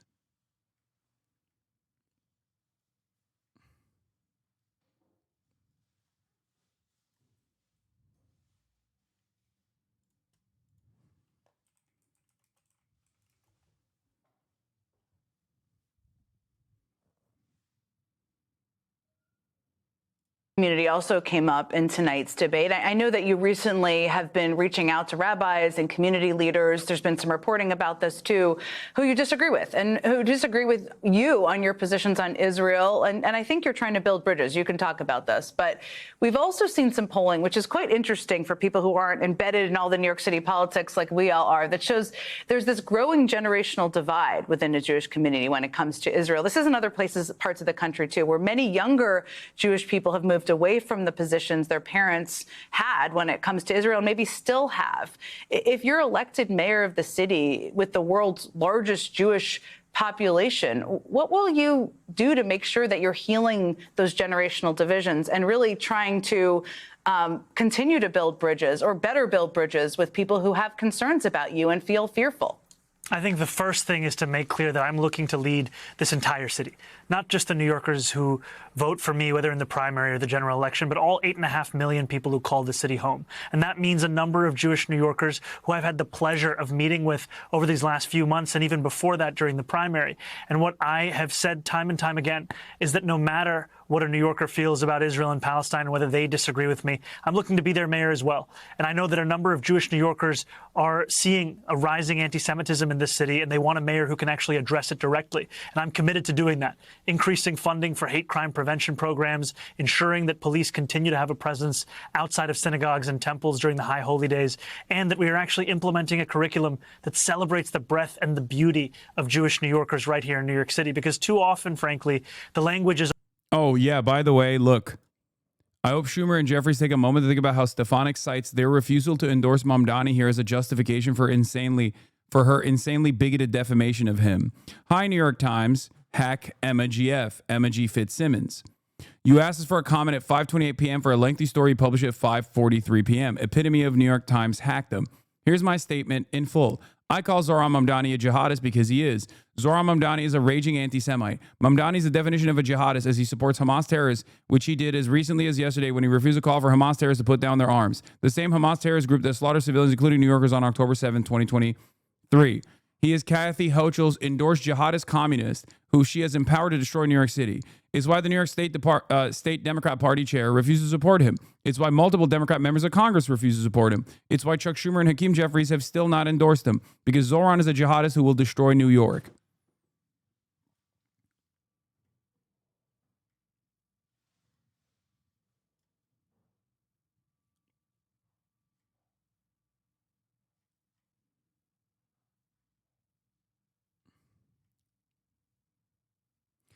This was the AIPAC attack dog in New York State politics that rose to prominence under the leadership of the Democrats, mind you, when she used the committee position that she had to get a bunch of Ivy League presidents to resign in disgrace because they were not sufficiently pro-Israel. And they were already. These Ivy League presidents were already pro-Israel, obviously. They're fucking Ivy League institution presidents. Okay? The ADL praised Elise Stefanik yesterday for her tolerant approach in the aftermath of the leaks that came from young Republicans, New York young Republicans, talking about praising Adolf Hitler and putting gas chambers and putting their enemies in gas chambers. Okay?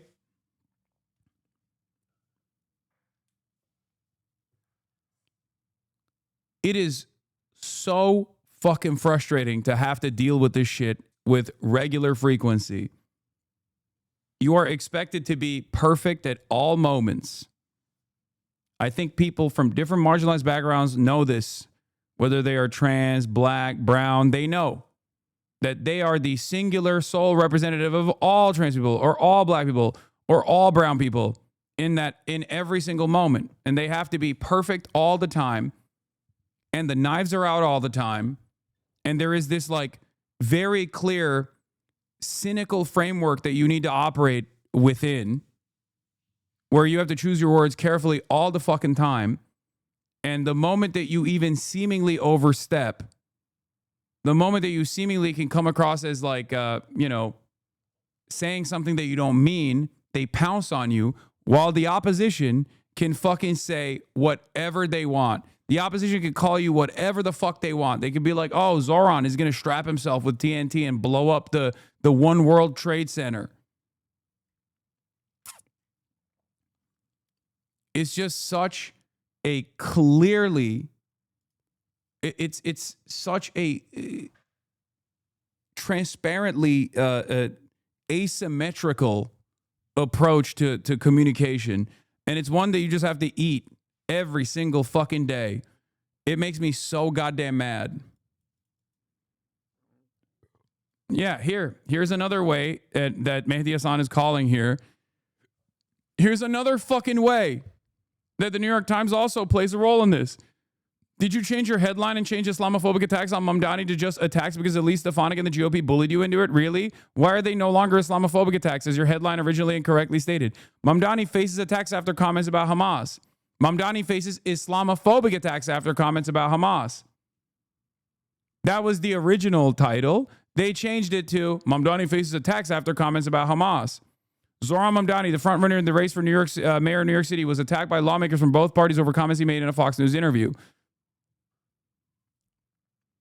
Then they made it worse. Zohran Mamdani, the frontrunner in the race for mayor of New York City, was criticized by lawmakers from both parties after he dodged a question about Hamas's future.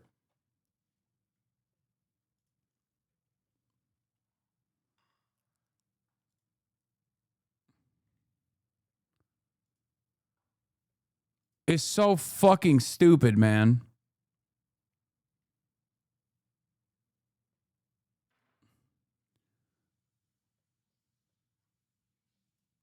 Like, I don't run around crying about racism all the fucking time.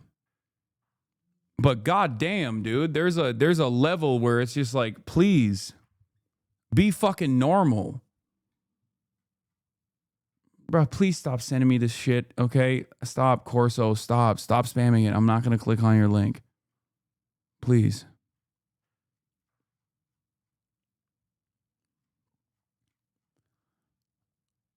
It's so frustrating. It's doubly frustrating because it's transparent what this is. And if you're Muslim, you know exactly what it is. And you also fucking know that there's nothing you can do about it because the broad majority also think that that is an appropriate way to fucking approach the conversation. Only will you protect Jewish New Yorkers? It also has to be, will you celebrate and cherish those New Yorkers? And I will do that for Jewish New Yorkers and for every New Yorker because this is their city. You seem to have said, and you tell me, these are your words, that you believe that Israel, of course, has the right to exist, but not necessarily that it should be a Jewish state. Help explain for people who are concerned about that or feel like it's a threat to their religion why that's not the case. You know, I've said time and again that my focus... Even with like the jihad thing, okay? Like, do you talk about the actual definition of jihad and correctly point to, or the definition of like martyrdom or definition of jihad, and try to explain to Americans the cultural references being completely distorted? Because that requires time, that requires effort, and many people are not going to understand it regardless of what you fucking say. So you have to operate within the confines of like American understanding of what that word implies. And that means, you're going to strap TNT to your fucking chest and blow yourself up. It's so fucking annoying. It's so fucking annoying. You just have to eat it. Even when you are taking an approach that is going to be as broad reaching as possible, you still have to basically say, look, like you can't even explain what it actually means, what the word actually means, because no one will ever fucking take you seriously. And that was one of the things that he did with Intifada, globalize the Intifada. He first explained what it was and why it was like racially charged in this regard as an attack point, right? And then he had to concede on the opposition's framing on that issue.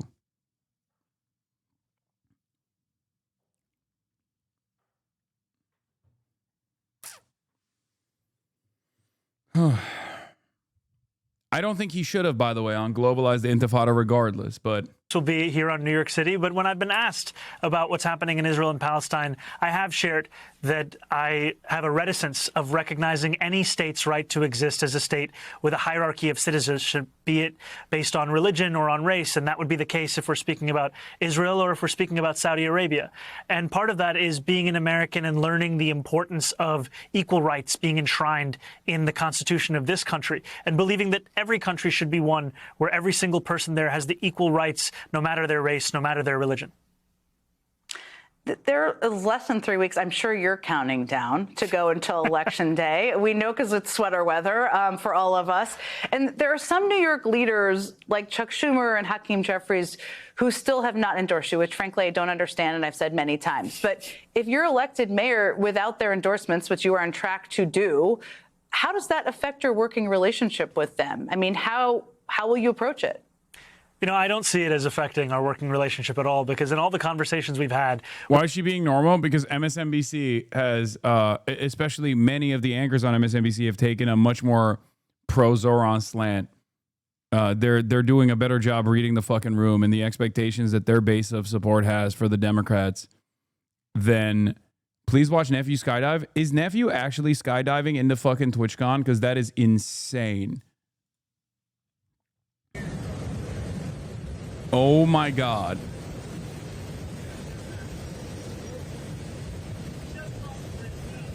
That is maximum bit rate, dude.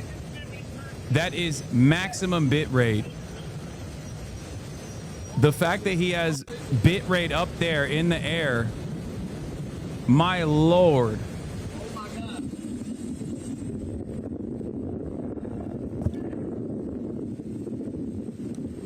That is fucking terrifying.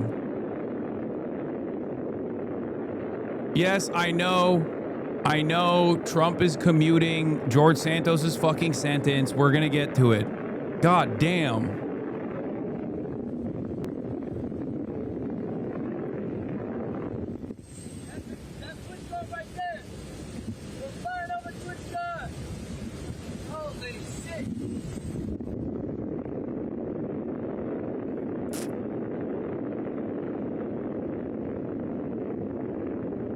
Holy shit.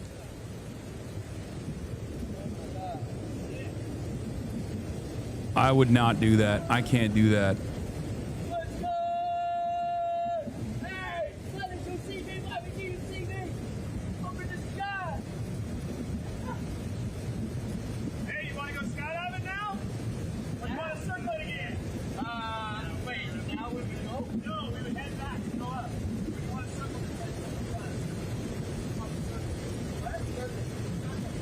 Weren't you dogfighting in planes?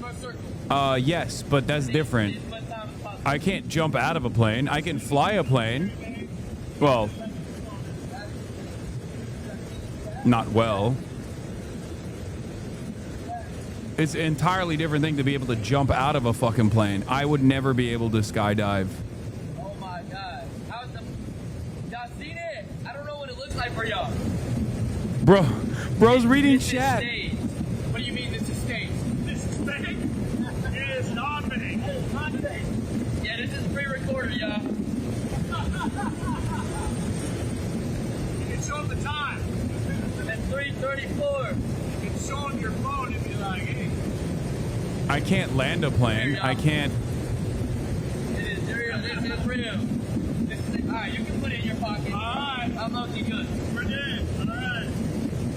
Dude, my hands are sweating. My hands are sweating watching him. This is insanity, dude. This is absolute insanity, brother. What the fuck?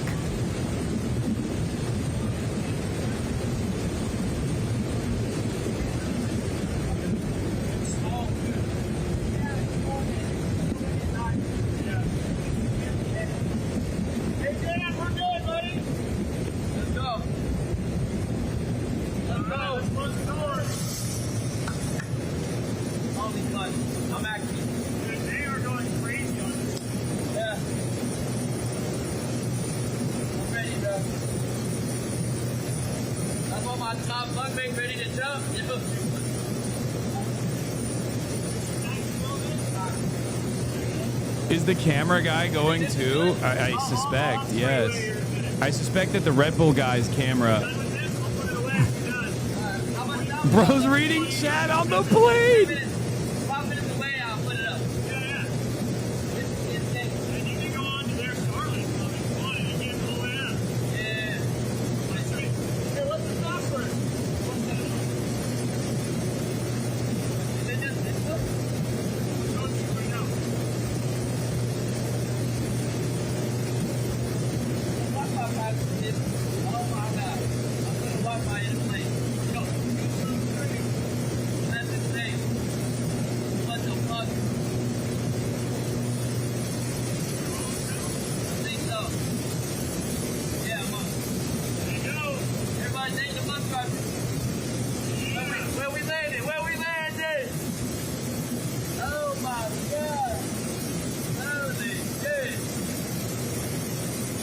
W bit rate. W bit rate. Right now, we're at 2,000 feet. We have 10,000 feet to go. We're going to climb up another 10,000 feet. We're hooked up right now, but we'll tighten everything up. We're all ready to go. When we go, the door's going to open up. It'll get windy like that. And it's going to climb out. When he climbs out, on the floor. We're going to set our butt on the floor, hang our feet out, like we're sitting on the edge of a swimming pool. That's when you're going to put your hands in your harness. I can't believe it. What do you do when we roll out of the plane? I just go like this. Perfect. You march. After a few seconds, you'll feel me tap you on the shoulder. Bring your arms out. Have some fun. You'll be waving. I'm going to tap you one more time. Just let you know I'm going to open the parachute. I cannot believe he has better bit rate than me on a fucking plane, as opposed to me sitting in my house, by the way. My internet fucking cuts out randomly. This motherfucker's on a plane right now and he's got better internet. How is that possible?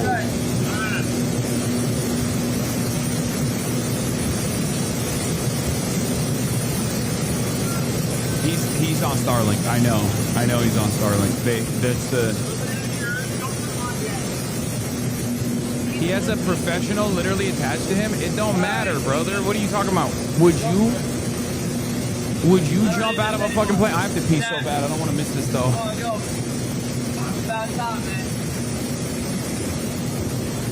How long is the free fall? About 1 minute. 1 minute? Yeah, just under 1 minute.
Is it parasocial that I'm nervous?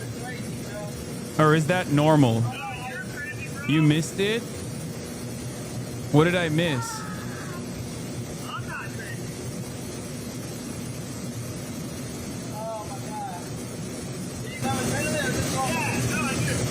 I'm like genuinely fucking nervous. I'm genuinely fucking nervous. I just, holy shit, dude. I'm doing whatever you're doing.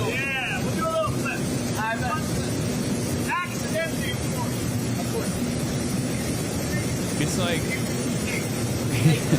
this is like a Twitch streamer meta where he's gonna be like, chat, should I jump out right now? Chat, what should I do with my arms, chat? Nothing to be nervous about. You're not jumping to it. I know. I'm not, but I'm literally, my hands are fucking sweating right now.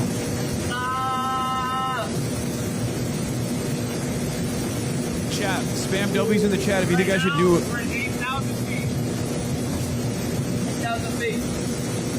Oh my god. I love that people think this was recorded earlier. I like that. This is live, chat. All live today.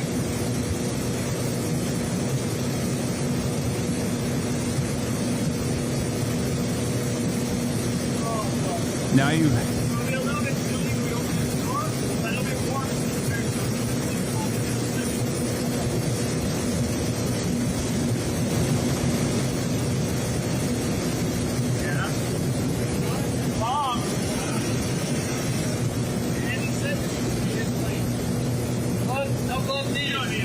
I have mine from my altimeter.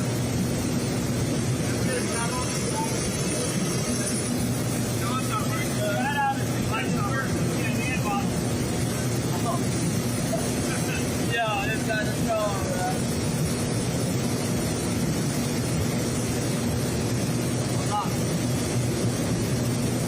100 more feet.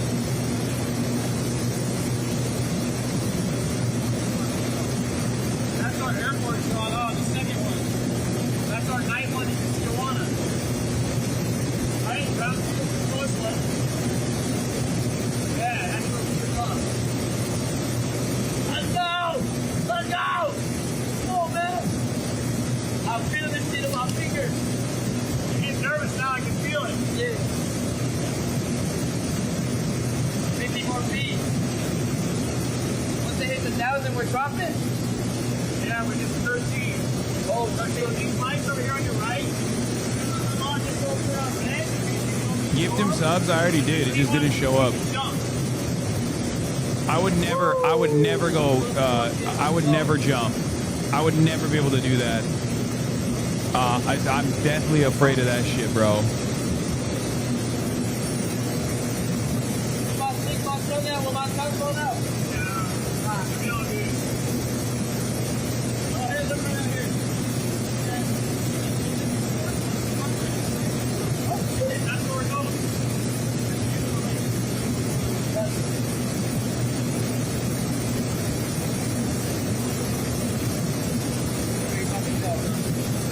Feet in the air. 300 more to go.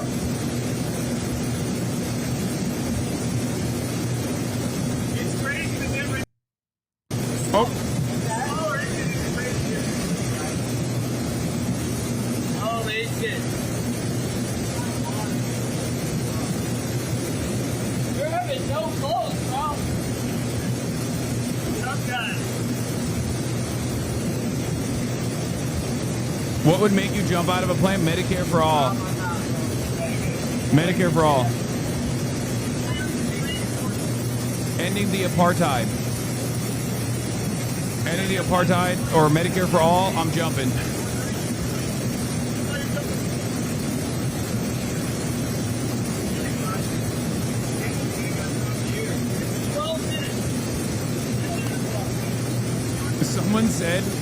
Someone in the chat said, nothing to fear. They're over the open ocean. Dog. At 10,000 feet, there is no difference between a body of water and concrete. You know that, right? What are you talking about? Like, it's just, that's the same thing at that point. Motherfucker thought this was Minecraft, dude. You can just, you have no fall damage if you fall into the water, duh.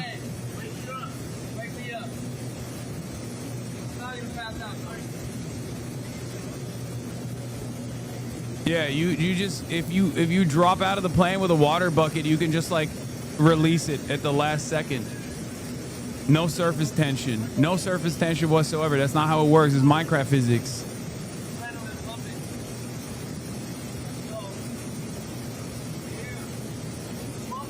Zohran, when you jump and post a nude on main, no, Zohran's already winning. That's not happening. You look more tense than Jason. I am more tense than him. I don't know how he's keeping his cool.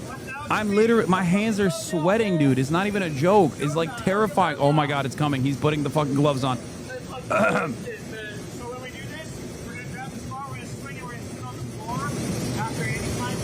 Seemingly, he is not as tense. I don't know why. I don't know what the fuck's going on in his mind, but it's just tandem. Calm down. Brother, you are crazy. Let's go, hey, window protect. Not yet. Not yet. It's small gun release. There'll be a red light. Come on, and red light comes on.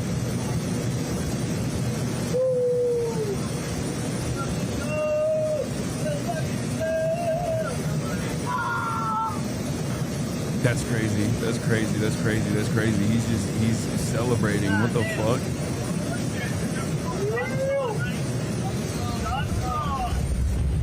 Oh God. Oh, door's open. Oh, door's open. Oh no. Oh no.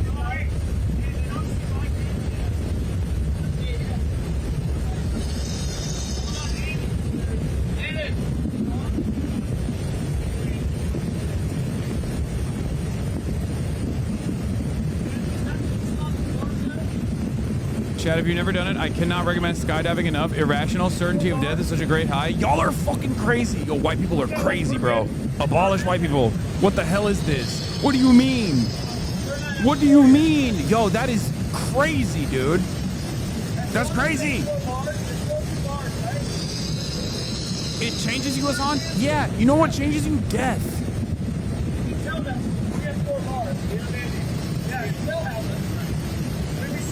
I don't understand it. You've become mega woke. I don't understand it. It freaks me the fuck out. It's like, brother, listen to me. I have literally flown a stunt plane. Okay, I've engaged in dogfighting on a plane, on a stunt plane, and that was terrifying. But like, you're not falling out of the plane, okay? Because the terrifying aspect of it is, what if you fall out of the plane? Okay, you look around and you see the ground and you're like, I'm 10,000 feet in the sky right now on a fucking bicycle, basically.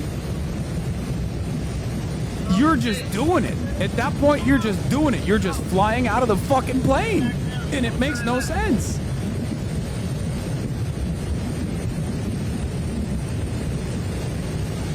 You have a parachute, dumbass. Oh, wait, you have a parachute? Shit, I didn't realize. They make you sign like 20 papers in case you die and record a video before saying it's not their fault if you die. When I did it, they told me people say no during that process. Bro said he's not scared to die earlier. Yeah, that's different. I'm not scared to die if someone like fucking, if I go out in public and someone shoots me. I'm not gonna accelerate the process by jumping out of a fucking plane. Oh! Oh God! Oh God!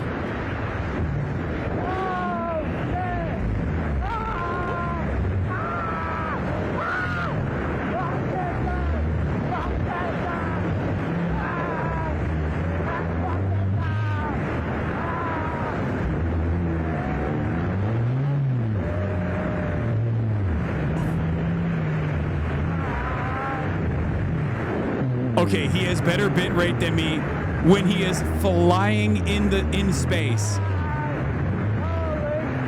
He has better bit rate than me flying in the air. How is that possible? Alright, man! Woo! Woo! Good, buddy? I'm feeling good. Yeah! Let's fucking go! Oh my God. That was fucking crazy. Awesome, dude. Holy fuck. How you doing? You're a fucking legend, bro. You doing good? I'm doing good, man. Let's fucking go.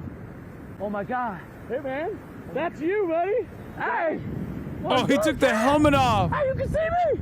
Let's fucking go. Fuck Cancer W's in the job. This guy's a fucking legend, man. Ah! Look at the fucking bottom. Look at the bottom. Is this the mic right here? All right. Yeah, it's live streaming right now, buddy. What if he dropped it on accident? I think so. Woohoo! This is insane. Yeah, hold it a little further. He jumped away from to be able to see your 10,000 face. feet. Oh, I can't. I'm gonna be on. Oh, we got more cables. I have 150 plus solo skydives, and I've spent upwards of 100 weekends at drop zones, and I have never seen someone die. You will never be able to convince me. Let's fucking go. Dude, look at that I didn't water. see no curve. R.I.P. Globeheads. True. That shit doesn't look curved at all. That shit do not look curvy, bro. I'm falling. This is crazy. You want to do a spiral? What does that mean? Point it out in front of us. Okay. Point the camera. We'll do a little spin here. Oh my god. Oh my god. Woohoo! Point it down just a little bit. Yeah. Hey. Woohoo! Oh shit. This is fucking crazy. Pacific Ocean out there? Yo. Tijuana over here. That's Mexico. That's Mexico. Oh. I'm a Red Bull fucking athlete. Right here, man. Yeah. That's home base. That's home base. We got the other parachutes landing right now. I see them. They're circling. I see them. In. This is crazy. I see the world. Lucas, I see the world. Yeah, buddy. That is incredible, It wasn't bro. as scary as you thought, was it? I'm not gonna lie. I trusted you. We got you. I trusted you. This is insane. Welcome to my world. Yeah, your world is crazy. Adrenaline pumping. I can't even feel my legs. But oh my So right God. now we're at about 2,000 feet. Yeah. We're gonna like do a couple spins. Jason is escaping to Mexico to seek asylum. To seek political asylum in Mexico. All right. The only thing we need to talk about is when it comes time to land. I'm gonna say three things when it comes time to land. I'm gonna say ready, set, flare. When I say flare, it's gonna get slow like this. And you lift your feet up and in front of you. Up and in front. The higher you lift your feet, the better our landing's gonna be. Okay. All right? Yeah. If everything goes perfect, I might say stand up. That means take a couple Notice how the steps. skydiving But it's much instructor easier is to slide in on our white. butt. Yeah. And I heard you took I a little did spill notice on your that. ankle a while ago, huh? I did. So maybe we'll just sit down on our butt. Yeah, let's do that. I think this is primarily a Caucasian activity, for take sure. Deep breaths. Look out on the horizon a little bit. Yeah. That'll help with anything if you're feeling like vertigo or anything like that. I'm sure there's plenty of diversity in the people that attempt it, but I'm just saying primarily it feels like a Caucasian activity. So cool. Our view's insane, huh? Yeah. Show them what we're looking at. That is That's insane. Oh my God. Now I'm kind of looking at the wind, judging now we're at 1,000 feet, so we'll be on the ground in 1 minute. Holy fuck, man. One gifted equals one, I don't even know. Yeah. So what I'm doing right now is looking at the wind, judging how we're gonna land, what the wind's doing. Okay. So we can have a nice tiptoe slide in right on our butt landing. All right, I like the sound of that. And I'll let you just hold that camera. You can film yourself or the ground or whatever. I'll do both. Nice and easy. I got a nice windsock down there showing us what's happening. Ooh. Hey, look at the ground, Chad. I mean, even this part is like obviously terrifying, but I guess it's not as terrifying once you get used to the scariest part, which is the part before the parachute, right? Oh my God. Oh. Holy shit. I'm about to touch the grass. All right, here we go. Let's go. All you got to do right now is remember to lift your feet up and in front of you, okay? Let me know when. Like once you accomplish the free falling part of it, this probably doesn't come across as scary. Yeah. All right. Even though touchdown is the most dangerous part at post free fall, right? Just lift them up. We're just gonna sit on our butt. Hey. Beautiful. Let's go. That is how we do it. I can't believe he did it. The mad lad, bro. Awesome. Oh, The sorry, man. absolute mad lad. Holy shit. Respect. I'm alive. Hand me that helmet. I'm alive. Turn and face me when you stand up gently. Okay. Yeah, can you unplug us? Sure. Yeah, do it. How was that? That was fucking.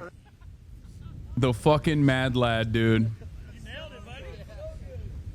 Stand up. You're free, Jason. Come on, get on. What did he do this for? I mean, he's doing a subathon right now. Dude, I got some crazy shots on the phone. The shoe's hot? Yeah, the shoe was hot. Hey, Jay, guess what? They was screaming W's, bro. Yeah. Jason, take off those goggles, buddy. Oh, fuck. God. Hey, welcome to our world, buddy. Come on. This is how we do it. Insane, bro. I don't blame American Every day, Cancer all day. Society. Crazy. That was fun. Are you taking that off now? Let's loosen this up. Holy shit. Holy shit. Wow. What a fucking... we can take this harness off. I'm dizzy, man. What a fucking crazy situation. I can't believe he did that shit. Hey, I did this once in my go, man. tandem. What? That's sick. Oh, sick. You're having a good time up there. I was having a great time. Your turn next. Everybody needs to calm down. Unk is never doing this. Oh, yeah, we can hear you. I'd rather get shot at by the fucking cops than do any of this stuff. Straight down. I gotta have both of my feet on the ground, okay? Nice. How can I help you?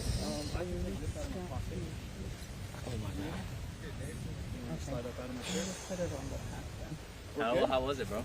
How do you sit down, bro? That was insane. I just was flying, bro. I seen the world. I think I seen fucking like Ron and Lacey and shit. Okay, but you've been shot at by the cops. You need a new thing? Okay, well, this is not the new thing. God damn. Congratulations to nephew.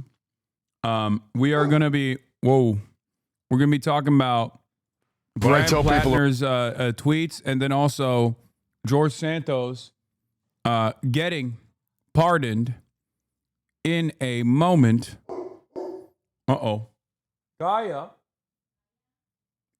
I don't know what she's borking at. But yeah, Grant Platner. We're finally doing it. We're finally talking about it. All the annoying people can now rejoice. Grant Platner has released a statement about his previous comments after his Reddit account was unearthed. And the reality of the matter is, some of the stuff that he has said, pretty solid. Grant Platner's, who is his political director?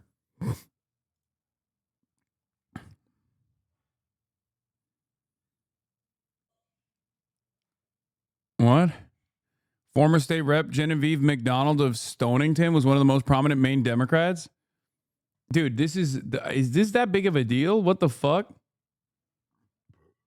Around here that I'm running for Senate. Sometimes the initial reaction is, what the f***?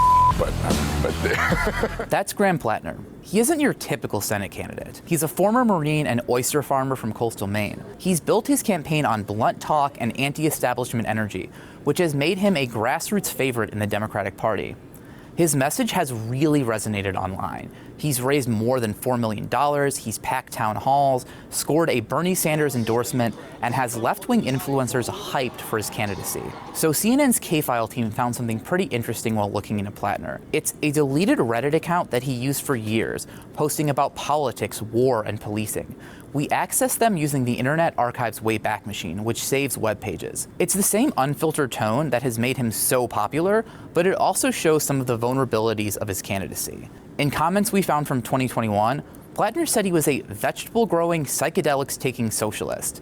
In a thread about people becoming more conservative as they age, he replied, "I got older and became a communist." He often employed crude language toward people he disagreed with. When discussing police misconduct, a user wrote that police officers were, quote, bastards, to which Platner replied, "All of them, in fact." So we talked to Platner, and he told us that he no longer holds many of those views, saying they came from a different time in his life when he felt angry and disillusioned after finishing 4 tours of duty. that was very much me around the internet. I'm not a communist. I'm not a socialist. I own a small business.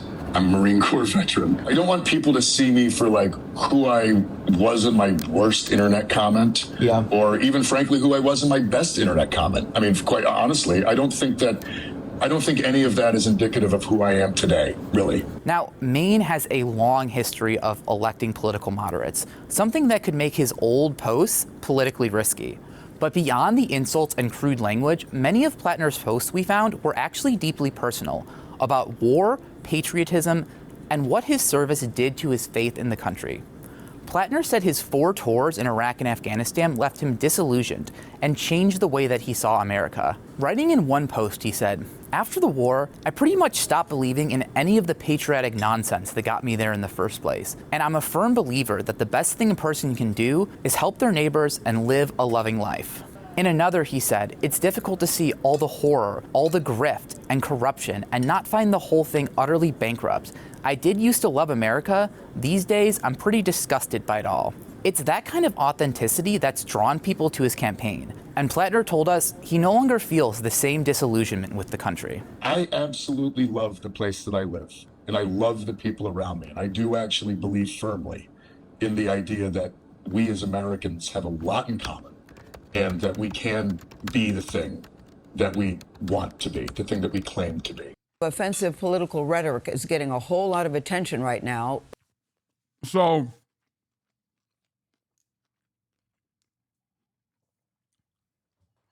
there are there are some things that he said way back in the day that are actually bad. And of course, liberals are, and even leftists are, some of the most like unbearable individuals you will fucking ever encounter. It's specifically this. In 2013, why black people don't tip and says sexual assault victims should take some responsibility and not get so fucked up. Those are unacceptable. Okay? Those are unacceptable. They're also from 2013. I thought this type of political posturing was shit that we had left behind. Yeah, he was a fucking broken-brained jarhead in 2013. This is the shit that people should actually maybe look at with more scrutiny, as opposed to him being like, I'm a socialist, I'm a fucking communist, all this other stuff. Okay? If anything, working through opinions like that, or working through opinions like that, and working through his own personal experience, and reflecting on his service and thinking about it critically is unironically the appropriate thing. I don't know the full scope or the full extent of his comments, but from what I understand, there were some statements he made that, like, I don't have any issue with whatsoever. Graham Platner once called himself a communist, dismissed all police as bastards, said rural white Americans actually are racist and stupid, according to the now deleted posts. Okay? Oh, fuck. Do we have the paywall? Can someone link me the paywall thing? Hasan uniting people from both ends of the political spectrum.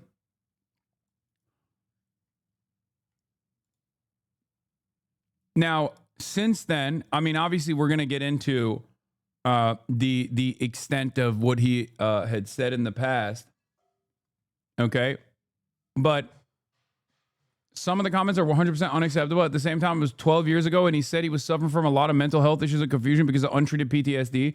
His other posts over time show a much better attitude towards racism and victims of sexual abuse as they get more recent. Exactly. If you look at a guy who's saying, like, racist shit, or saying, if you look at a dude who has gone through this process of saying racist shit or saying heinous shit about, like, victims of sexual assault in fucking 2013, who then turns around and in much recent times in 2020 and onward, talking about how, like, cops are fucking racist and there are a lot of rural white Americans that do exhibit, like, sexist and racist qualities, things like that, then I think it's a little bit, I think it's good to place the emphasis on where he has landed at rather than what he used to say, especially considering that none of this has anything to do with his, like, higher political ambitions.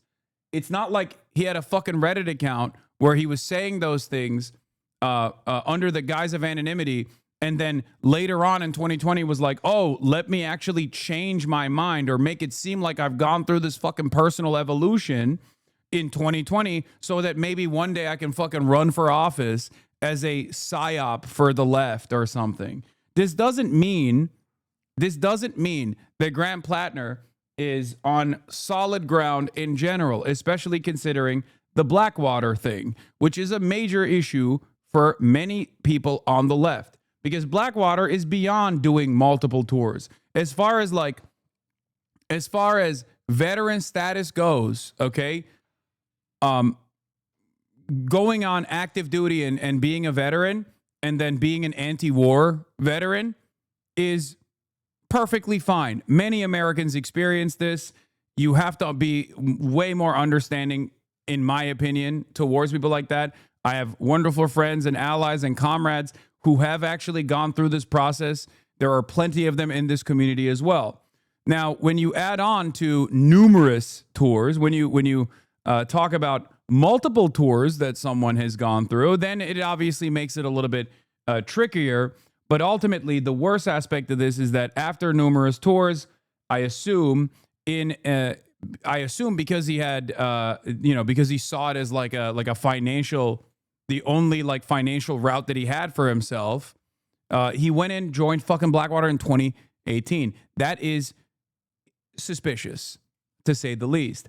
Having said that, he was constantly posting in fucking Socialist Rifle Association on Reddit in fucking 2020. So for those who say he himself is like a psyop designed by the state to infiltrate the left or some shit is ridiculous. I think the truth is much simpler, okay? I think this is a regular ass American dude, a regular ass American fucking dude. SRE is the most fed ass socialist org in this country, dude.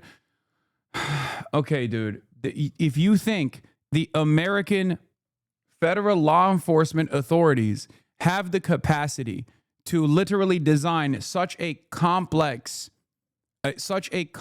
infiltration scheme, so much so that they're talking about like, this is what, 12 years in the making? Like a guy who in high school had on his high school yearbook was like Free Palestine, and then went and joined the fucking Marines, did multiple tours, came back, worked for Blackwater, but then totally anonymously on the other hand was leaving breadcrumbs to really hype up his leftist bona fides in the age of like in 2020 at peak woke, but did it in such an elaborate way where he had opinions at peak woke during 2020 that resembled the opinions of many people, including fucking, Zohran Mamdani, who is going back on some of the things that he said during peak woke, only to fucking win an election in Maine. Only to win an election in fucking Maine, potentially, so that he can do what? Do what? Exactly. Do what? Just think. Like, not only is this an unimaginably complex scheme to fucking pull through, which requires numerous administrations to design it, okay? But to do what? There is no left. There is no left in this country. Wake up. There is no fucking left in this country. At most, it's a bunch of fucking reading groups. There is no strong labor militancy in this country. No mechanism of pressure in this country. You think the fucking federal government is doing this like super sophisticated infiltration scheme? Get the fuck out of here. I think my honest assessment, judging by like some of the things that I read about him, is that he is a regular homegrown American dummy. Okay? That's it. The most suspicious aspect of his background is the Blackwater stint that he did briefly. But everything else on top of that is just a guy trying to figure things out.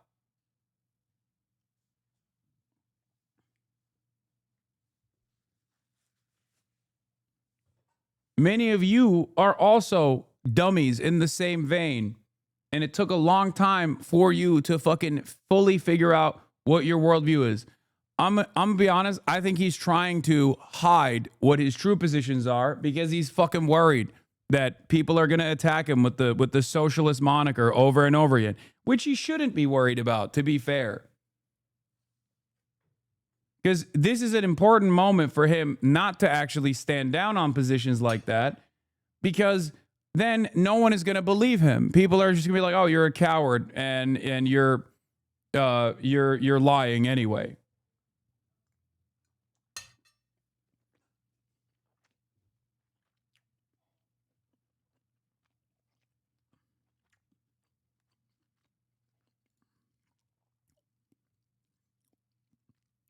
Rest in power, Michael Brooks.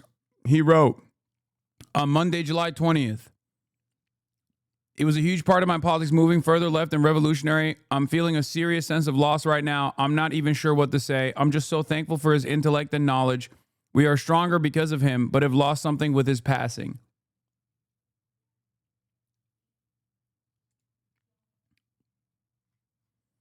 A war within myself. One veteran struggle for life after combat. This is from 2016. Jesus, this hits close to home. I did 3 tours in the Corps, got out to go to college, and ended up on the same exact deployment to Afghanistan with the same Iowa NG brigade. That feeling of chasing the war is something that is hard to explain to people, and it's a terrible shame this guy couldn't find something to fill that hole when it was done. Fucking sad story. For people who are saying, like, was the struggle before or after he joined Blackwater? Is being a mercenary part of serving one's country? To be honest, this reads as sarcasm because it's a joke to say that he's disgusted with authoritarianism and he calls himself a proud combat veteran of an illegal war. I know a lot of people. I know. Why are you vouching for him so much? I'm not even vouching for him necessarily. I'm not vouching for him necessarily as much as I'm like trying to make sure that people are not fucking insane. It is understandable to be it's understandable to heavily scrutinize someone's character if they fucking joined Blackwater, okay? It seems crazy to go from Blackwater in 2018 to be like, I'm a communist in 2020. Having said that, one, on principle, I'm never going to fucking be like, oh, a person is a veteran, fuck him. Okay? Instead, I think it's better to try and understand exactly what the fuck is going on in the minds of millions of Americans. Because remember, this isn't just like joining the army, joining the military in general is not like a unique thing. Millions of Americans are fucking active duty. Okay?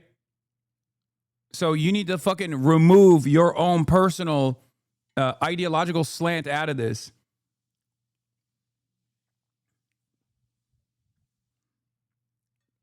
This is a thing that many Americans, one, are proud of, and two, think is totally normal. It's the biggest jobs program in the fucking country.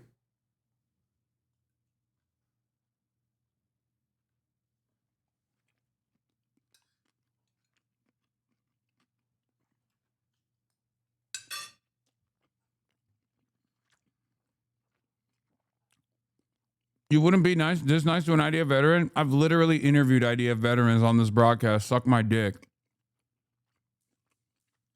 Suck my dick. I have. And I will continue to do so.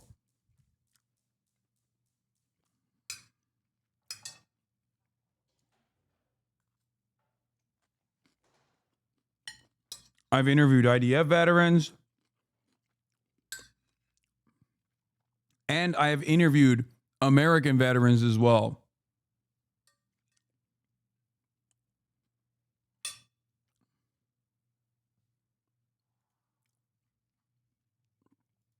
Here's a deleted comment. Question about Smedley Butler. Not a Marine, just have a question. It seems that Chesley Puller and Smedley Butler are generally two of the most revered Marines in history. I was curious what the general feeling among modern day Marines is towards Butler's opinions on war and the things he wrote later in life, like war is a racket, etc. Do you agree with his views? I know you guys obviously don't all have the same political opinions, but I was interested in getting a sense of what the prevailing opinion is, if any.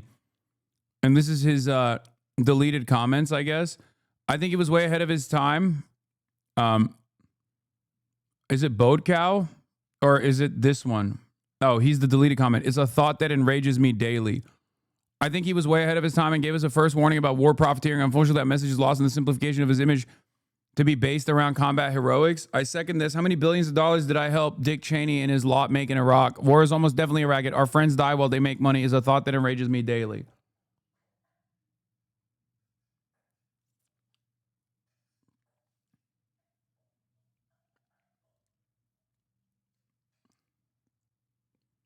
There are two things that you need to understand. Two things that you need to understand no matter what, okay? You're building a fucking broad coalition. It's going to have veterans in it, especially in a country like the United States of America. That's number one. Number two, it is probably one of the easiest vectors of radicalization. And Nazis take advantage of that all the fucking time by creating unique groups such as Atomwaffen specifically to fucking target veterans and active duty service members. Okay, that's two. A lot of you come across ridiculous when you take this approach, okay? People have the capacity to change. People have the capacity to change. People find themselves a victim to the social conditioning no matter what. If you think I'm normalizing the United States military, by the way, for saying that, and this doesn't extend to Blackwater, okay? It doesn't. It does not. But if you think I'm normalizing the United States military, then you are already living on a totally different fucking planet. Okay? There is no normalizing that is required. It's the same as fucking cops. Okay? We might not like cops in this community, but it doesn't matter because everybody else does. And let me tell you, they like cops a whole lot more than they like fucking socialists, okay?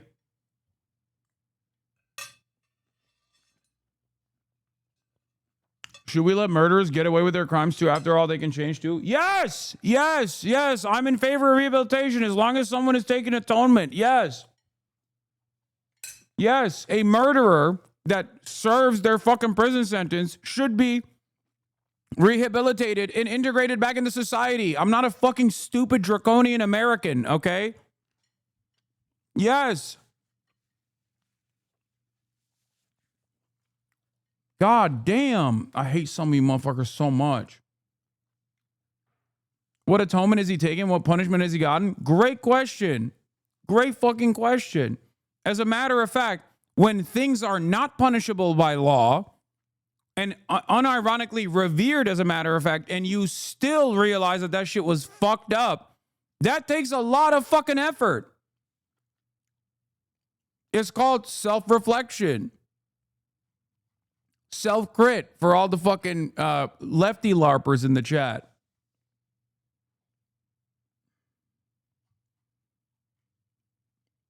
Also, on top of that, a lifetime of fucking PTSD probably isn't great either.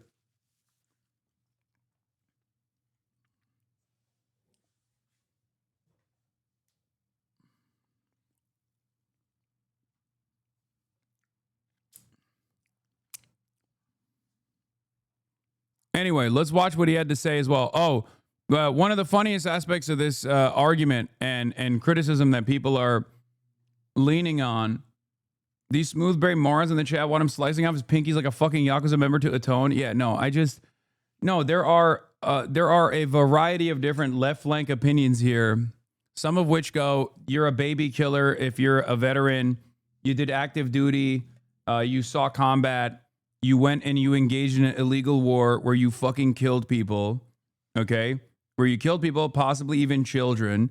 That is completely unacceptable. And I understand where they're coming from in terms of like their moral posture, but a more pragmatic approach in this situation requires you to look at what a person has done, what they have personally experienced in the process, and who they are now.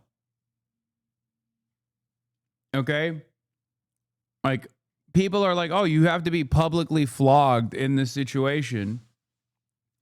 And it's ironic, or people do the cynical thing, the cynical reframing of the conversation. I love my Blackwater mercenary, okay? They make it seem as though, I love my Blackwater mercenary, vote blue no matter who. I need you all to understand something, okay? I need you all to understand something. This is going to come across as hurtful for many of you because I know a lot of like long-term community members are the ones who get the most mad when I say stuff like this.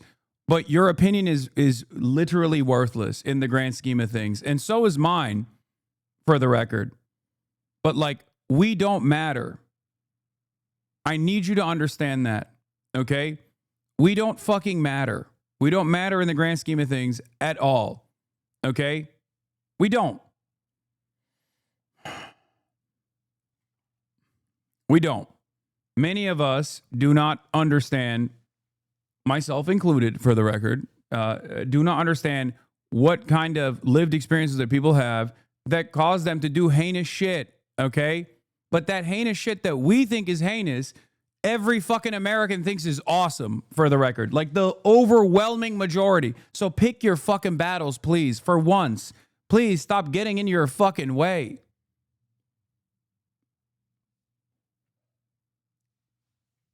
Okay?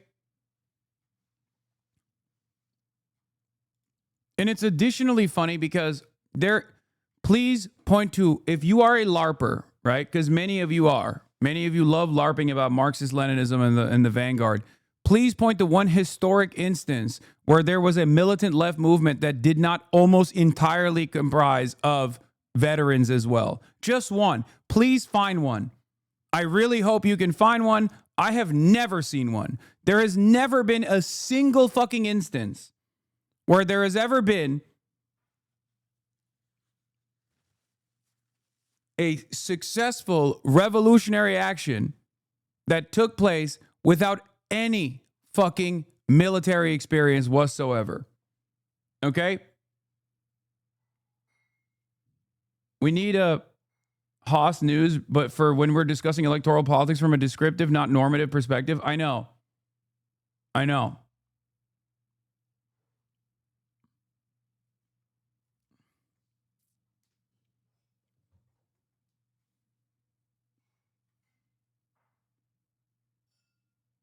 Your chat needs to read a book for once. The engine of the KPD was basically soldiers in the Navy that were so disillusioned with the Kaiserreich that they almost successfully had a revolution if they weren't betrayed by the SPD. Exactly. I'm not ready to dismiss Blackwater concerns. I worry about what that means, but I also understand that if you leave the military with no transferable skills and a deeply disturbed mental state that brings you back to the only thing you know how to do, it's hard to understand. Yes, that is the problem here. And that is my assessment as well. I think you have a fucked up guy who straight up looks at the situation in hand, tries to go to college, fails in the same job market, and goes, maybe this is my only option to get a fucking check. And also on top of that, I get to continue my adventurism, which is a heinous approach. I understand that. Okay? It's a heinous approach. It's fucked up. It's also ironically one that he doesn't even need to address. This is the only community on the internet where he does need to address something like that, for the record. But that's why I keep repeating to all of you that this is like the constant hangups that I have in my own community about someone's veteran status or even fucking joining Blackwater is completely non-existent. That is not the reason why they're criticizing him. Okay? A lot of you want to criticize him on that aspect, which is understandable. That is worthy of scrutiny. But most people don't give a shit about that. If anything, that probably is seen as a fucking benefit. They're like, oh, wow, he's awesome at war. That's awesome.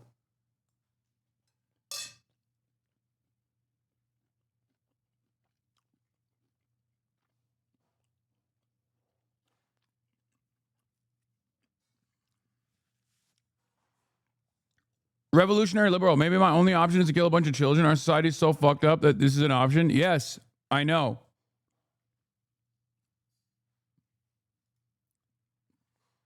You know Platner's racist too, right? No.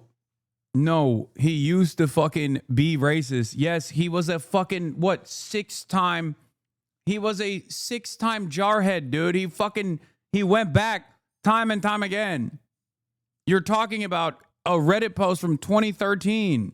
Jesus Christ.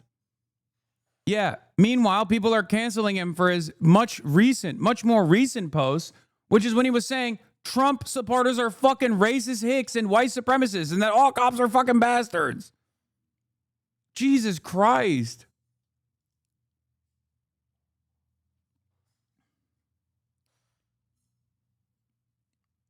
Anyway, we'll get to his older racist takes as well. Where's the fucking video of him apologizing? Apparently he had a video about this as well. I can't find it now. Where the heck is it? Oh, here it is. with the most dog shit camera of all time. Jesus Christ. As you've probably seen, there's a story that's broken about comments I made on Reddit in an earlier part of my life. As I read through them, I read things that I absolutely do not agree with. I read through and I see things that, words and statements that I abhor. I also see the trajectory of my life. When I got back from Afghanistan in 2011, I stayed in the Army for another year. I got out in 2012. Some of the worst comments I made, the things that I think are least defensible, that I wouldn't even try to defend, come from that time. I had spent the bulk of my 20s in the infantry, deploying overseas, fighting in Iraq and Afghanistan. The infantry was a very male-dominated place. It's a very masculine world. When I was So is he a communist now? If he was racist once but not now, why should we believe that he was a communist and still is? First of all, you have to understand, if he's saying racist shit on the same account in 2013 as opposed to saying anti-racist shit in 2020, what do you think is more relevant in this equation? And secondly, things that he said in 2020 about being a communist or socialist, but now being like, I'm a small business owner, that type of shit, inherently is him trying to posture that he's more moderate than he actually is, most likely. Okay? But like, to me, when I look at this, he is the fucking median voter, okay? He is the most, like, people go, that's insane. How is this possible? You literally do multiple fucking tours, and then you even join a mercenary force. You leave earlier before your mission is over, but it doesn't matter. You leave disillusioned, but you still fucking chose to work for Blackwater. That's crazy. And then all of a sudden you're running around on the internet on the same fucking account saying you're a socialist, communist, and all this other shit, okay? And it's kind of funny because there are people, maybe not with the Blackwater exception, because that is literally the most insane aspect of this entire story.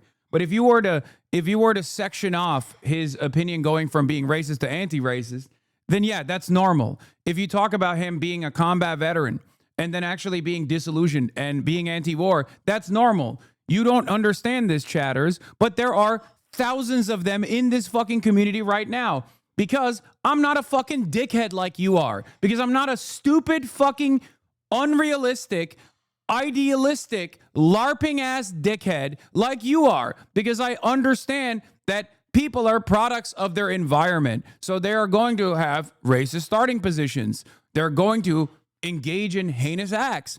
Okay? Ultimately, what matters to me is who they are now. Okay?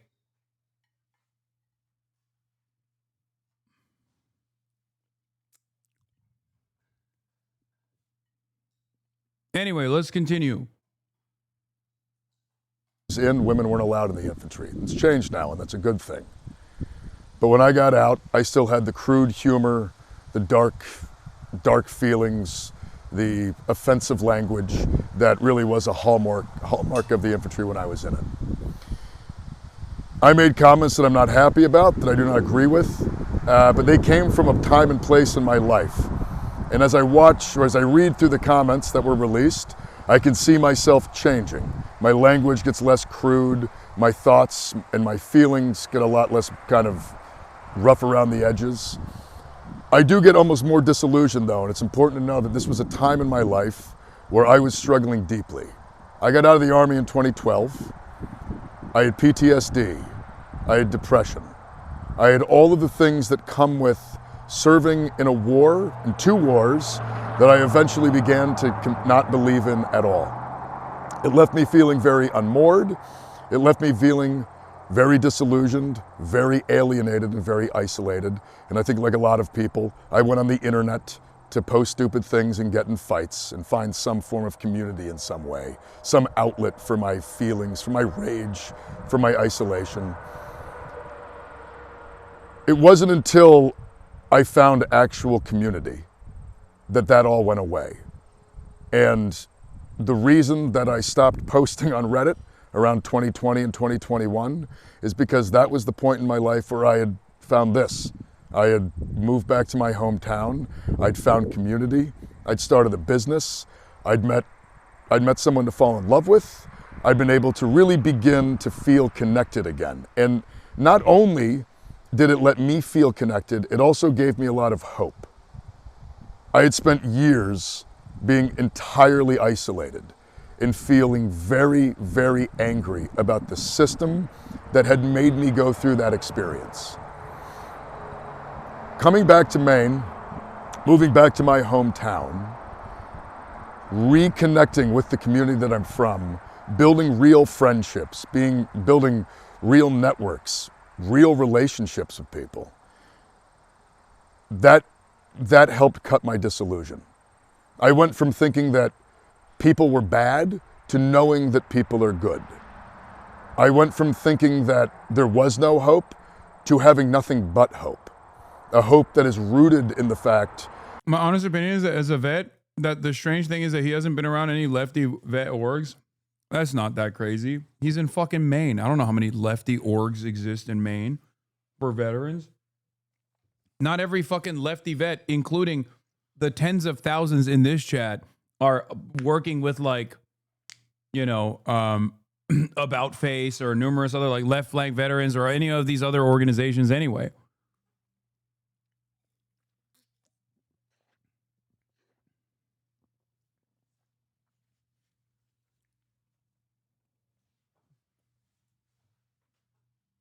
This is the least PR crafted statement. I believe this is sincere. Yeah, the only PR element in all of this is like when outed about like saying he was a socialist or a communist or cops or bastards or whatever, he immediately backed away. Judging by the people that have profiled him so far, that I've talked to, and my own assessment on it, it does seem like he's trying to communicate a more moderate position than he actually is. I like that he is being truthful here, it seems. Like I said, my issues with him are not the fact that he was saying racist shit or sexist shit about victim blaming women in 2013 as a fucking jarhead. Like, yeah, dude, he was a fucking moron. He was a Marine. What are you talking about? Like, what are you talking about? Of course. Wow, I can't believe in 2013, a Marine that just came out of active duty was saying fuck shit. He was probably the most woke Marine of all time. Meanwhile, half of you dumb fucks got to that same position of racism because you watched the wrong YouTube video. And you don't believe that any longer. So why the fuck are you chirping in the chat? You didn't actually go and do fuck shit and get PTSD and brick your goddamn brain. And you still arrived at his dumbass fucking positions about women and black people. Why? Because you watched one Roblox video and it took you down a right-wing fucking pipeline. And you found yourself rehashing Sargon of Akkad takes. So shut the fuck up.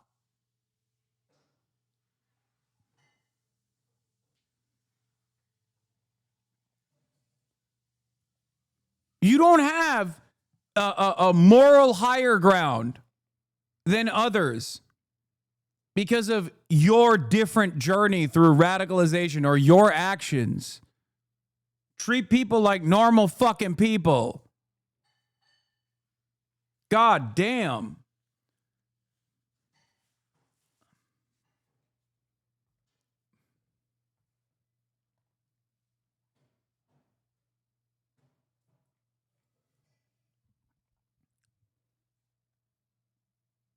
Do Iraqis have a moral high ground? Are you Iraqi? Shut the fuck up! Shut the fuck up!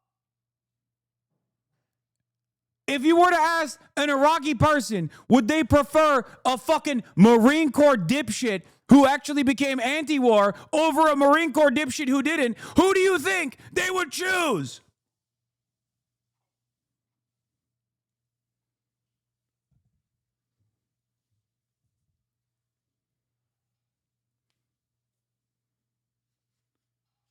It's always out of touch white motherfuckers living in America that have this kind of attitude, this black and white attitude. Or sometimes An unwashed Maoist in fucking Argentina. God damn.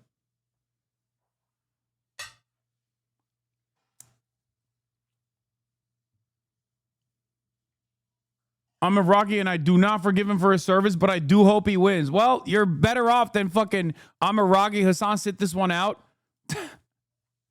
First of all, I don't care, just so you understand.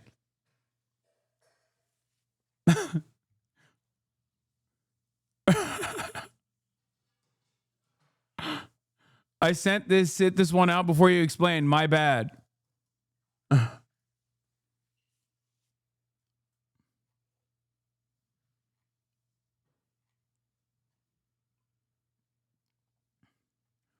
Damn, you really are native.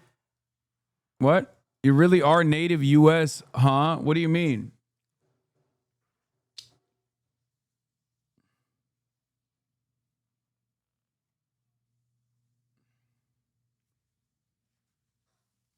There is no irredeemable quality to a person, okay? Unless they're just like straight up a pedophile and exhibit no self-criticism for that sort of behavior, okay? There is no one that is irredeemable. And you have to have a different approach. You especially have to have a different approach to people who have done fuck shit, who society doesn't even think is doing fuck shit, okay? Like someone who was a cop that turned around and said, I was a cop for, 4 years or whatever. I did heinous shit. The job literally broke me. It made me into like a racist person. I hated who I'd become and I quit. And now I'm spending my time being like, policing is fundamentally broken as an institution. If you think I'm going to turn around and be like, fuck that guy, he was a cop at some point, he could suck my dick, you're fucking stupid. And the same goes for this guy. Okay? Especially because society does not fucking broadly view cops in the same narrow way that we do here in this fucking stupid ass, leftist, LARPy ass community. Okay? And the same especially goes for veterans. Okay? These are people who most Americans look at and go, thank you for your service. Even if it's cynical, even if it's not real, even if it's not a real thank you for your service, they still do it anyway, okay? The institution itself is seen as an incredibly respectable institution, okay? Relax, no infighting king, big bro. No, it's just like fucking so annoying where it's like, I can't tell if it's like anarchists in the chat or whatever the fuck people are saying. Yeah, if he was running around still being like, yo, my service was awesome, actually. There's a difference between someone who is like every other dumb fuck Democrat that the DNC puts forward, being like, oh my God, I loved being the baby annihilator in the fucking Air Force. I'm much more patriotic than the Republican on the other side. Like, and that's the norm, by the way. The Democrats do this all the time, but none of you fucking leftists have that level of goddamn smoke for people like that. Seemingly, when people are super honest about their service and love how sick it is, you have no smoke for them.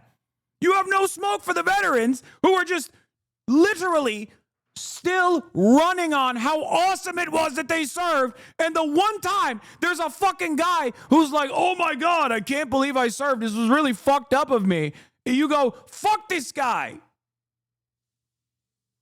You are destined for a lifetime of Amy McGraths. And you deserve it. You deserve Amy McGraths all around the country. And I hope you get it.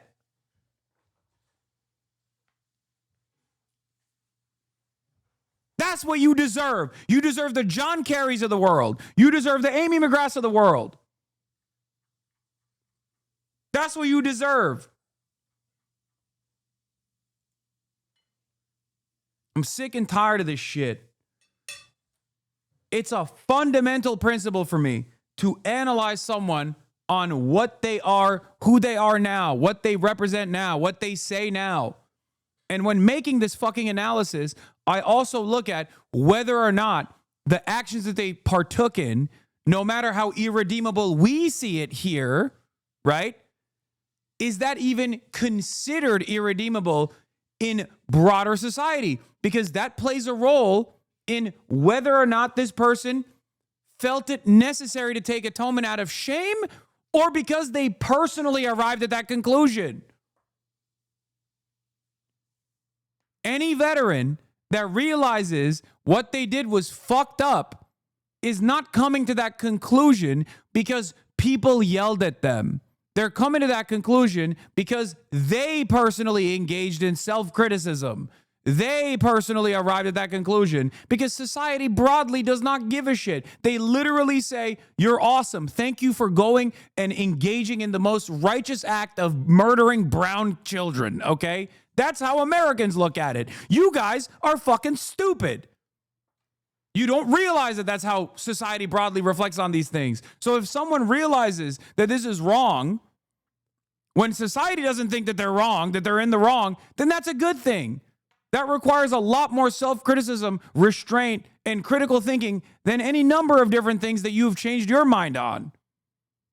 And yes, even being a Nazi is redeemable. Yes, everything is redeemable. Shut the fuck up. Derek Black is a former Nazi who was born into a very famous Nazi family. I've talked about him quite a bit. There are entire groups and organizations designed around life after hate, trying to rehabilitate fucking Nazis. And by the way, being a Nazi is literally not treated in the same fucking way as being a veteran is. So obviously his own personal journey through rehabilitation is way different than a fucking neo-Nazi.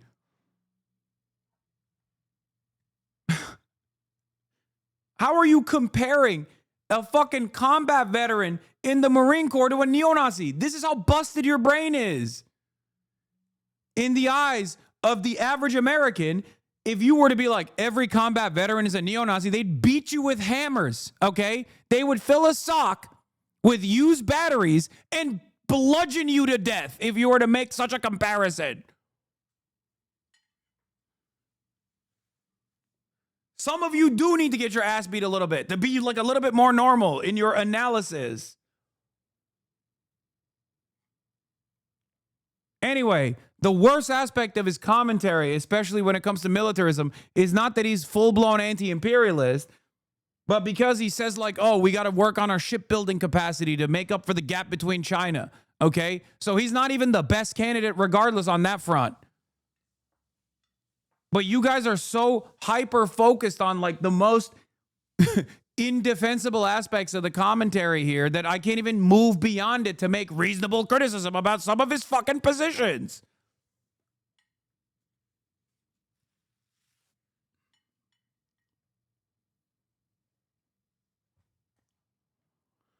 Oh.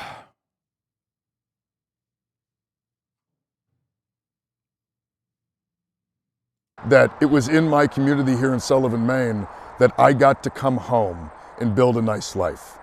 That all changed for me, but it took me a long time to get there, and it was a very long journey.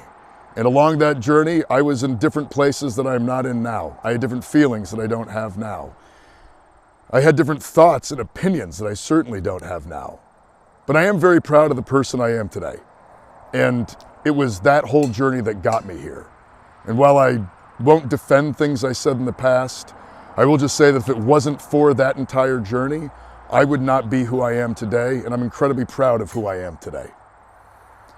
And so for those of you who have read these things and been offended, have read these things and seen someone that you don't recognize, I am deeply sorry. It's something that I see someone that I don't recognize either, not in who I am today. It is somebody that I do recognize though. Somebody who is struggling, somebody who is having a very difficult. Like, what is the lesson that we're teaching everybody if by and large people look to this and go, okay, this person is demonstrating growth and that's a good thing. And the most leftist community is like, fuck that! There is no growth! There is no such thing! Fucking kill yourself! The only way to take atonement is to kill yourself!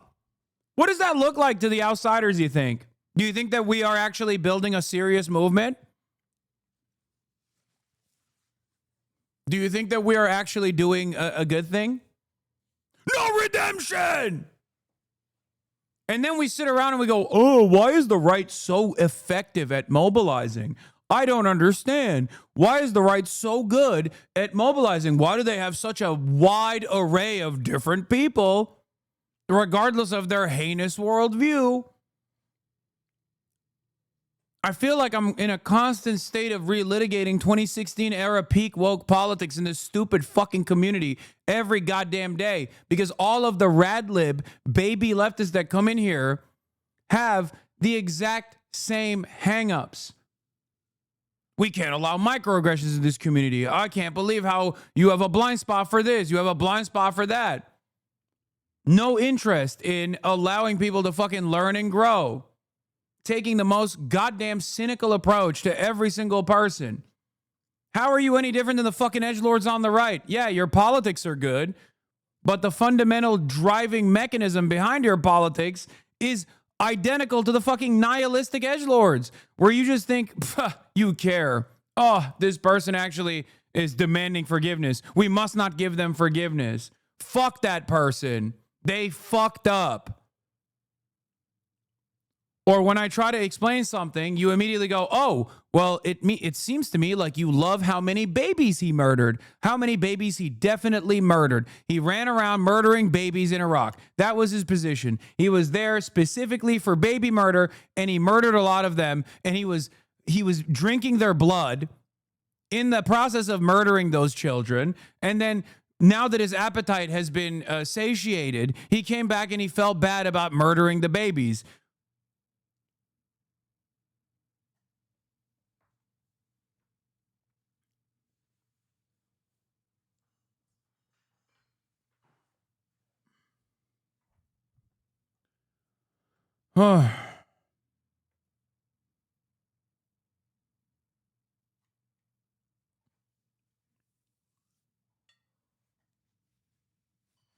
There's a huge difference between a random person becoming a better person and someone who wants to become a political representative.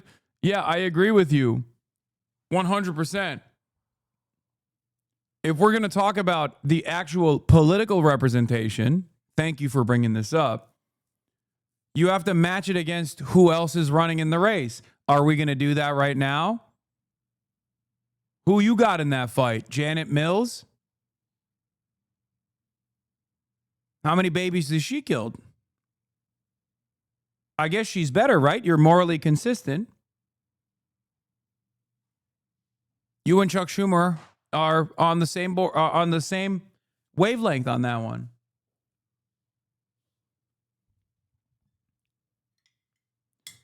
Yay, lesser evilism. There's a difference between advocating for vote blue no matter who versus looking at a situation in a fucking Republican district with a populist left candidate who literally, even if he won and was objectively dog shit, just on the virtue of the proof that left populism is a viable vehicle for change within the ranks of the only existing party in the two parties that at least has like a socialist flank to it, is good.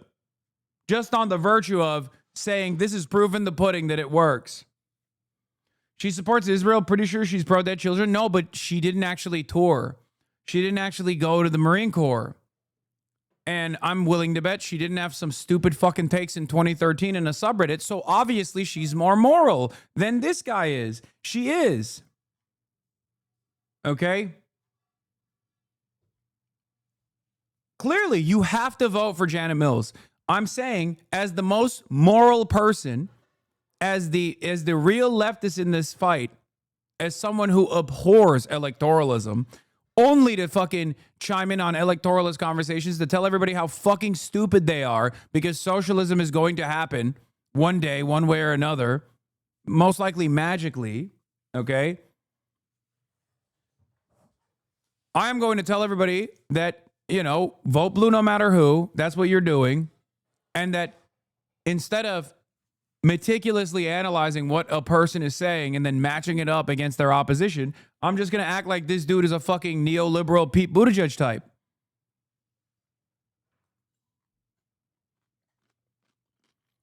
unless it's Zohran Mamdani, brother,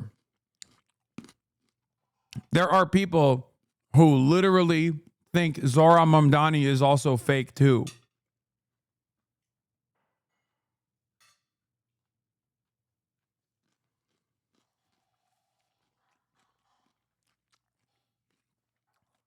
I'm going to be honest. I can't wait to go to prison. Straight up. I can't wait to go to prison or get fucking shot and killed by a psychopath because I can't deal with the left anymore. I can't. Like, we got an administration that is deploying the fucking military on numerous Democratic-run cities.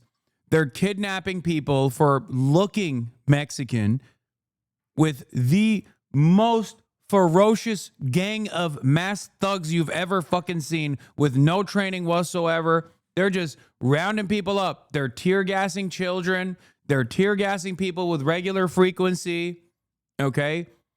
And they're shameless about their posture towards fascism. It's no longer a posture of indifference, but welcoming fascism with open fucking arms.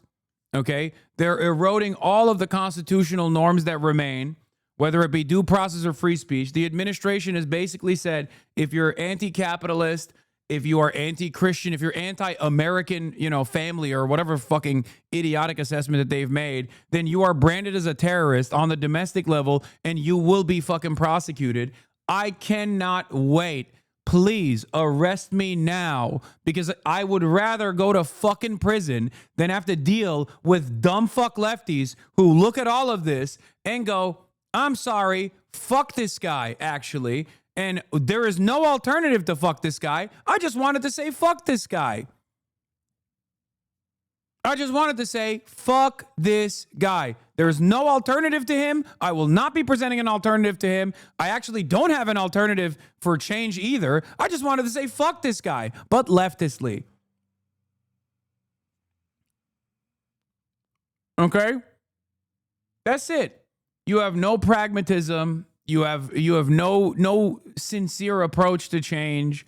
You don't even want to take a shot in the fucking dark on a dude who is infinitely closer to your worldview and your politics, at least in the way that he's presented it, than 99% of Congress. That's it. You are way more ruthless to what you think could be perceived as your allies than your enemies. Okay? That's it. You are, at your heart, exhibiting infantile, disordered thinking. And you also simultaneously are reactionary. You're infantile and you're reactionary. And I know this is going to ruffle a lot of feathers. I know it's going to piss a lot of people off. I'm going to say it. I have to say it. Okay? That's it. This is our community. This is what we have. We have nothing. And it's crazy because I will never, ever in a fucking million years turn heel and turn into one of those like annoying fucking neoliberals who constantly goes, oh, I'm scolding the left because I'm actually explaining to you that better things are not possible and sometimes someone has to be an adult in a room. I will never fucking become one of those like disgusting fascist little gremlins. For so many years, I've never stopped my advocacy and I will continue doing it. But goddamn, some of you fucking dumbasses really need to just rein it in, dude. Rein it the fuck in. The way we approach everything is so unimaginably gross. It's so gross. It's so close-minded. It's so ridiculous. It's so privileged in many ways where we're just like, listen, I didn't go through these experiences, so I'm obviously morally infallible as opposed to this fucking guy, you know? And before any number of you dipshits turn around and cynically try to tell me, what do you think a Iraqi feels about this? You already know my position on this, okay? You're not from there. You're from America. You live in fucking Connecticut, okay? In your father's McMansion. Shut the fuck up.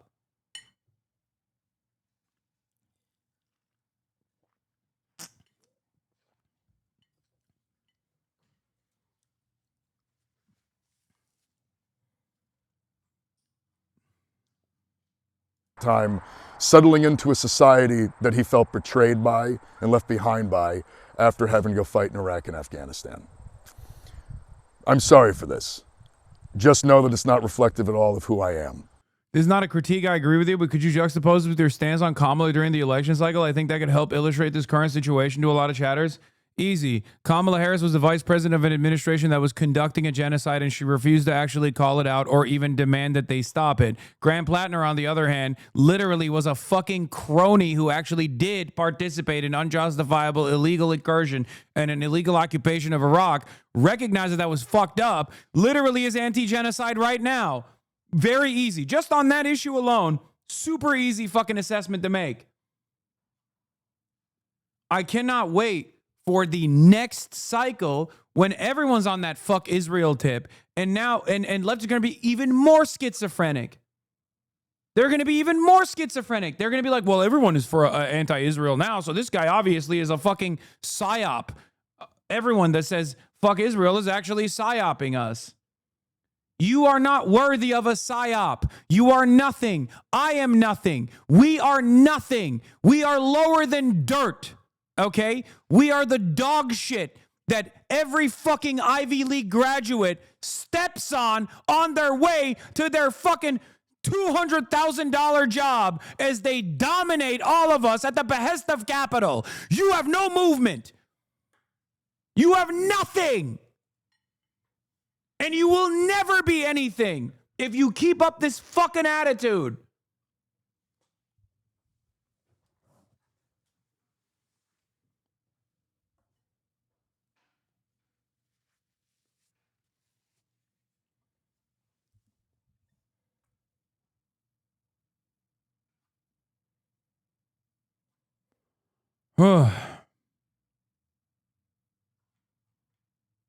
I realize I'm being a little heavy-handed here. Not even because of Graham Platner. I couldn't give a shit about Graham Platner in the grand scheme of things. But because this is a fundamental anger that I have for a principle that I abide by, that leftists constantly wear on their fucking sleeves as though they are doing something, as though they're doing purity politics. And then they simultaneously explain that, like, you know, purity politics are actually cancerous, but just for other stuff. Not for the stuff I care about, obviously. Not for the stuff I engage in purity politics over.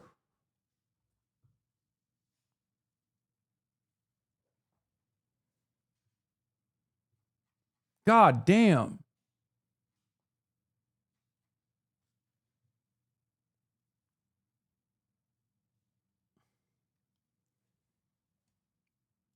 My brother-in-law fought in Afghanistan and wanted to join the military, but the way America treated him showed that they don't care about the average person. I used to be a Trump supporter. Now I can't stand the American government from either side. The military contract their companies sell away our people.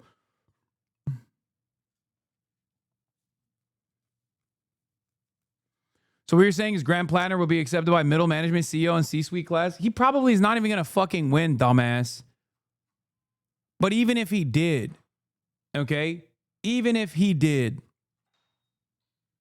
the question is, we exist under capitalism. We understand, on the left at least some who are read enough or well-read enough, understand that this is a bourgeois democracy, a dictatorship of the bourgeoisie. And both of the parties under this current duopoly, obviously, first and foremost, serve the interests of capital. All of our institutions serve the interests of capital and capitalism, and our two-party system also reflects that reality. So unless you have some kind of viable alternative, see yourself out of the conversation of electoralism.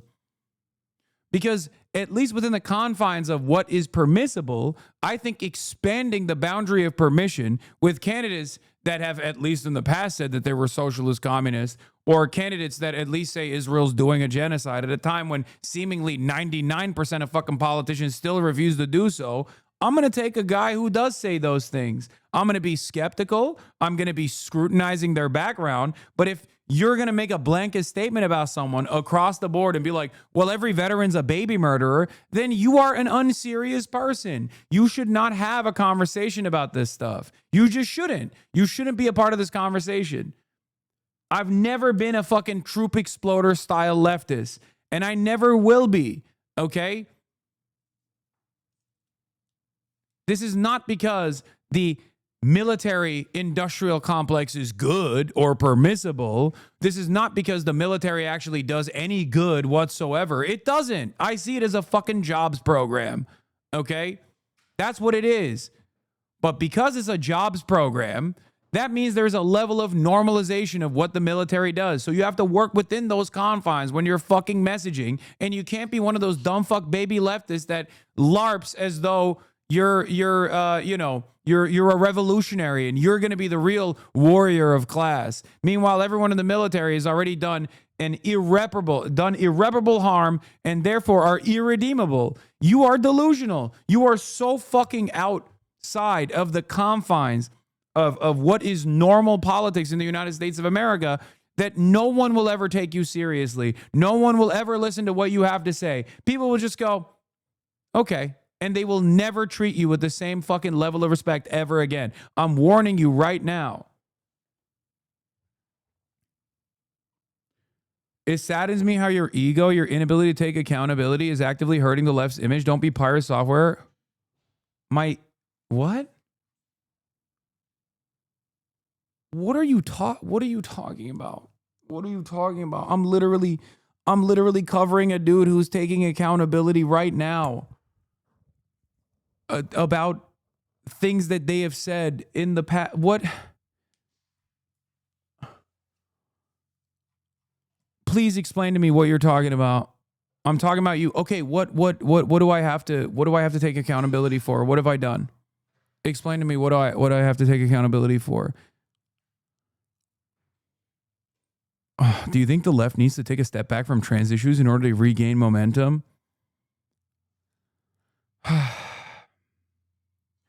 Wait, please tell me you're not actually in here talking about drama. Oh my God, please tell me that wasn't like, hey man, enough about like American politics and the left's inability to organize. Can we talk about drama again, please? Is that what that was?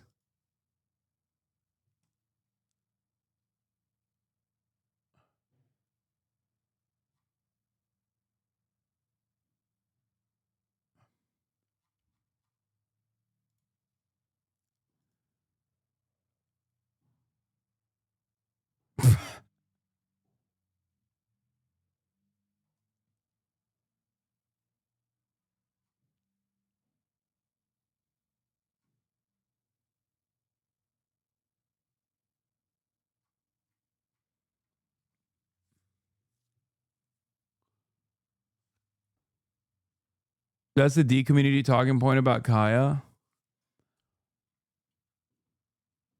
We don't see it. Yeah, it was.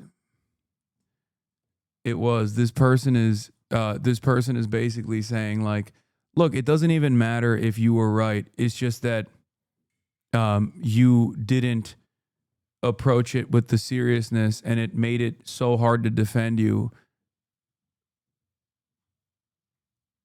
Amidst the conversation about Grant Platner's run against Susan Collins. No, it was Kaya Gate. Now you understand why I say I welcome death. I welcome being arrested by this administration if it happens.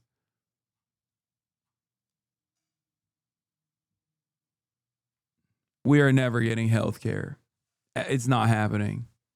It's just not happening. We're not.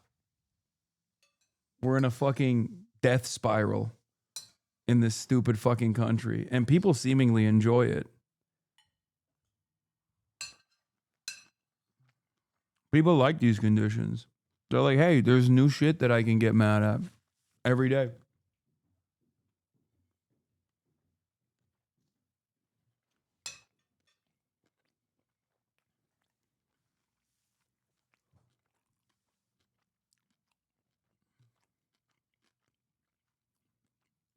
I don't want you to judge me on the dumbest thing I ever wrote on the internet. I would prefer if people could judge me on the person I am today. And I just want to say thank you all very much for your time. Incredible stuff. Yeah, this was another one that I thought was really funny. Politico. New Graham Platner once wrote that an armed working class is a requirement for economic justice. He also said if people expect to fight fascism without a good semi-automatic rifle, they ought to do some reading of history. Funny, when boilerplate pro-gun rhetoric is recontextualized in left-wing political demands, how much pearl clutching it solicits. When tyranny in question is moderately higher taxes and integrated schools, we yawn. When it's workers' rights, it's presented as per se a scandal. Yeah, great stuff. That's exactly what it is. If it's tyranny of the right-wing sort, if you're combating tyranny of the right-wing sort, fascist tyranny, then it's actually a threat. If it's when right-wingers talk about tyranny, they mean like having to exist around a trans person. Then an international call to arms is appropriate and just. Awesome.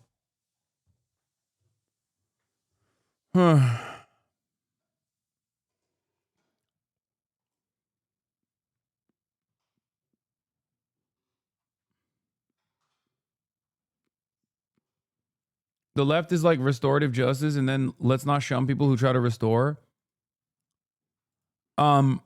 Yeah, no, a lot of people on the American left especially are not invested in restorative justice. Yeah. Leftists are attacking him for his military service. Mainstream media, on the other hand, is attacking him for his ostensible leftist values. Look at how they are defending the Nazi group chat on the right. How can people be this blind? Exactly. This is why we will never have anything. We are deeply unserious. We will never be organized. We don't deserve anything. I'm sorry. We just don't.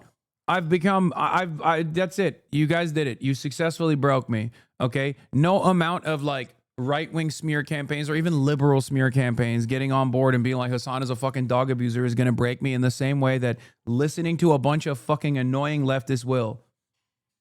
It be your own ones.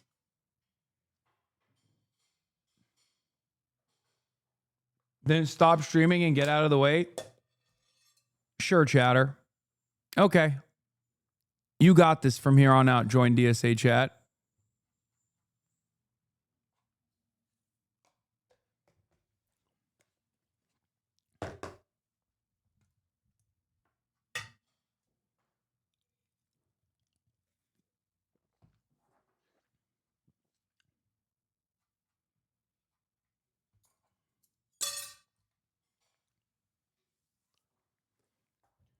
Oh.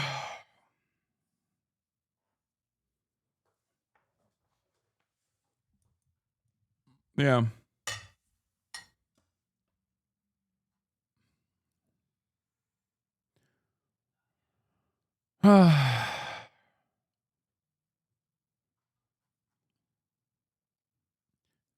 Notice what the mainstream outlets are looking at and yelling about with Graham Platner's background.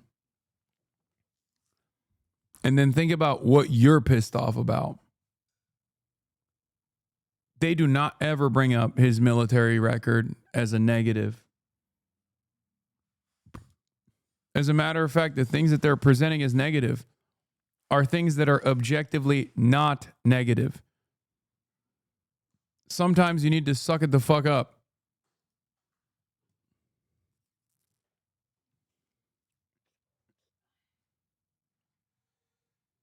Obviously, I'm not going to fucking quit anything. I'm too angry and too stubborn to do so.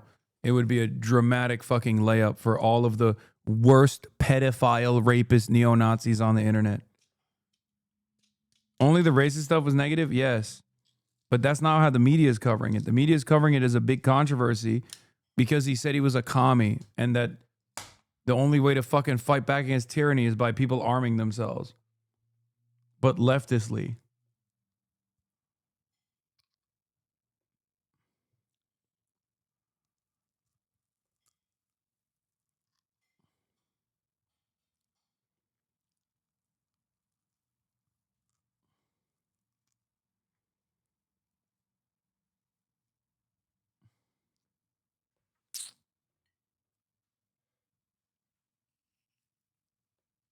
Yeah. The worst shit that he said was actually the shit that he actually said that I think is fucked up, that I will not be spending any time on, is all the way back in 2013 when he belittled a victim of, well, not belittled, but a victim blamed a victim of sexual assault, talking about how they got fucked up, like too fucked up or something. And also a comment about black people not tipping. All the way back in 2013, an anonymous Reddit account. And obviously on that same anonymous Reddit account, his opinions on all of those issues have evolved in the 7 years from 2013 to 2020, where he became ultra woke. So woke that he has to actually feel like he needs to moderate his position so that mainstream media stops yelling at him.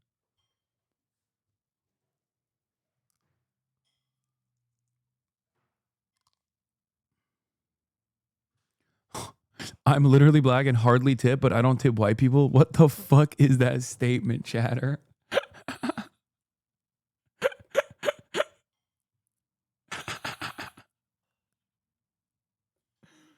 First of all, I didn't even know that was like a stereotype or something.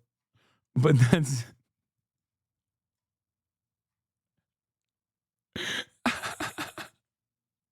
it is broski.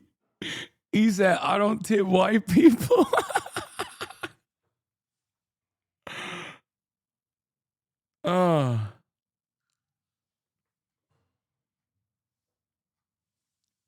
That's funny.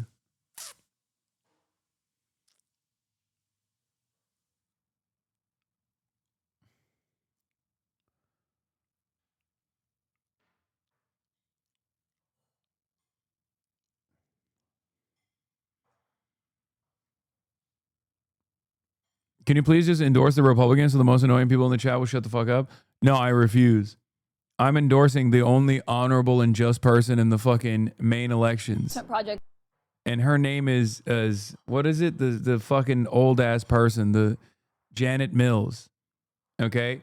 I am endorsing Janet Mills in the race. Okay? She is obviously the most honorable and the most just.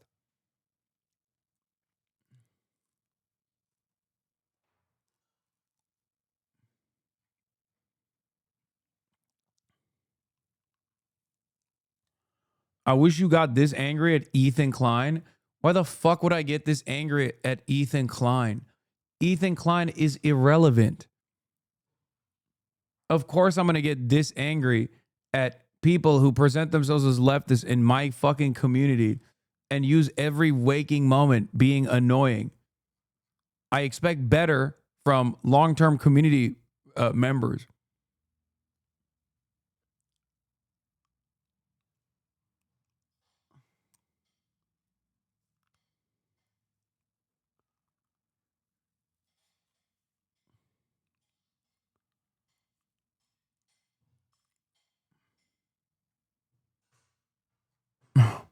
Yeah, Ethan Klein is washed and irrelevant. Who gives a fuck about Ethan Klein? He has lit his own goddamn career on fire because he wanted to defend a genocide for 2 fucking years, and now is actively trying to change that image to the best of his ability by being like, I actually didn't spend the last 2 years defending genocide.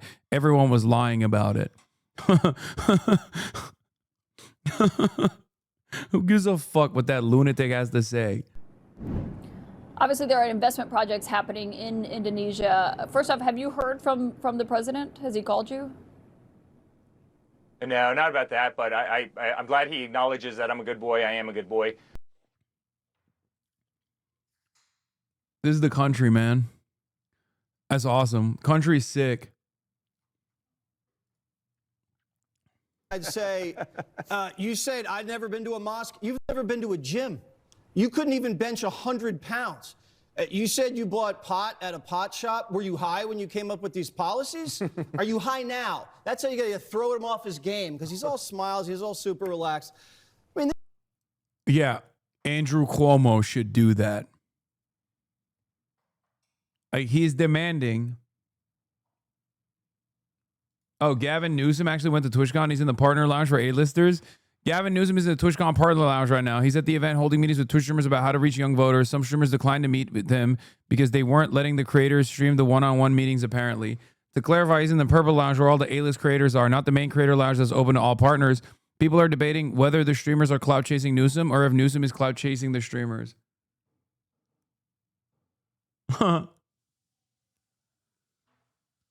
The answer, yes.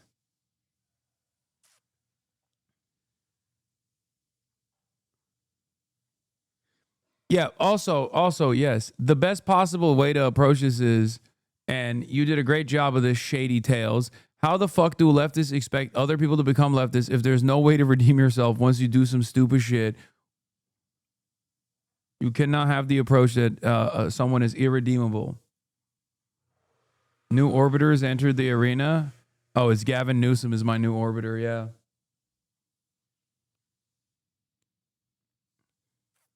Why did they let him in? I don't know, because he's the fucking governor of the state that Twitch's headquarters are in.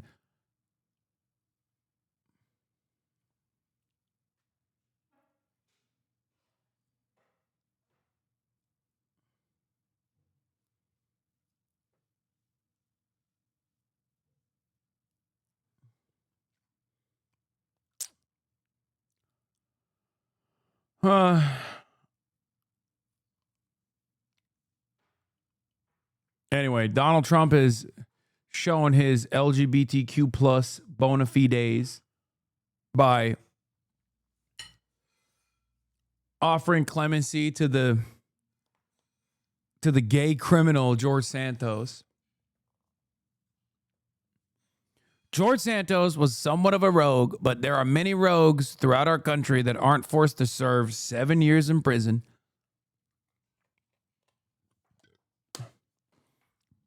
I started to think about George when the subject of Democrat Senator Richard Danang Dick Blumenthal came up again.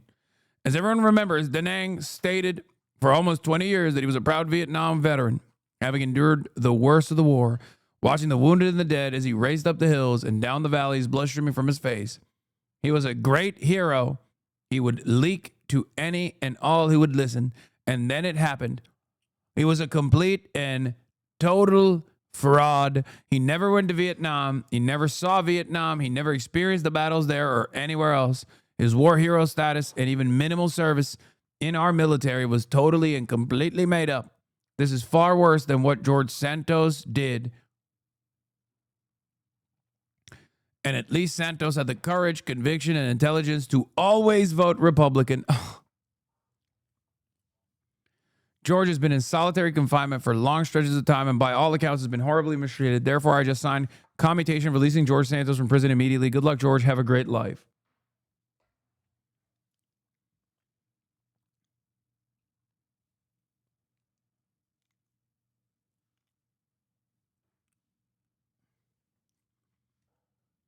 I mean, this is, first of all, Diva recognized Diva.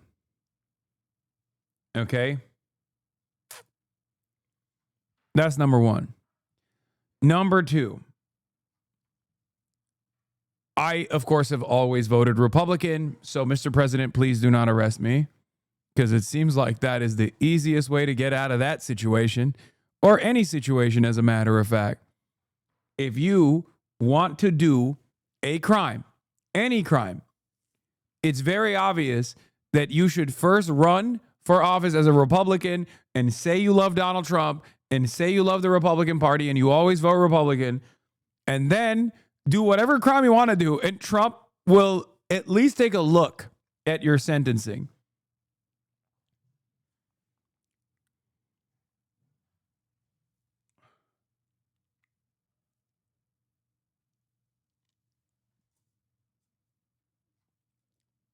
It is crazy.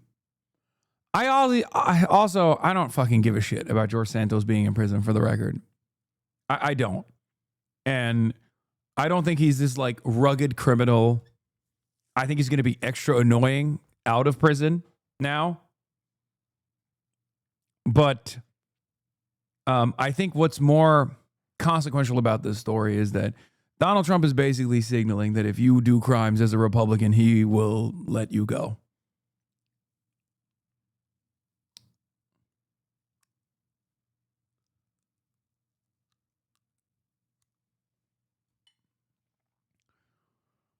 I do feel like campaign finance law should be upheld. It was good that he was convicted. 7 years a bit harsh, though. Yeah. That's true. This guy hates Columbus. This guy hates cops. I'd look him square in the eye and say, you want to lead the financial capital of the world? You can't even do math. I'd actually ask him a math equation. I'd say, what's 17 divided by? He couldn't do it. And I just watched the clock tick and sweat. Then I'd say, who's your favorite player on the Knicks?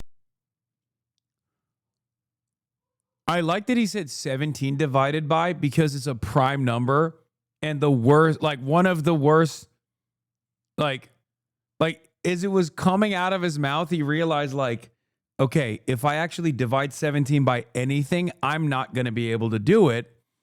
So we should just move on quickly from this. Because like, what is he going to say? 17 divided by 1? Okay, well...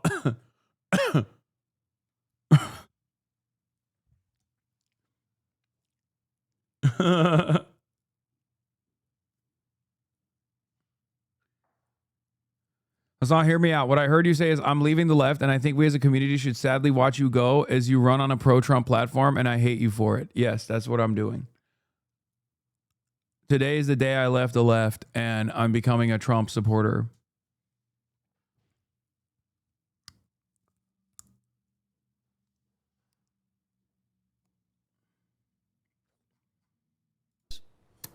Name one player on the Knicks. Just name one player. And then I'd say, who's your favorite pitcher on the Yankees? Ever. You can name any pitcher on the Yankees. Name one. I think what's funnier about this is that Zohran could answer all of these questions, and I'm not certain Andrew Cuomo would be able to. Like that's, and the hilarity of this situation is that most voters that watch that debate, that was also their takeaway. That Zohran at least like knows what the fuck he's talking about. Andrew Cuomo is unnecessarily contentious with even simple questions like, what's your name? He's like, I'm sorry, what? What did you ask me? That's what it came across as. And yeah, Zohran is already a Mets fan regardless. Even though he expertly chose the Knicks. And then I'd say, could you imagine this guy throwing out the first pitch at a Yankee game? He's got no arm, he's got no brain, he's got no taste. Where's your favorite slice, buddy? Name your favorite slice in New York City. He could. Wait, what? This is like the strong suit of Zohran. Brother, he unironically addressed all of Zohran's strongest elements. Like the fact that he is more of a real New Yorker than Andrew Cuomo is transparent. It is a part of the core identity of his campaign. Andrew Cuomo, if left to address any of these questions, would wither away. He has answered all of these questions, by the way. It's so funny that Jesse Waters is just like chirping about shit. Like he just gave up on like the he's Mohammedan elements. Okay.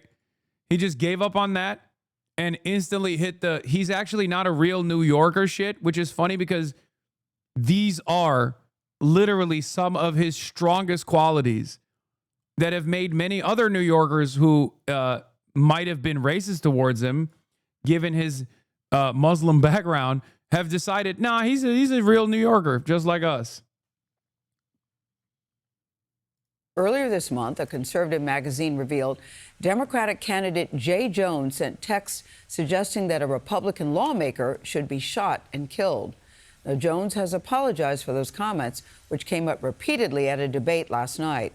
At the same time, some younger Republican leaders are losing their jobs over their racist texts. Oh my God, CBS is literally, this is the most right-wing framing on this issue. Torian Small has our report. We have to warn you ahead of time. It mentions those offensive statements. We have seen a window to who Jay Jones is. Republican Jason Miyares, Virginia's incumbent attorney general, led off Thursday's debate with pointed criticism of Democratic candidate Jay Jones. Jay Jones had said that he wanted to piss on the grave of his political opponents. Miyares was referring to excerpts obtained by the National Review of text messages Jones sent in 2022 about then Virginia House Speaker Todd Gilbert, a Republican. In them, Jones writes in part, "Put Gilbert and the crew with the two worst people you know, and he receives both bullets every time." He later made reference to Gilbert's children. CBS News using National Review headlines. Oh my Lord. Oh my Lord. This, I need everyone to understand, and I need everyone to spread the word that CBS News is now a right-wing institution, is a right-wing outlet. The most consequential aspect of this Barry Weiss move is that CBS is still seen as like somewhat liberal by many people who are oblivious to this deal that took place. And for like a brief interim period, people will not realize that this is basically Fox News, but not as unhinged. The National Review is a right-wing dish rag.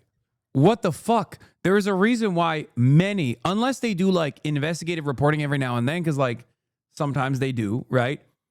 No serious, reputable media outlet, like no objective or no media outlet that wants to present itself as objective, will ever report on National Review headlines. Dying in their mother's arms, writing, "Only when people feel pain personally do they move on policy." Thursday, Jones offered this apology. I am sorry to Speaker Gilbert. In an effort not to give credit to National Review, like there would be, CBS probably did its own reporting, and it would most likely would give credit to its own reporting on this issue, rather than National Review. I'm sorry to his family. I'm sorry to my family. And I'm sorry to every single Virginian. It comes amid another controversy over political rhetoric. Earlier this week, Politico reported on a trove of racist, anti-Semitic, and violent messages allegedly exchanged by leaders of the Young Republicans, a national political advocacy group. It's called the Young Republicans, but these are, full-grown adults, 18 to 40 years old. Jason Bieferman broke the story and joined the Takeout with Major Garrett to discuss. They referred to Black people as monkeys, or the watermelon people. They called rape epic. Like, there is no reason to bring up Virginia Democrat text messages on a story about a young Republican group chat. Do you see what I mean? Like, they're talking about this because that is the same framing on Fox News. That is the exact same framing that you hear on Fox News. Those are separate stories. The only reason why they're being packaged as the same story is to do a whataboutism and to bring these two stories together. It's basically trying to show no favor to either party while simultaneously doing so, giving Republicans a protective cover, which is what Republicans did. That is basically a reflection of what J.D. Vance said. No Democrat has been like, J. Jonah Jameson's text messages were awesome. No Democrat. They should not say that he's awesome for saying those things, but they should, maybe not outwardly condemn him as aggressively as they have. But J.D. Vance, the vice president, did quite literally defend the group chat by bringing up Jay Johnson's fucking text messages. Okay? J. Jonah Jameson, yeah, Spider-Man. He's now, after failing to capture a photo of Spider-Man's true identity, he's decided to run for attorney general. Yeah. That's why he was mad in the text messages. He was like, get me photos of that menace Spider-Man. I'm going to shoot the children of Spider-Man. I'm going to run for attorney general of Virginia. That's what he said. That's the real story. Kings movement is holding a second day of rallies nationwide to protest President Trump and the administration's policies. The No Kings Coalition says there are 2,600 events scheduled. Millions are expected to participate. This week, Republicans looking to get ahead of the events with their own messaging about Saturday.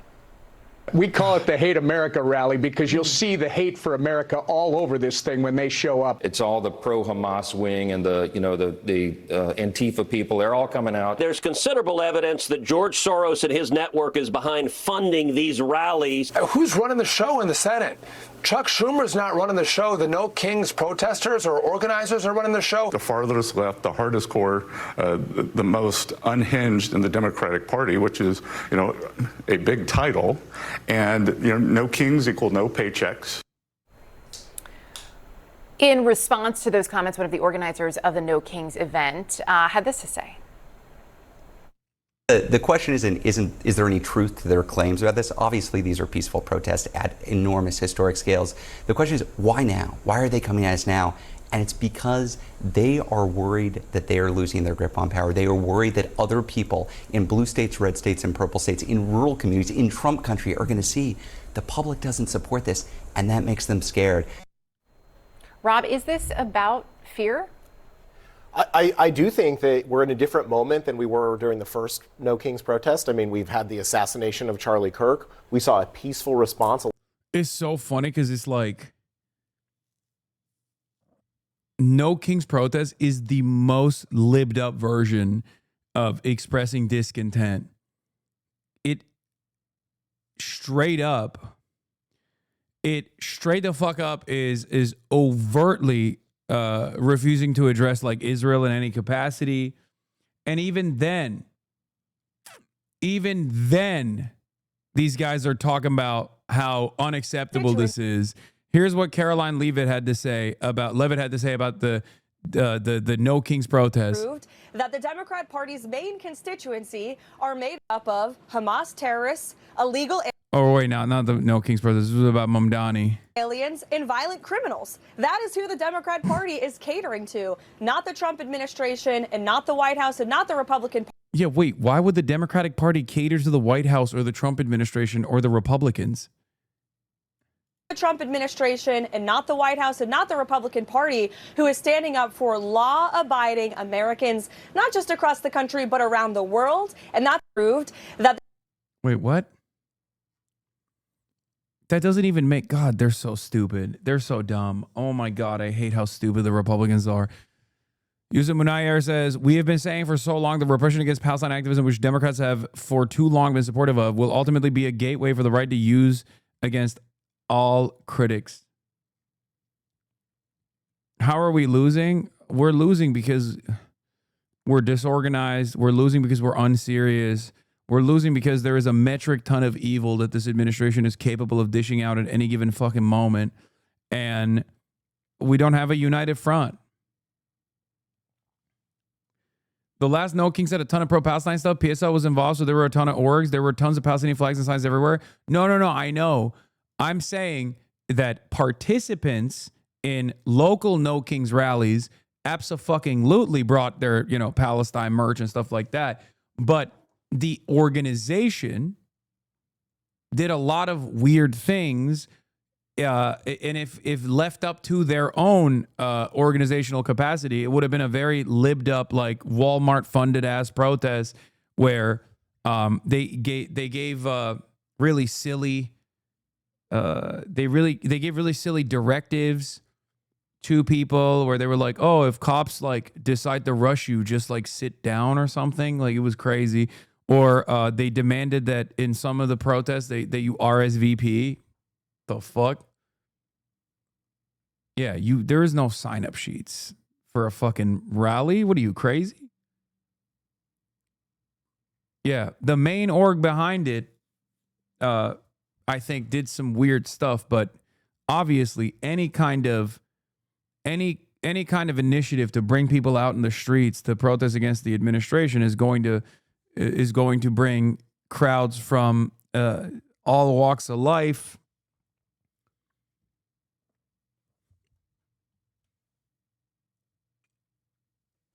and it's going to bring people with different opinions together. But that's a good thing. It's not a bad thing.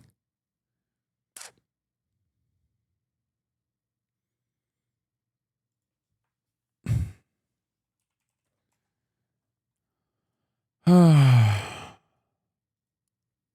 lot of people returning to church for the first time or going for the first time. So a largely peaceful response in response to what was a horrific moment.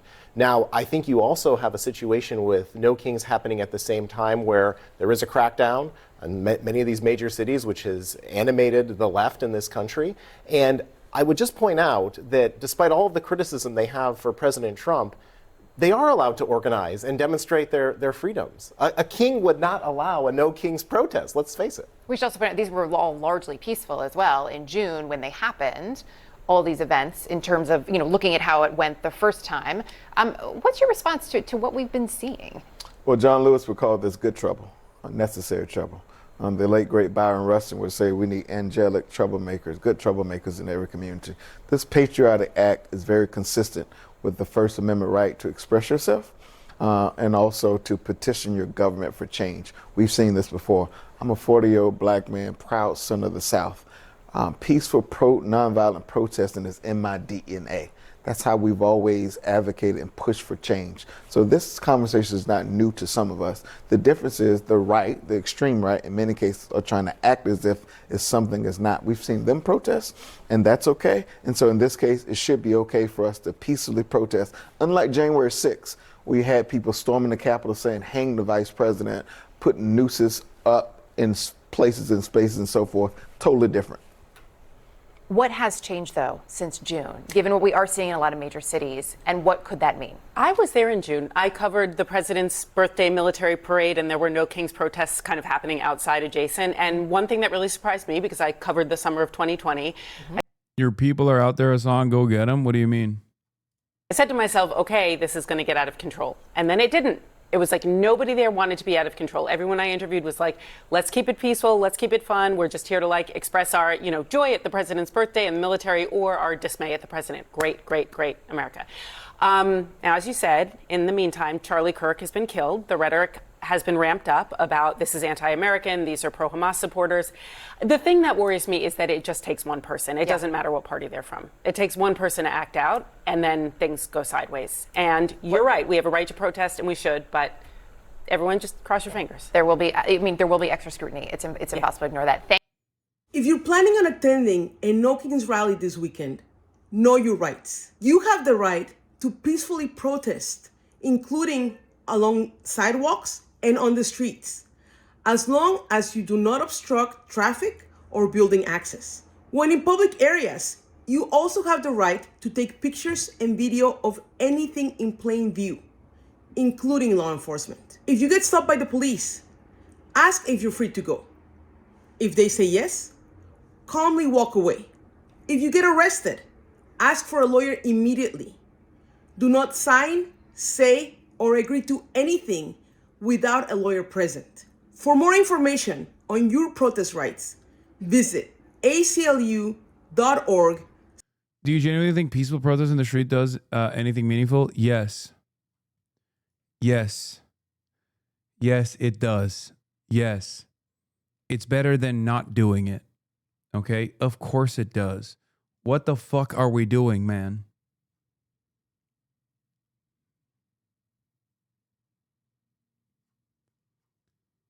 You want to know how hard it actually does move the needle?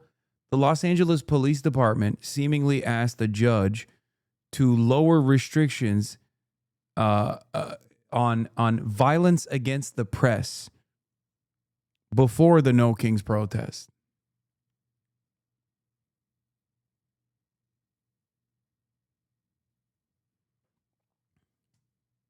/KYR. Okay. Yes. Every bit helps. It helps a lot more than fucking sitting around and watching me stream on Twitch. That's for sure. I think it helps in so many different in so many different ways. It helps because one thing that you very quickly realize is that there is a lot more like-minded individuals out there, even if they don't fully subscribe to your worldview. It's one of the most amazing feelings to just experience solidarity of that sort. Is amazing. Okay? Exercising your rights and realizing that there are more of you than there are of the people that want to stop you is a good thing. Okay? LAPD wants judge to lift an order restricting use of force against the press. Ahead of the Saturday's No Kings protest, the LAPD has filed an emergency motion asking a judge to lift an injunction that restricts the use of force against the press. The injunction creates undefined and operationally impracticable standards that expose the city and its officers to contempt for good faith actions taken to protect the public, according to lawyers of the city. Adam Rose, press rights chair at Los Angeles Press Club, told LAist in a written statement, Karen Bass is quick to run to the media for attention to criticize Trump for violating court orders, rightfully so. But when the media is assaulted by her own LAPD, she never says a word. Rose continued, instead of holding the department accountable, the city is spending even more money to hire an outside law firm so they can effectively beg a judge for permission to keep assaulting journalists for just doing their job. The mayor of Los Angeles needs to take charge, and Bass has been completely absent.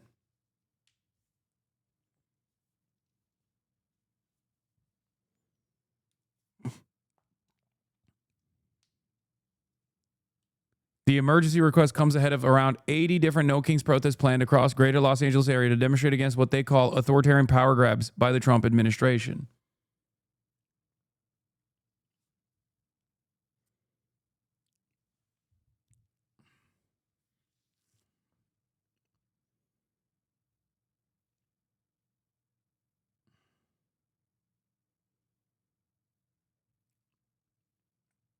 Protests, especially protests of this sort, to show exactly how many people are out there that are saying enough is enough, fuck the Trump administration. It's massively consequential. It's very important. Okay?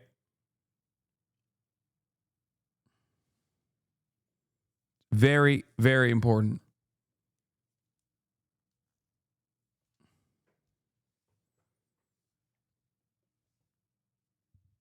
You should all show up. Nathan Thrall spoke to Isaac Chotiner. First time someone has seemingly requested to speak to Isaac Chotiner about the absence of accountability for Israel, the Gaza ceasefire that is being mistakenly described as peace, and the West's embrace of the perpetrators of a genocide.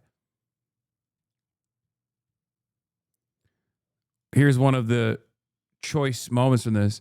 Okay, but why isn't the international condemnation of Israel's falling popularity registered with the Israelis and convinced them that they should change course? Why do you think they have drawn the opposite lesson?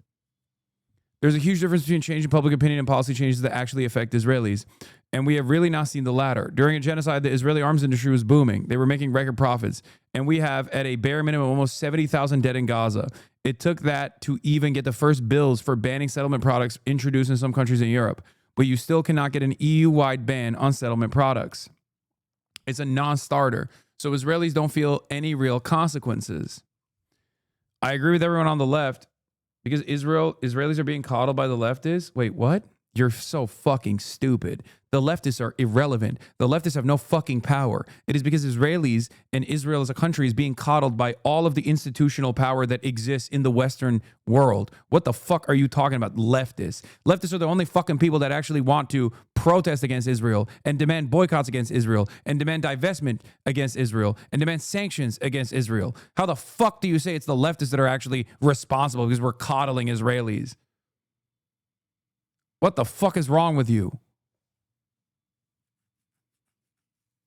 God damn, dude. If there's one fucking unit of people out there that is like unironically taking this seriously, it is the left, objectively.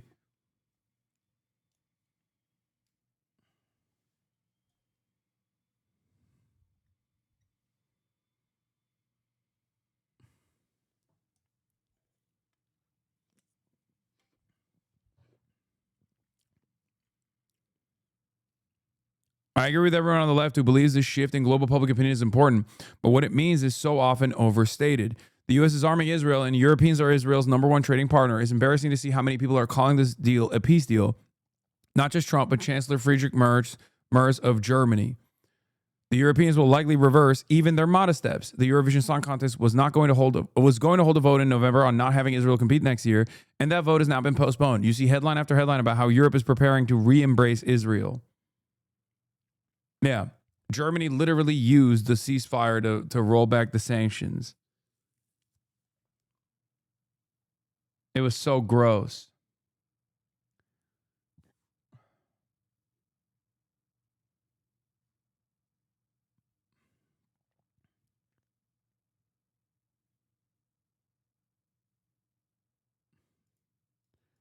What?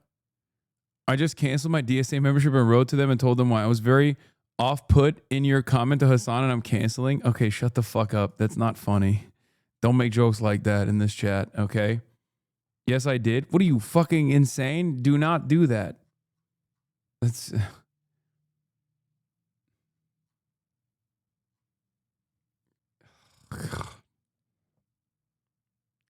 Please say you're joking. Say you're joking. I'm not taking that seriously. I hope that's a joke. It's because I said John Lewis was a liberal, which he was. Oh.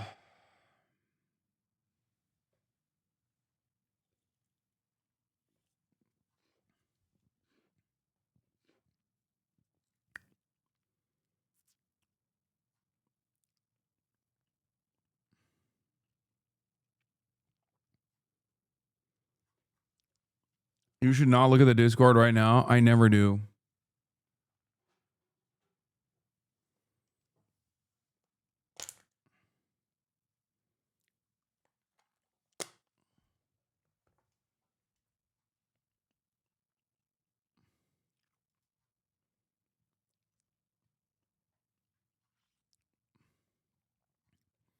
That chatter is not an official representative of DSA, by the way.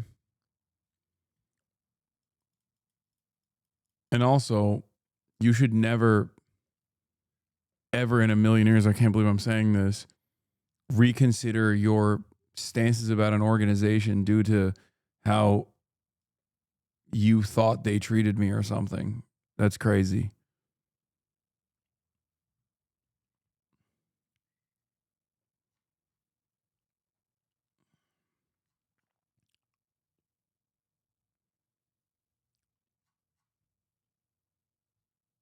The Discord is mad you mentioned the Discord. Sorry. Oh.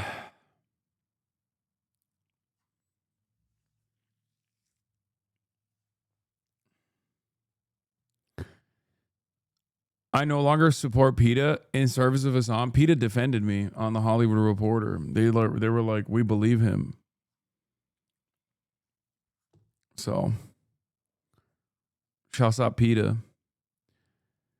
5 years ago, this is what Grant Platner said. Customs and Border Protection now considered a security agency like FBI and Secret Service. They already do that. Here in Maine, they have jurisdiction over the entire state because of our border with Canada and our coastline. They go to the bus station in Bangor and ask people for their papers. It's goddamn disgusting. I think my fear here is that these guys are going to, or Grant Platner is going to Grant Platner is actually going to be a pussy about all of this stuff and perhaps moderate a little too hard. That's my big fear. Okay? That's the big fear I have. And of course, it's so great to have both of you here. We have so many audience. Like that's that is to be fair, he still says that about ICE. Yeah, I think he should be fucking more bold. Who gives a shit? The idea that you have to like moderate your position because you think that like there is this main Republican voter that was going to vote for you but is now fearful because you said you were like a socialist or communist. Like, you don't have to run around being like, I'm a socialist, I'm a communist, but it doesn't hurt to just like own your discontent. Also, yeah, Trump approval lowest of the second term. His approval rating is at 37, -2 only, and his disapproval is at 61, which is up +1 from the last poll.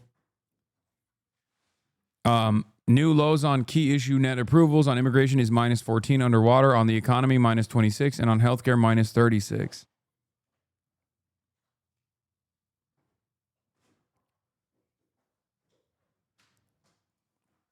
Please tell me so this insane footage of the ICE agent being arrested. I did see this.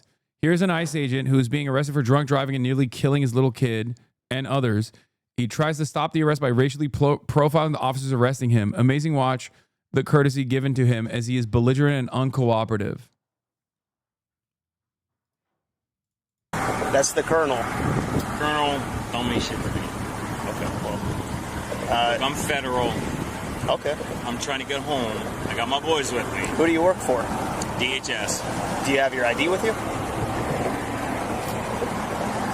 No, I don't. Okay.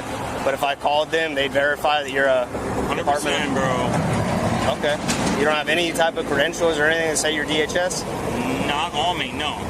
Okay. All right. I only bring my weapon with me if I'm. Okay. But you don't have any weapons on you right now? No, I don't. Okay. So what I want to do, I want to talk to you away from the kids. So I'm going to ask you to step out of the car, and we're going to walk back to the back of your car, okay? Are you fucking serious right now? Yes, sir, I am.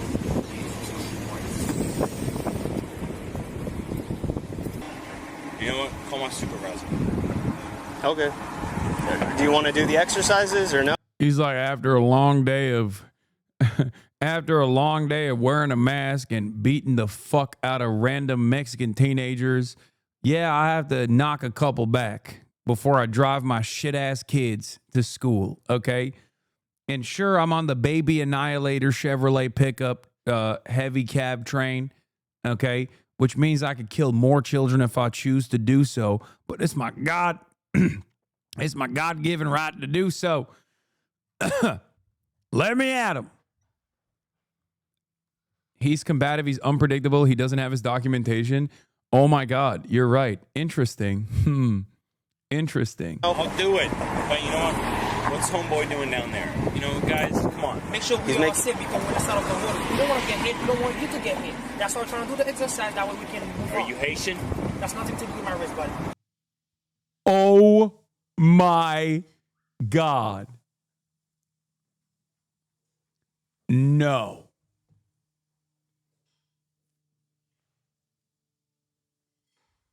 Oh my God.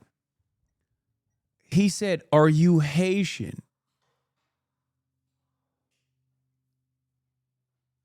Are you, brother, is he about to do a plainclothes arrest? Is he just on autopilot? Is that what it is? He thought this would be helpful for him. He went, are you Haitian? To a cop on a DUI stop. My question was, are you Haitian? It doesn't matter. It doesn't matter where he's from. Okay. Look, man, I really need you to do the exercise. If you don't do it, then I'm going to say that you're refusing to do the exercise. I get it. You need a minute. I gave you a few minutes, okay? But let me talk to your supervisor. Not right now, sir. Yeah. If you're a cop, whatever. Yeah, I'm a fucking law enforcement, okay, dude. Then stop talking and sit in the back of the car and stop. Stop this. Come on, let's go. Stop this. What about my kids? We're gonna take care of it. No, but I'm first not going in there. Let me talk to your supervisor. Again, you can talk to him in a second. Nope. Not going in there without my supervisor. Okay, let's go to the other side. Come here. Come on, man. Don't pull against me. Why won't they beat his ass? I don't understand. You do this level of pushback, you're getting your ass beat. What the fuck? Is that the magic words when you just automatically, there's just like an unimaginable amount of restraint demonstrated by cops all of a sudden when an entitled dude is No, it's not because he's white, bruh. It's literally because he's white and a cop. Okay? It's because he's DHS. That's why they're doing it. Have you never watched on this broadcast where we watch like police chiefs that are drunk driving get arrested by other cops? They are practically begging the police chief to get in the fucking squad car. They're like, please, sir, I'm so sorry. I'm so sorry to do this to you. I know you have a long life ahead of you. I know you have children.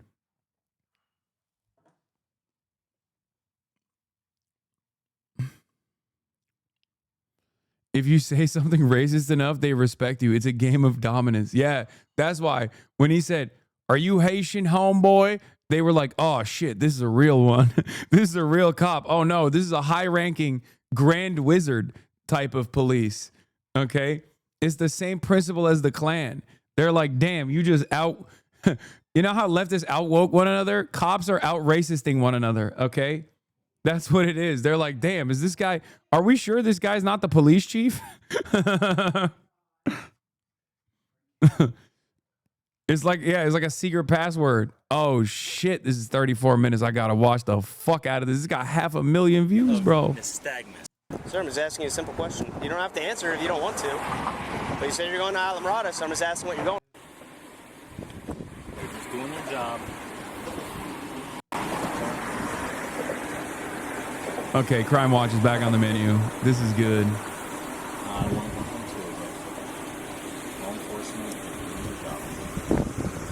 Localpedia apparently identified him as ICE specifically. So if you just walk like right over here? Guys, come over here. Can you just come over here for me? Okay.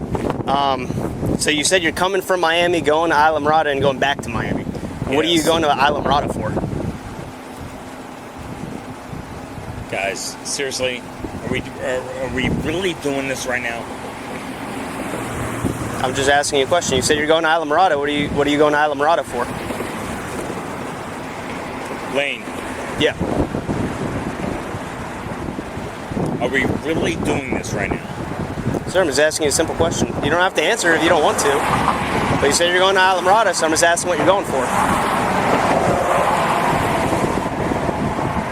Guys.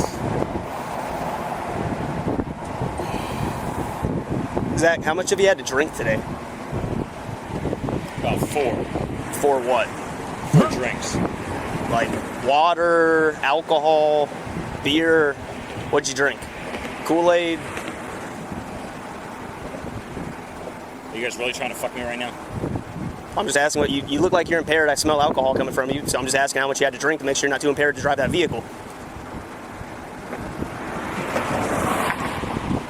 Okay, how about this, Scott? So again, I think that you might be impaired. You look, your eyes are bloodshot. They're kind of glassy. Are they really? Yes, sir, they are. Show me. I don't know how you want me to... Show me my eyes. Do that. Take a picture. Okay, we could do that in a minute. But the other reason why I think you're impaired is just the way you're walking. You're kind of stumbling a little bit. I'm not walking anywhere. Okay, and then also the way that you were seen driving, you're like kind of swerving and stuff. And then the colonel tried to pull you over, and you didn't immediately stop. You stopped here on the bridge. He tried to stop you at a safer spot a little bit back there. Okay, we're doing this. Okay. Okay, so again, I believe that you may be impaired by... The answer is yes. They are really doing this, my man. Alcohol and or some type of chemical substance which may inhibit your ability to operate a motor vehicle safely. So I'm going to ask that you voluntarily participate in standardized field sobriety exercises to dispel my belief you may be impaired. Are you willing to do those exercises? Yep. You'll do them? Yeah. Okay, so what I'll have you do, you can just sit on the bumper of your car right there. You're a little bit taller, I just need to look at your eyes. Guys, look. I'm SFST certified. Okay, so am I. I'm a drug recognition expert. You know what that is? Okay, anyway, so what I'm gonna have you do, if you can, uncross your feet and just put them like side by side. Perfect. And then your arms, if you could, just try to put them down by your side like that. Okay, so what I'm gonna have you do is just keep your head straight, and you're just gonna keep your head like aimed straight at me, basically, and then I'm gonna look at your eyes, okay? You understand? Yep.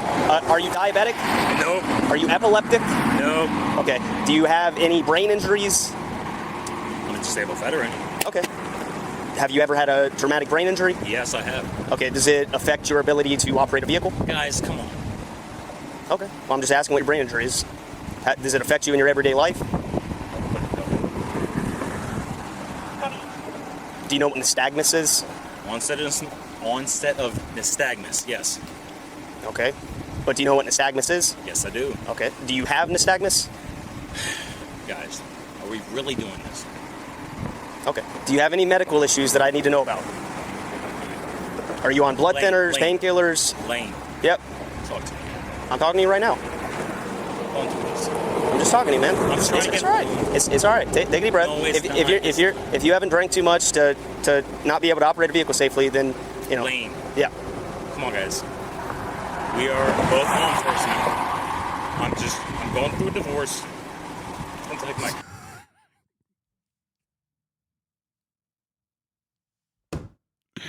Of course. Of course, dude. Of course he is. Come on. Oh my God. You were doing me like family court. You're doing me like the woke judges on family court. How dare you? How dare you do me? I'm not taking your kids from you, man. I'm just making sure that you're safe to drive the car. Okay? You kind of have to feel bad for him. I do not. I don't even have an ounce of bad feelings. I have a lot of negative feelings about him. I do not feel bad for him. Not even a little bit. Okay? Not even a little bit. And this is before it is established that he is drunk driving. I feel bad for his kids because they have a fuck ass dad who is a fucking Nazi. But I do not feel bad for him at all. Oh my God. Yeah, divorced ICE Gestapo agent. Come on. Are we really doing this? Doing what? Doing what? You're supposed to feel sorry for a dude who knocked a couple brewskis on his fucking child annihilator vehicle after a long day? Oh, you're just quoting the guy. Come on, guys. Are we really doing this? Are we really doing this? Are we doing this? Yeah. The funniest part about that is that this guy isn't even being treated a fraction as bad as he has treated other people who have not put others' lives at risk, by the way. Because remember, by definition, his job is going to fucking court hearings and brutalizing random migrants at their court hearings in front of their crying family members. Okay? Sometimes even beating the fuck out of the family members as well. Like that's his job. Okay? Zip tying children and shit. For not drunk driving, mind you, but for literally just existing.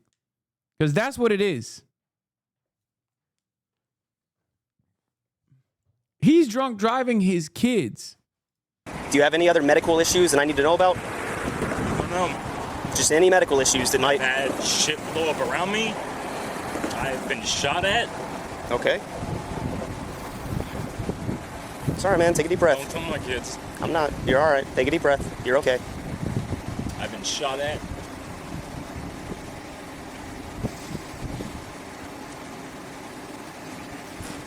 People have tried to kill me. I just want to go home, guys. Come on, man. I got you, man. Come on. We know what's up. Come on. We've been down this road before. Problem is that we're at this point right now. I understand that. And you know that I have to do what I have to do. I understand that, but my boys are everything. Okay. Where's their mom at? By the way, his felony child neglect charge has since been dropped, and he now has 2 misdemeanor charges, DUI and resisting arrest without violence. Also, cops are still so fucking ruthless. Resisting arrest without violence is such a crazy charge. And the only reason why he got resisting arrest without violence is because he was resisting arrest without violence and the cops weren't being violent to him. Under different circumstances, if he wasn't some fucking ICE dickhead, they would have beat the fuck out of him and hit the goddamn kitchen. They would have hit him with the kitchen sink, okay? They would have slapped him with every fucking charge known to man. I don't fucking know. Do they have anyone down here that would be able to take care of them? I'm not saying you're going with me, man, but you're all worried about this stuff. I'm just trying to figure out, if there's someone else around here that... The license plate starts with DV for divorce. No, it's for domestic violence. The license plate is DV for what he likes to do.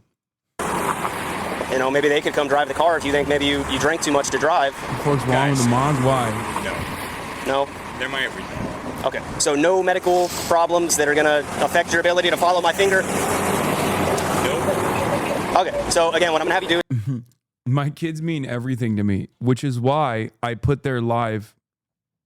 I put their lives at grave risk by drunk driving them in the middle of the day.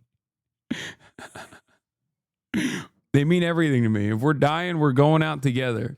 My bitch ass ex-wife Brenda is not taking them away from me. They mean everything to me. We're going out in a fiery fury together, okay? Just keep your head straight, and I'm just gonna have you follow the tip of my finger with your eyes, and I'm just gonna go side to side, and then I'm gonna go up and down, and I'm gonna do a circle around your head, and I'm gonna tell you what I'm doing before I do it, okay? I'm not gonna touch you or anything, but again, I just want you to follow my finger with your eyes and don't move your head. Do you understand? Yep. Okay, ready? Yep.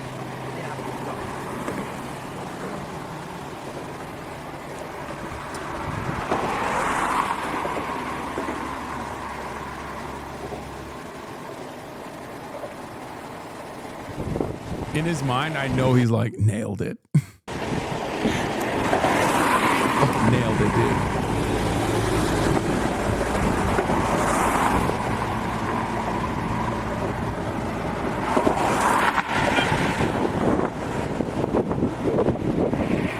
Why don't cops carry a breathalyzer?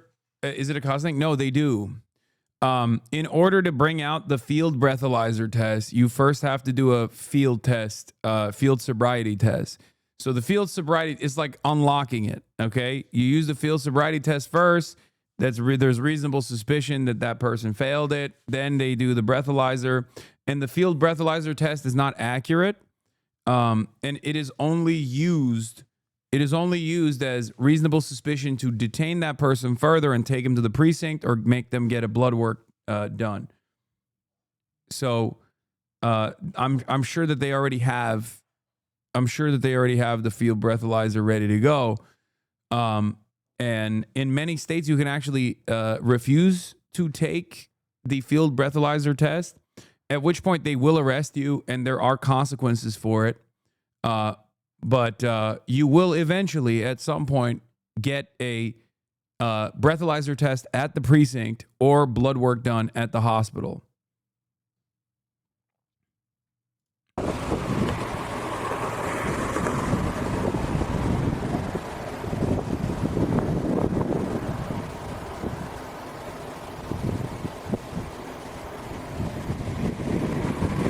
Yeah, field test is bullshit. I did a sober and still failed. It's just a rubber stamp. Yeah.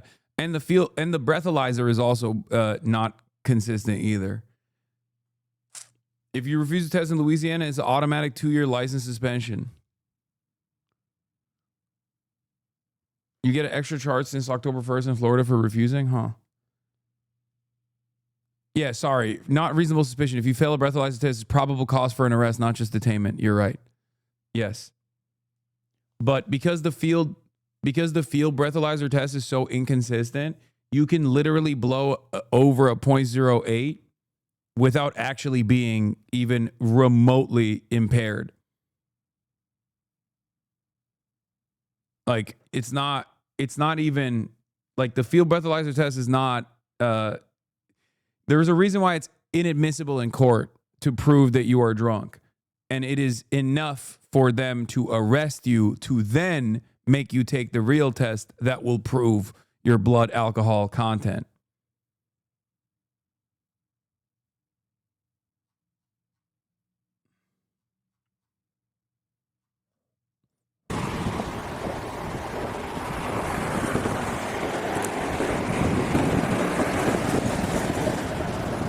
Okay, if you can you just like make your head straight? You're kind of leaning your head to the side a little bit. There you go. So what I'm gonna do now is vertical. So I'm just gonna go up and down. Okay. Ready? Same thing. Just follow with your eyes. Don't move your head. Ready?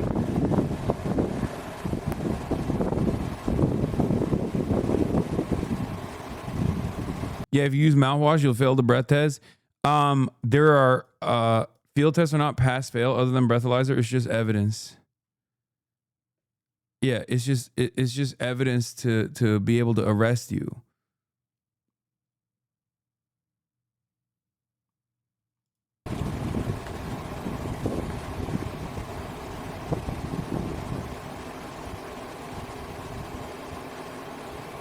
Okay.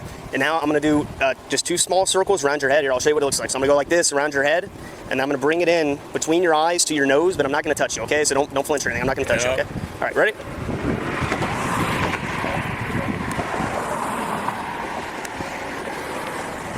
All right, one more time. Ready?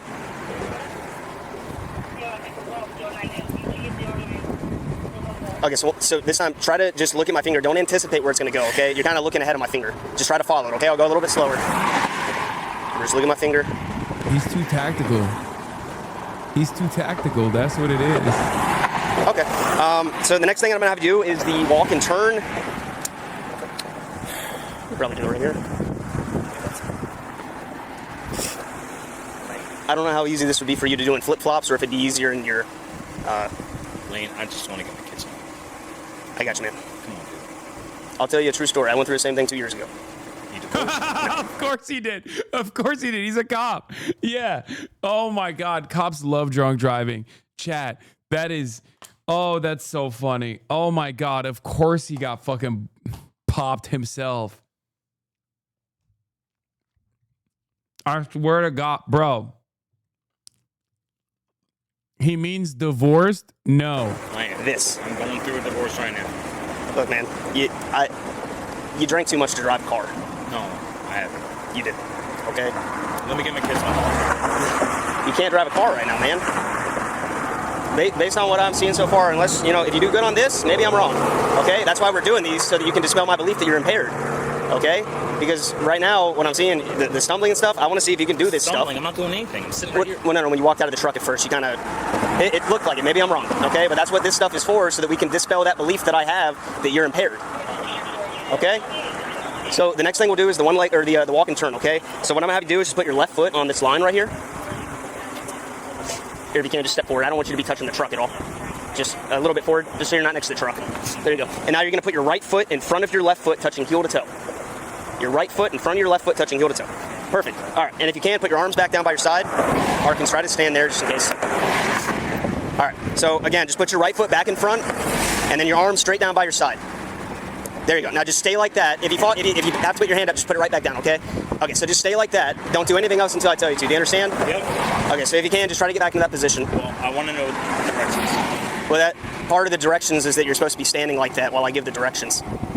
That's okay. All right. So the position that you're supposed to be in right now. He's even letting him fail right now. I'm failing that shit 100%. I've done all that shit. I thought I aced it too. It's hard. It's like this. Left foot on the line, right foot in front, touching heel to toe. What I'm going to have you do in just a second is I'm going to have you take 9 heel to toe steps down the line. I'm going to have you touch every time, heel to toe, heel to toe. So heel to toe, heel to toe. You're going to keep your feet on the line, okay? If you stop walking or if you step off the line for any reason, I want you to just put your foot back on the line and keep walking.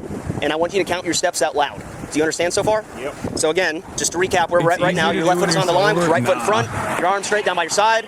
You're going to take 9 heel to toe steps. 1, 2. It's pretty funny that this is happening because he refused to stop at a safe area. It's happening next to a highway where people are speeding. So he could just fall into traffic. 2, 3, 4, 5, 6, 7, 8, 9. Once you get to that 9th step, you're going to keep the front foot on the line, and then you're going to use your back foot to take a series of small steps to turn around, and then you're going to take 9 heel-to-toe steps back down the line. Do you understand so far? Yep. Okay, so I'm going to show you how it's going to look. So again, my left foot is on the line like you. My right foot is in front, touching heel-to-toe. 1, 2, 3, 4, 5, 6, 7, 8, 9. Take the back foot off, leave the lead foot on the line like this. This guy was a theater kid, I think. And dance. 1, 2, 3. 1, 2, 3, 4. 1, 2, 3, 4. You're going to take a series of small steps like this. And then you're going to take 9 heel-to-toe steps back down the line. 1, 2, 3, 4, 5, 6, 7, 8, 9. Do you understand those instructions, sir? Yep. Okay, could you get back in the starting position for me, please? Dog, he can't even stand up straight without holding on to his fucking tail light. He's so cooked.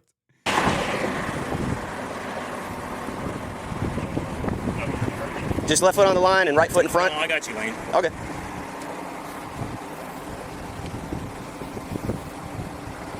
Give me a minute. Okay. He's blasted. He said, give me a minute. Oh, no. Oh, no. Bro, he is so cooked. He said, give me a minute. Also, I need you guys to understand something. There are no minutes being given to normal people in this situation. Okay? That's crazy. Even the request for a minute here is the more time he spends, the more sober he's getting. No. Depending on, first of all, you don't know when he stopped drinking. Okay? You don't know when he stopped drinking. So this could be him getting progressively drunker at this point. So that's number one. And number two, at that point, there is no sobering up. Okay? Yeah, he could be on a he could be coming off of it, or he could be getting into his peak. But I will say the fact that he can't even stand up straight without like getting help from his truck means that he's cooked.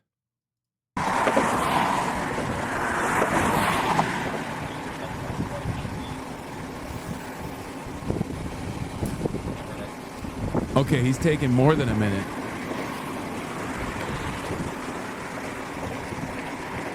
Yeah, he unlocked a secret weapon. He said, give me a minute. And the guy said yes. And he thought, okay, that means an hour. A minute could be an hour long. You pause it, dumbass? Dog, do you feel like this is just all right, you got a it, minute? man. You can do it, okay? I don't... You don't understand. Okay. He's trying to buy for time. I just don't want to be standing on the side of the road any longer. Talk about this, but... Okay.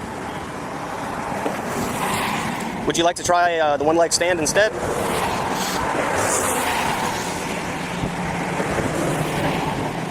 I can show you the one leg stand if you'd like to. Okay. Guys. I'm going through a divorce right now. We understand all this. He keeps repeating that he's going through a divorce right take now. My kids. Just give me a minute, hurry. Okay.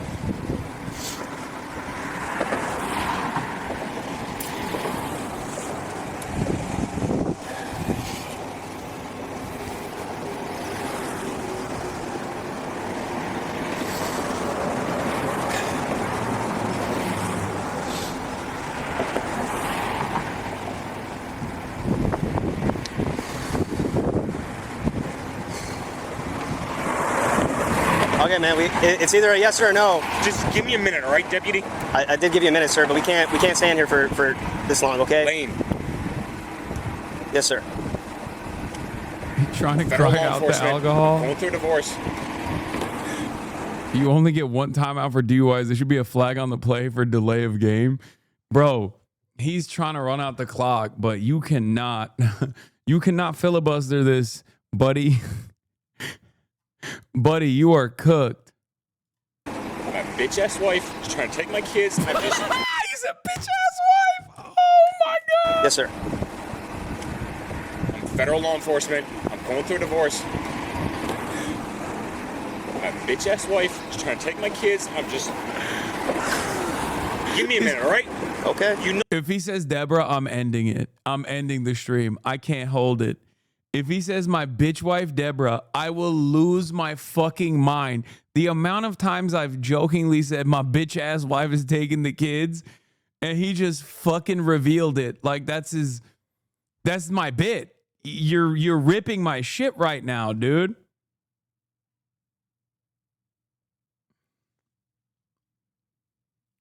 You are taking my bits by living it. That's crazy. This is fucked up. You know what it's like. You know what it's like to be law enforcement. How long do you need, buddy? Just give me a minute, all right? Guys. How long do you need, buddy? If we give you a minute, are you going to do the exercise? I will do it. Just... Fuck, man. Okay. Like I said, I just don't like us standing here in the road. And I don't either, but you know what? My kids are my life. I got you. No, you don't. You got kids? Exactly. Do you have kids? No. Exactly. So you don't know what it's like. You know what it's like? You don't know what it's like to fucking drive drunk with the children in the back of my pickup.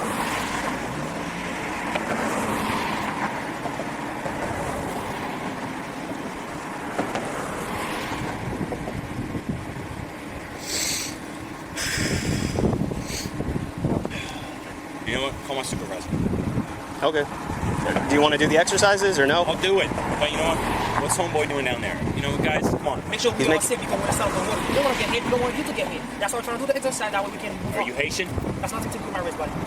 My question was, are you Haitian?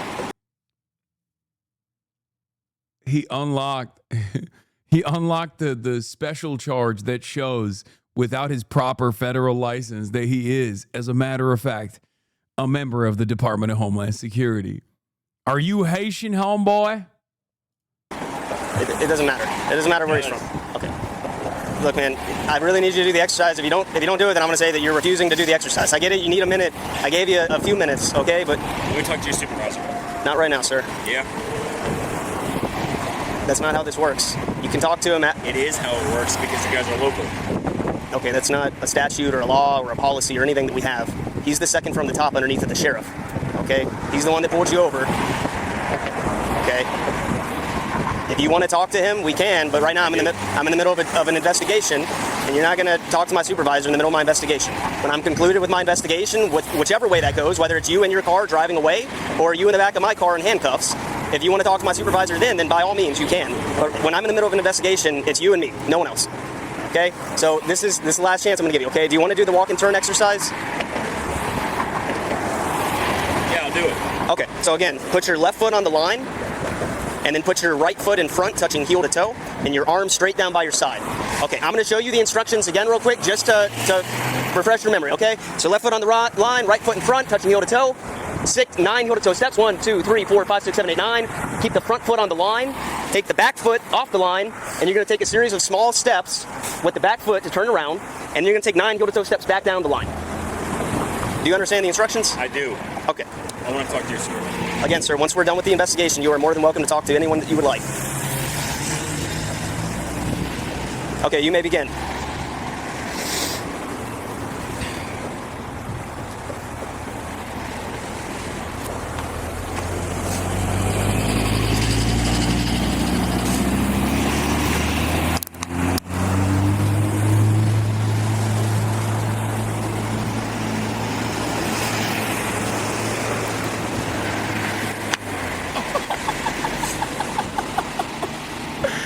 Oh, it's over. Oh, hell nah.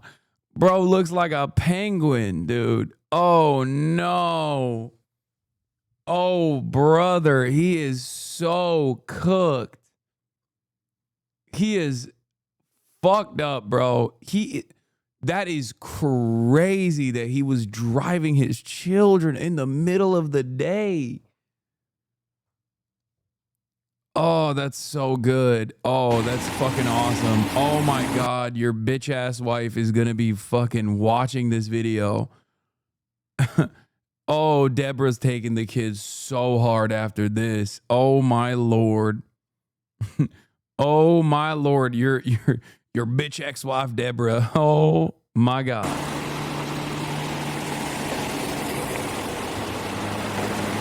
He can't even put the fucking foot. He can't even put his foot in front of the next.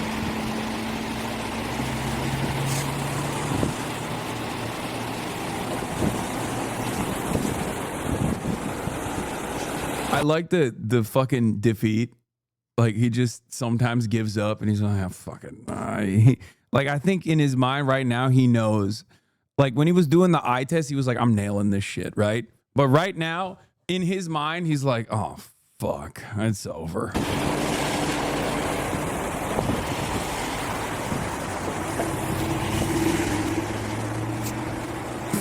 Okay, awesome. So for the next one, the one leg stand, we can come over here just so we're not in the road Come anymore. on, man. Just fucking give him the breathalyzer, bro. This is embarrassing. Dude, just arrest him. This is worse. Just arrest the guy, brother. Holy shit. He's making him go through it. Okay. Scott, can you walk over to me, please? These must be them woke cops from the Biden era that they were talking about that release Guatemalans back into the streets after they do heinous crimes. You know what I mean? Do you want to do the one leg stand exercise? Why are you fucking me, man?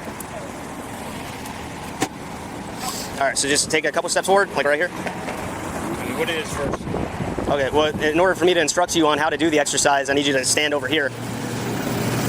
Awesome, thank you so much, Scott. So if you can, just put your feet together with your heels touching. Okay, and now put your arms straight down by your side. Bro, he can't even stand up straight. That's crazy. Okay, that is like definitely 100% above 0.08 for sure. Okay, he is. I don't know what kind of 4 drinks he had, but it might have been 4 Locos. Okay. And your arms straight down by your side like this, Scott. Thank you. All right, there you go. So heels touching, arms straight down by your side. Just stay like that. Don't do anything else until I tell you to. Do you understand so far? Yep. So when I tell you to, I'm going to tell you to raise 1 foot. You can choose the right or the left. You're going to raise it approximately 6 inches off the ground. You're going to keep your foot parallel to the ground, and you're going to look at the elevated foot while you count out loud in the following manner: 1001, 1002, 1003, 1004, and so on and so forth until I tell you to stop. Do you understand the instructions so far? Yep. Okay, so again, the way that it's going to look, your arms are straight down by your side, your feet are together. I'm going to tell you to begin, and you're going to choose either your left foot or your right foot. So when I say begin, if you want to pick up your left foot, you're going to pick it up about 6 inches off the ground, again, keeping your foot parallel to the ground while you keep your eyes on the elevated foot. Do you understand that so far, Scott?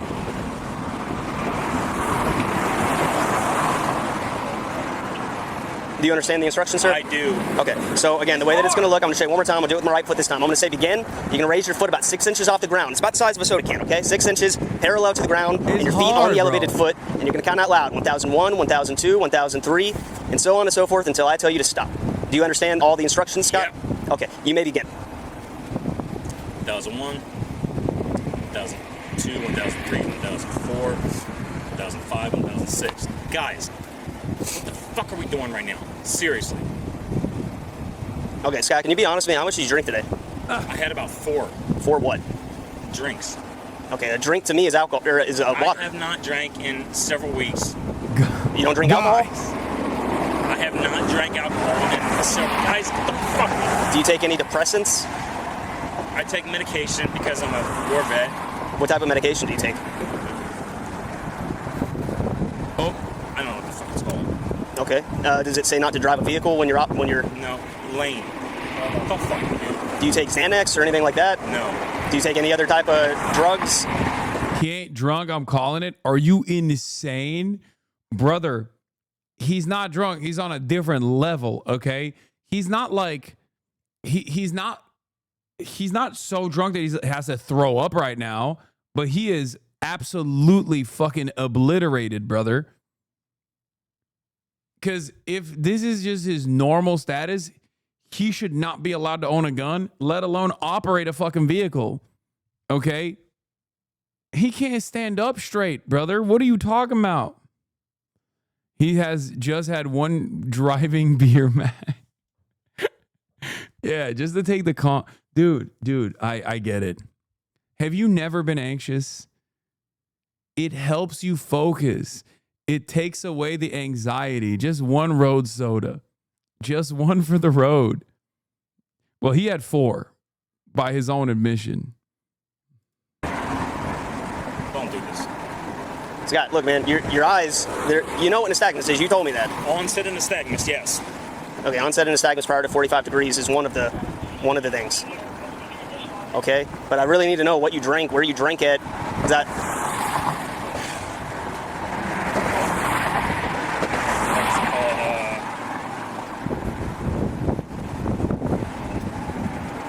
I can't remember what the fuck it's called. Brewery? No.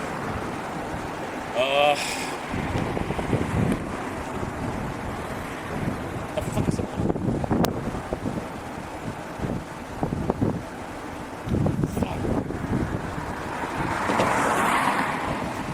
Was it a bar or a restaurant? No, or? It's Oceanside. What the fuck is it called?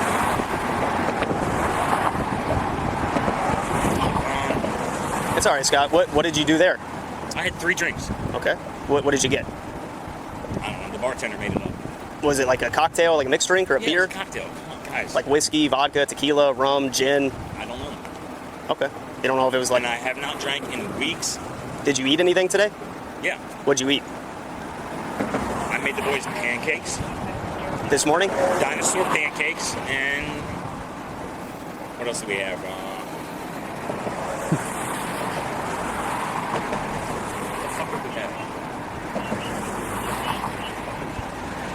I don't think he knows, brother. I think you got to come up with that on your own. Pancakes, that's all I remember. Okay. All right, Scott, I need you to come back here with me, please. I'm not going to do this in front of your kids, man, but you got to come with me. Come on. I'm not going to do it. If now you can put your hands back. If you're going to pull away, then I'll do it in front of your kids. Okay. Don't squeeze my hand. Let go. I'm not doing shit. Guys, I am law enforcement. Okay. I was gonna do this away from your kids, man, but you're gonna pull away from me, then I'll do it in front of them. I'm not pulling away. I'm not fucking moving. Just relax, man. You keep kidding me right now. Thanks. Copy, welfare check 6810 Front Street. You have anything in your pocket? No mistake, anything like that? Nope. How was this resisting nonviolently? I mean, he was being argumentative, and under normal circumstances, violently resisting arrest would be literally up to the cop. I think I've like a obstruction charge or a nonviolent resisting arrest charge is like oftentimes when you have like an annoying elderly adult or like a child or something. Okay. Like not even a child, usually just like an annoying elderly adult that cops still want to hit with like additional charges. But the difference between like a violent obstruction charge, like a violent resisting arrest charge, and a non-violent one is also entirely up to how nice the cops are to you. It's going to be reference to a white female with tattoos. Well, sir, I'm doing my job today. Advised to Valley Park near Hogfish. He can lead you guys to. Try to keep your hands turned the way that I have this one. Your left hand right now? Okay. Try to get this. Okay. Sit. Also, you know they annoyed him because they didn't do the before they put him in the car. They don't ask him like, "Do you want it in the front?" That's the courtesy. That's the courtesy from cop to cop. Cop to cop courtesy implies that you get to still obviously sit in the back of the cop car. You can't be in the front, but they'll put it in front of you. They'll put your hands in front of you as opposed to behind your back, because that is a very awkward position. And it's especially an awkward position when you're in the back of a fucking cop car being handcuffed like that. Go back and go on the left side. Guys, Lane, why are you doing this? It's clear to the right. Yeah. You can go to my hood. God damn it. Just right up against my hood, sir. It's funny that he has a brewery shirt on. Do you have anything on you that's going to hurt us? Fuck no, man. Okay. So, Scott, unfortunately, right now you are under arrest for driving under the influence. Okay. Lane. Scott, I believe you're impaired. Guys, don't do this. I believe you're too impaired to operate a motor vehicle safely, Scott.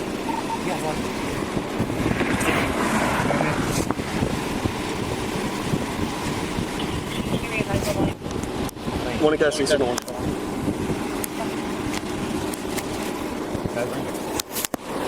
I do not have anything. We're going to go to the passenger side over here? Lane, why? What about my kids? We're going to have to figure that out next. Damn it, Lane. You have any shield back there? Guys, please, I am going to. Is the cop's name Lane or something? Is that why he keeps saying Lane? Or is he saying lame, like with an M?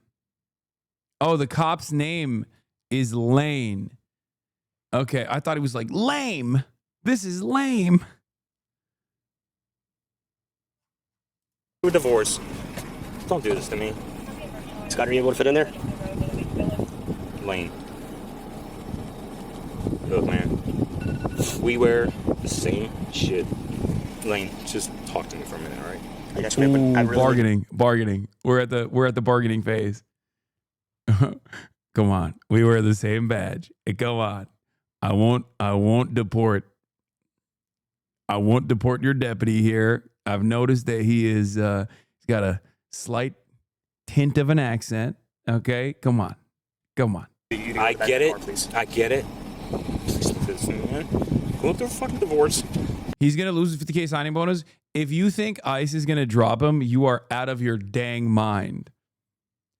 I suspect, I don't know. Actually, ICE probably doesn't have the same crazy unions that the cops do, right?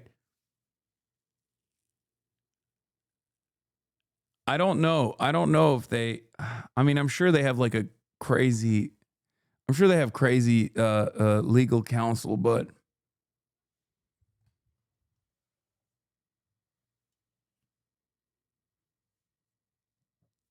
what the fuck?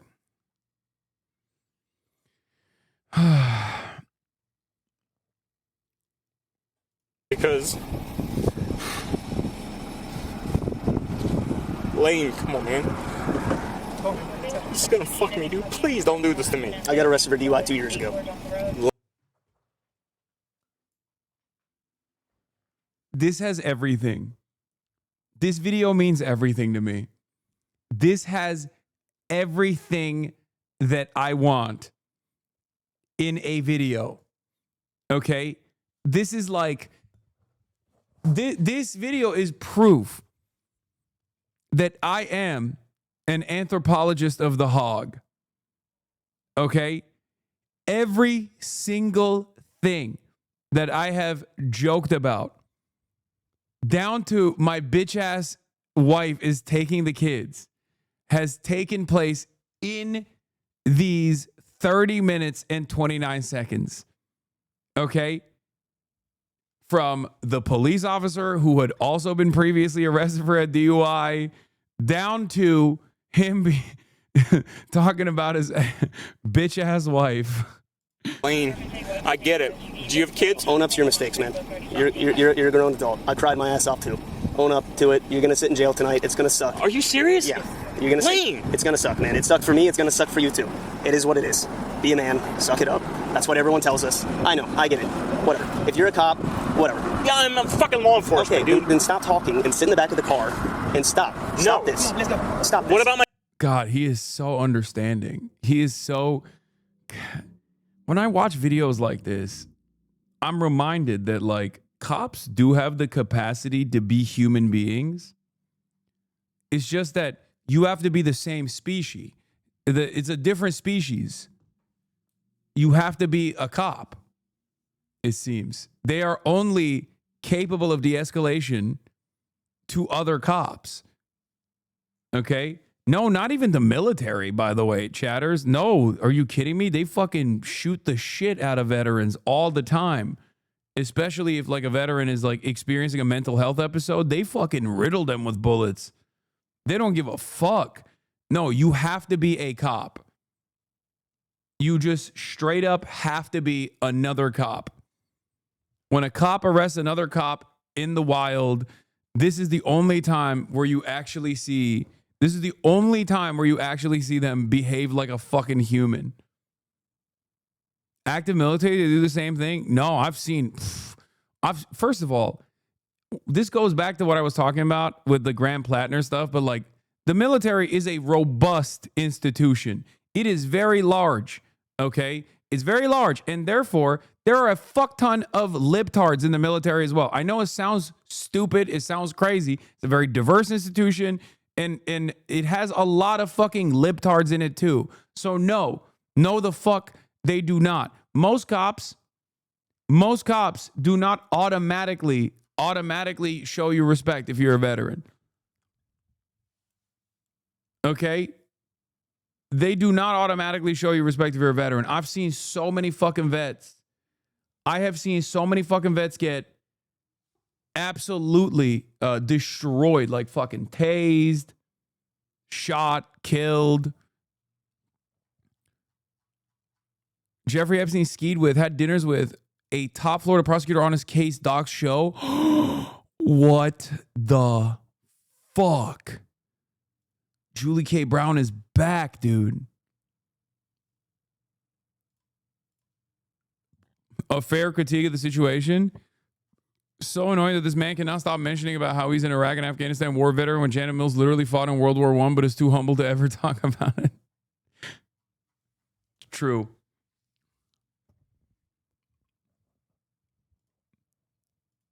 That's true. Kids, we're gonna take care of it. No, But I'm first not I need- going in there. Let me talk to your supervisor. Again, you can talk to him in a second. Nope. Not going in there without my supervisor. Okay, let's go to the other side. Come on, man, don't pull against me. Let's go over I'm here. not moving. Bro, don't fucking do this. Lane. Come on. Hey, come on, man. We're not doing this, man. Come on. Let's eat. So you guys are fucking shut. Come on, put your feet in. Stand up. Stand up, come on. Stand up. Put your feet in, man. No. Man, Put don't your be a feet in. kid. Come on. Stop. Where are my kids? Stand up. Put your feet in. What? Put your feet in. Put your feet in. You don't want to make this worse already. Come on. Come on, man. Let's go. You gotta sit in the car, You're man. going to jail for DUI, which is a misdemeanor. If you don't cooperate, you go to jail for resisting. You don't want to make it worse. Come on, put your feet in, buddy. All right, your kids will be fine. This will pass. Listen to me. No, sir, not on the side of the road. Come on, let's Okay, go. man. We gotta sit down, Scott. God damn you guys. Thank you. Fuck you. Okay. Lane, you really fucked me, man. I didn't fuck you, man. I'm not the one that drank today and drove. 2. 2? I thought it was 4, big dog. Yeah.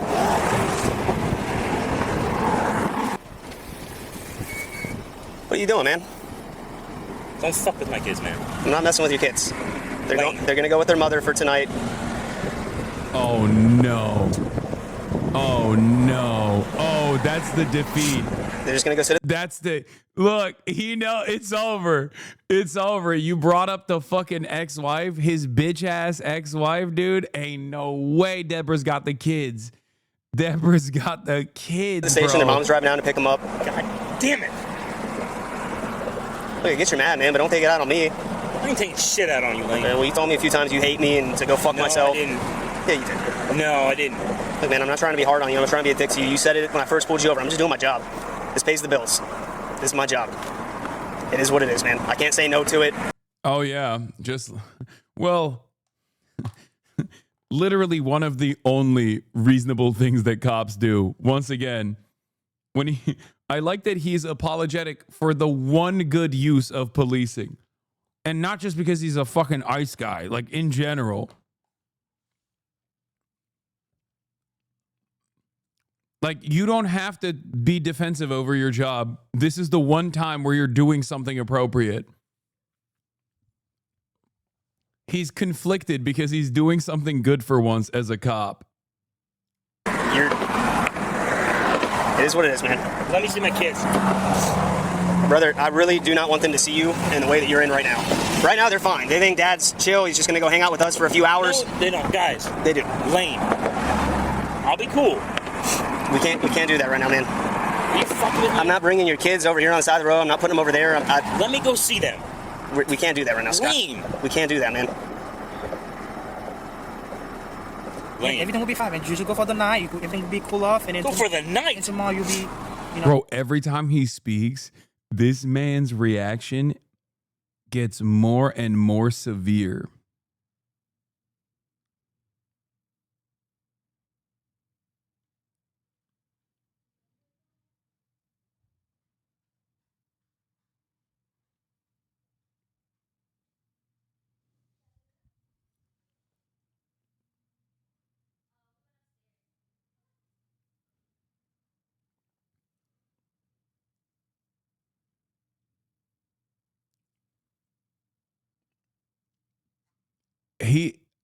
I feel like he gets extra heated every time he has to hear this dude speak. But dude, really, just think. You gotta calm down. You gotta calm down. Calm, but I'm listening to my kids. I got you, but you gotta calm down, okay? Lane, I promise you, unhook me. Let me just go see my boys, man. I cannot do that, Scott. God damn you, Lane. I'm sorry. All right, man. You don't have anything else on you, right? I ain't got shit, bro. Damn, just let me know. Just so you know, this is still on. Yeah. We're gonna go to the pink door over there.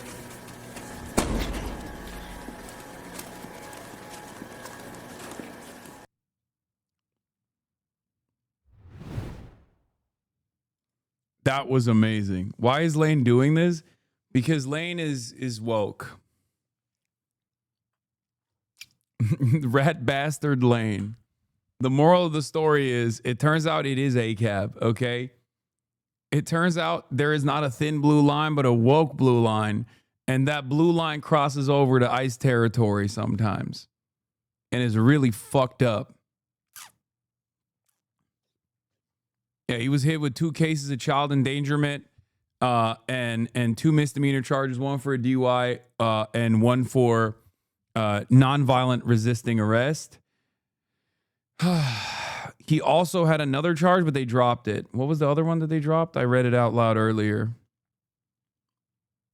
Fuck, I forgot.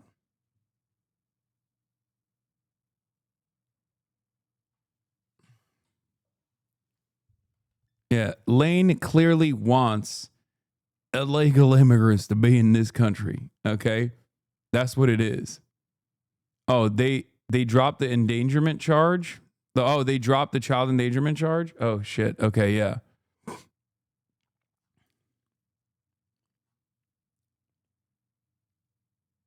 Your Crime Reacts used to be so popular. This one got 1.8 million views. In the year 19... Oh, yeah, dude, I know. True Crime Reacts used to be the meta.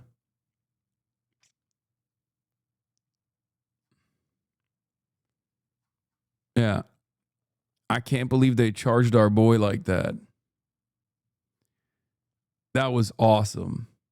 That was fucking awesome. Every part of that was awesome. Holy shit. What an incredible sequence of events. I mean, only made better by the fact that he's like an ICE guy. Oh, he didn't have his papers on him. The absolute irony. An ICE agent scared to get in a police car and can be held accountable. Must be awful getting arrested and not being separated from your kids, right? A drunk driving alcoholic going through a divorce is exactly who I'd expect an ICE agent to be. It really pisses me off. He's saying his kids are his everything. He's drunk driving with the kids in the car. If this guy treats his fellow law enforcement like this, imagine how he treats civilians. Don't separate from my family. I bet that's one phrase he deals with every day. This time he's in the other side. Oh my God, they're fucking ethering him. Oh my God, and he deserves it. He deserves every bit of this, by the way.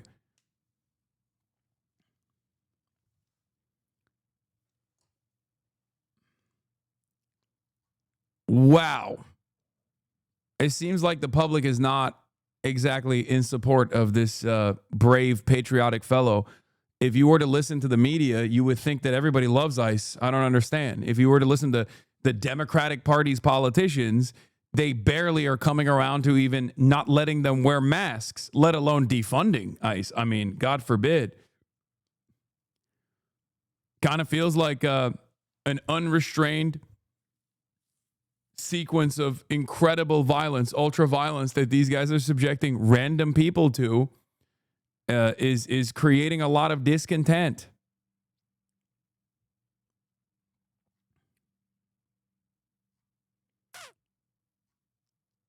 Yeah. Don't worry. Some Trump staffer will get this in front of someone in the admin and he will be pardoned. Oh, for sure. Of course. That'll be all for today, though. That's almost 8 hours for me. We had a lot of ups and downs. This was not a chill, immaculate vibe stream in the way that I predicted it would be. But it's okay. Tomorrow is another day. Maybe no King's protest. Who knows? Not saying nothing. But we will definitely be covering all of the No King's protest rallies tomorrow as well. I'm here with you, and I will see you tomorrow. Peace, everybody. Bye-bye.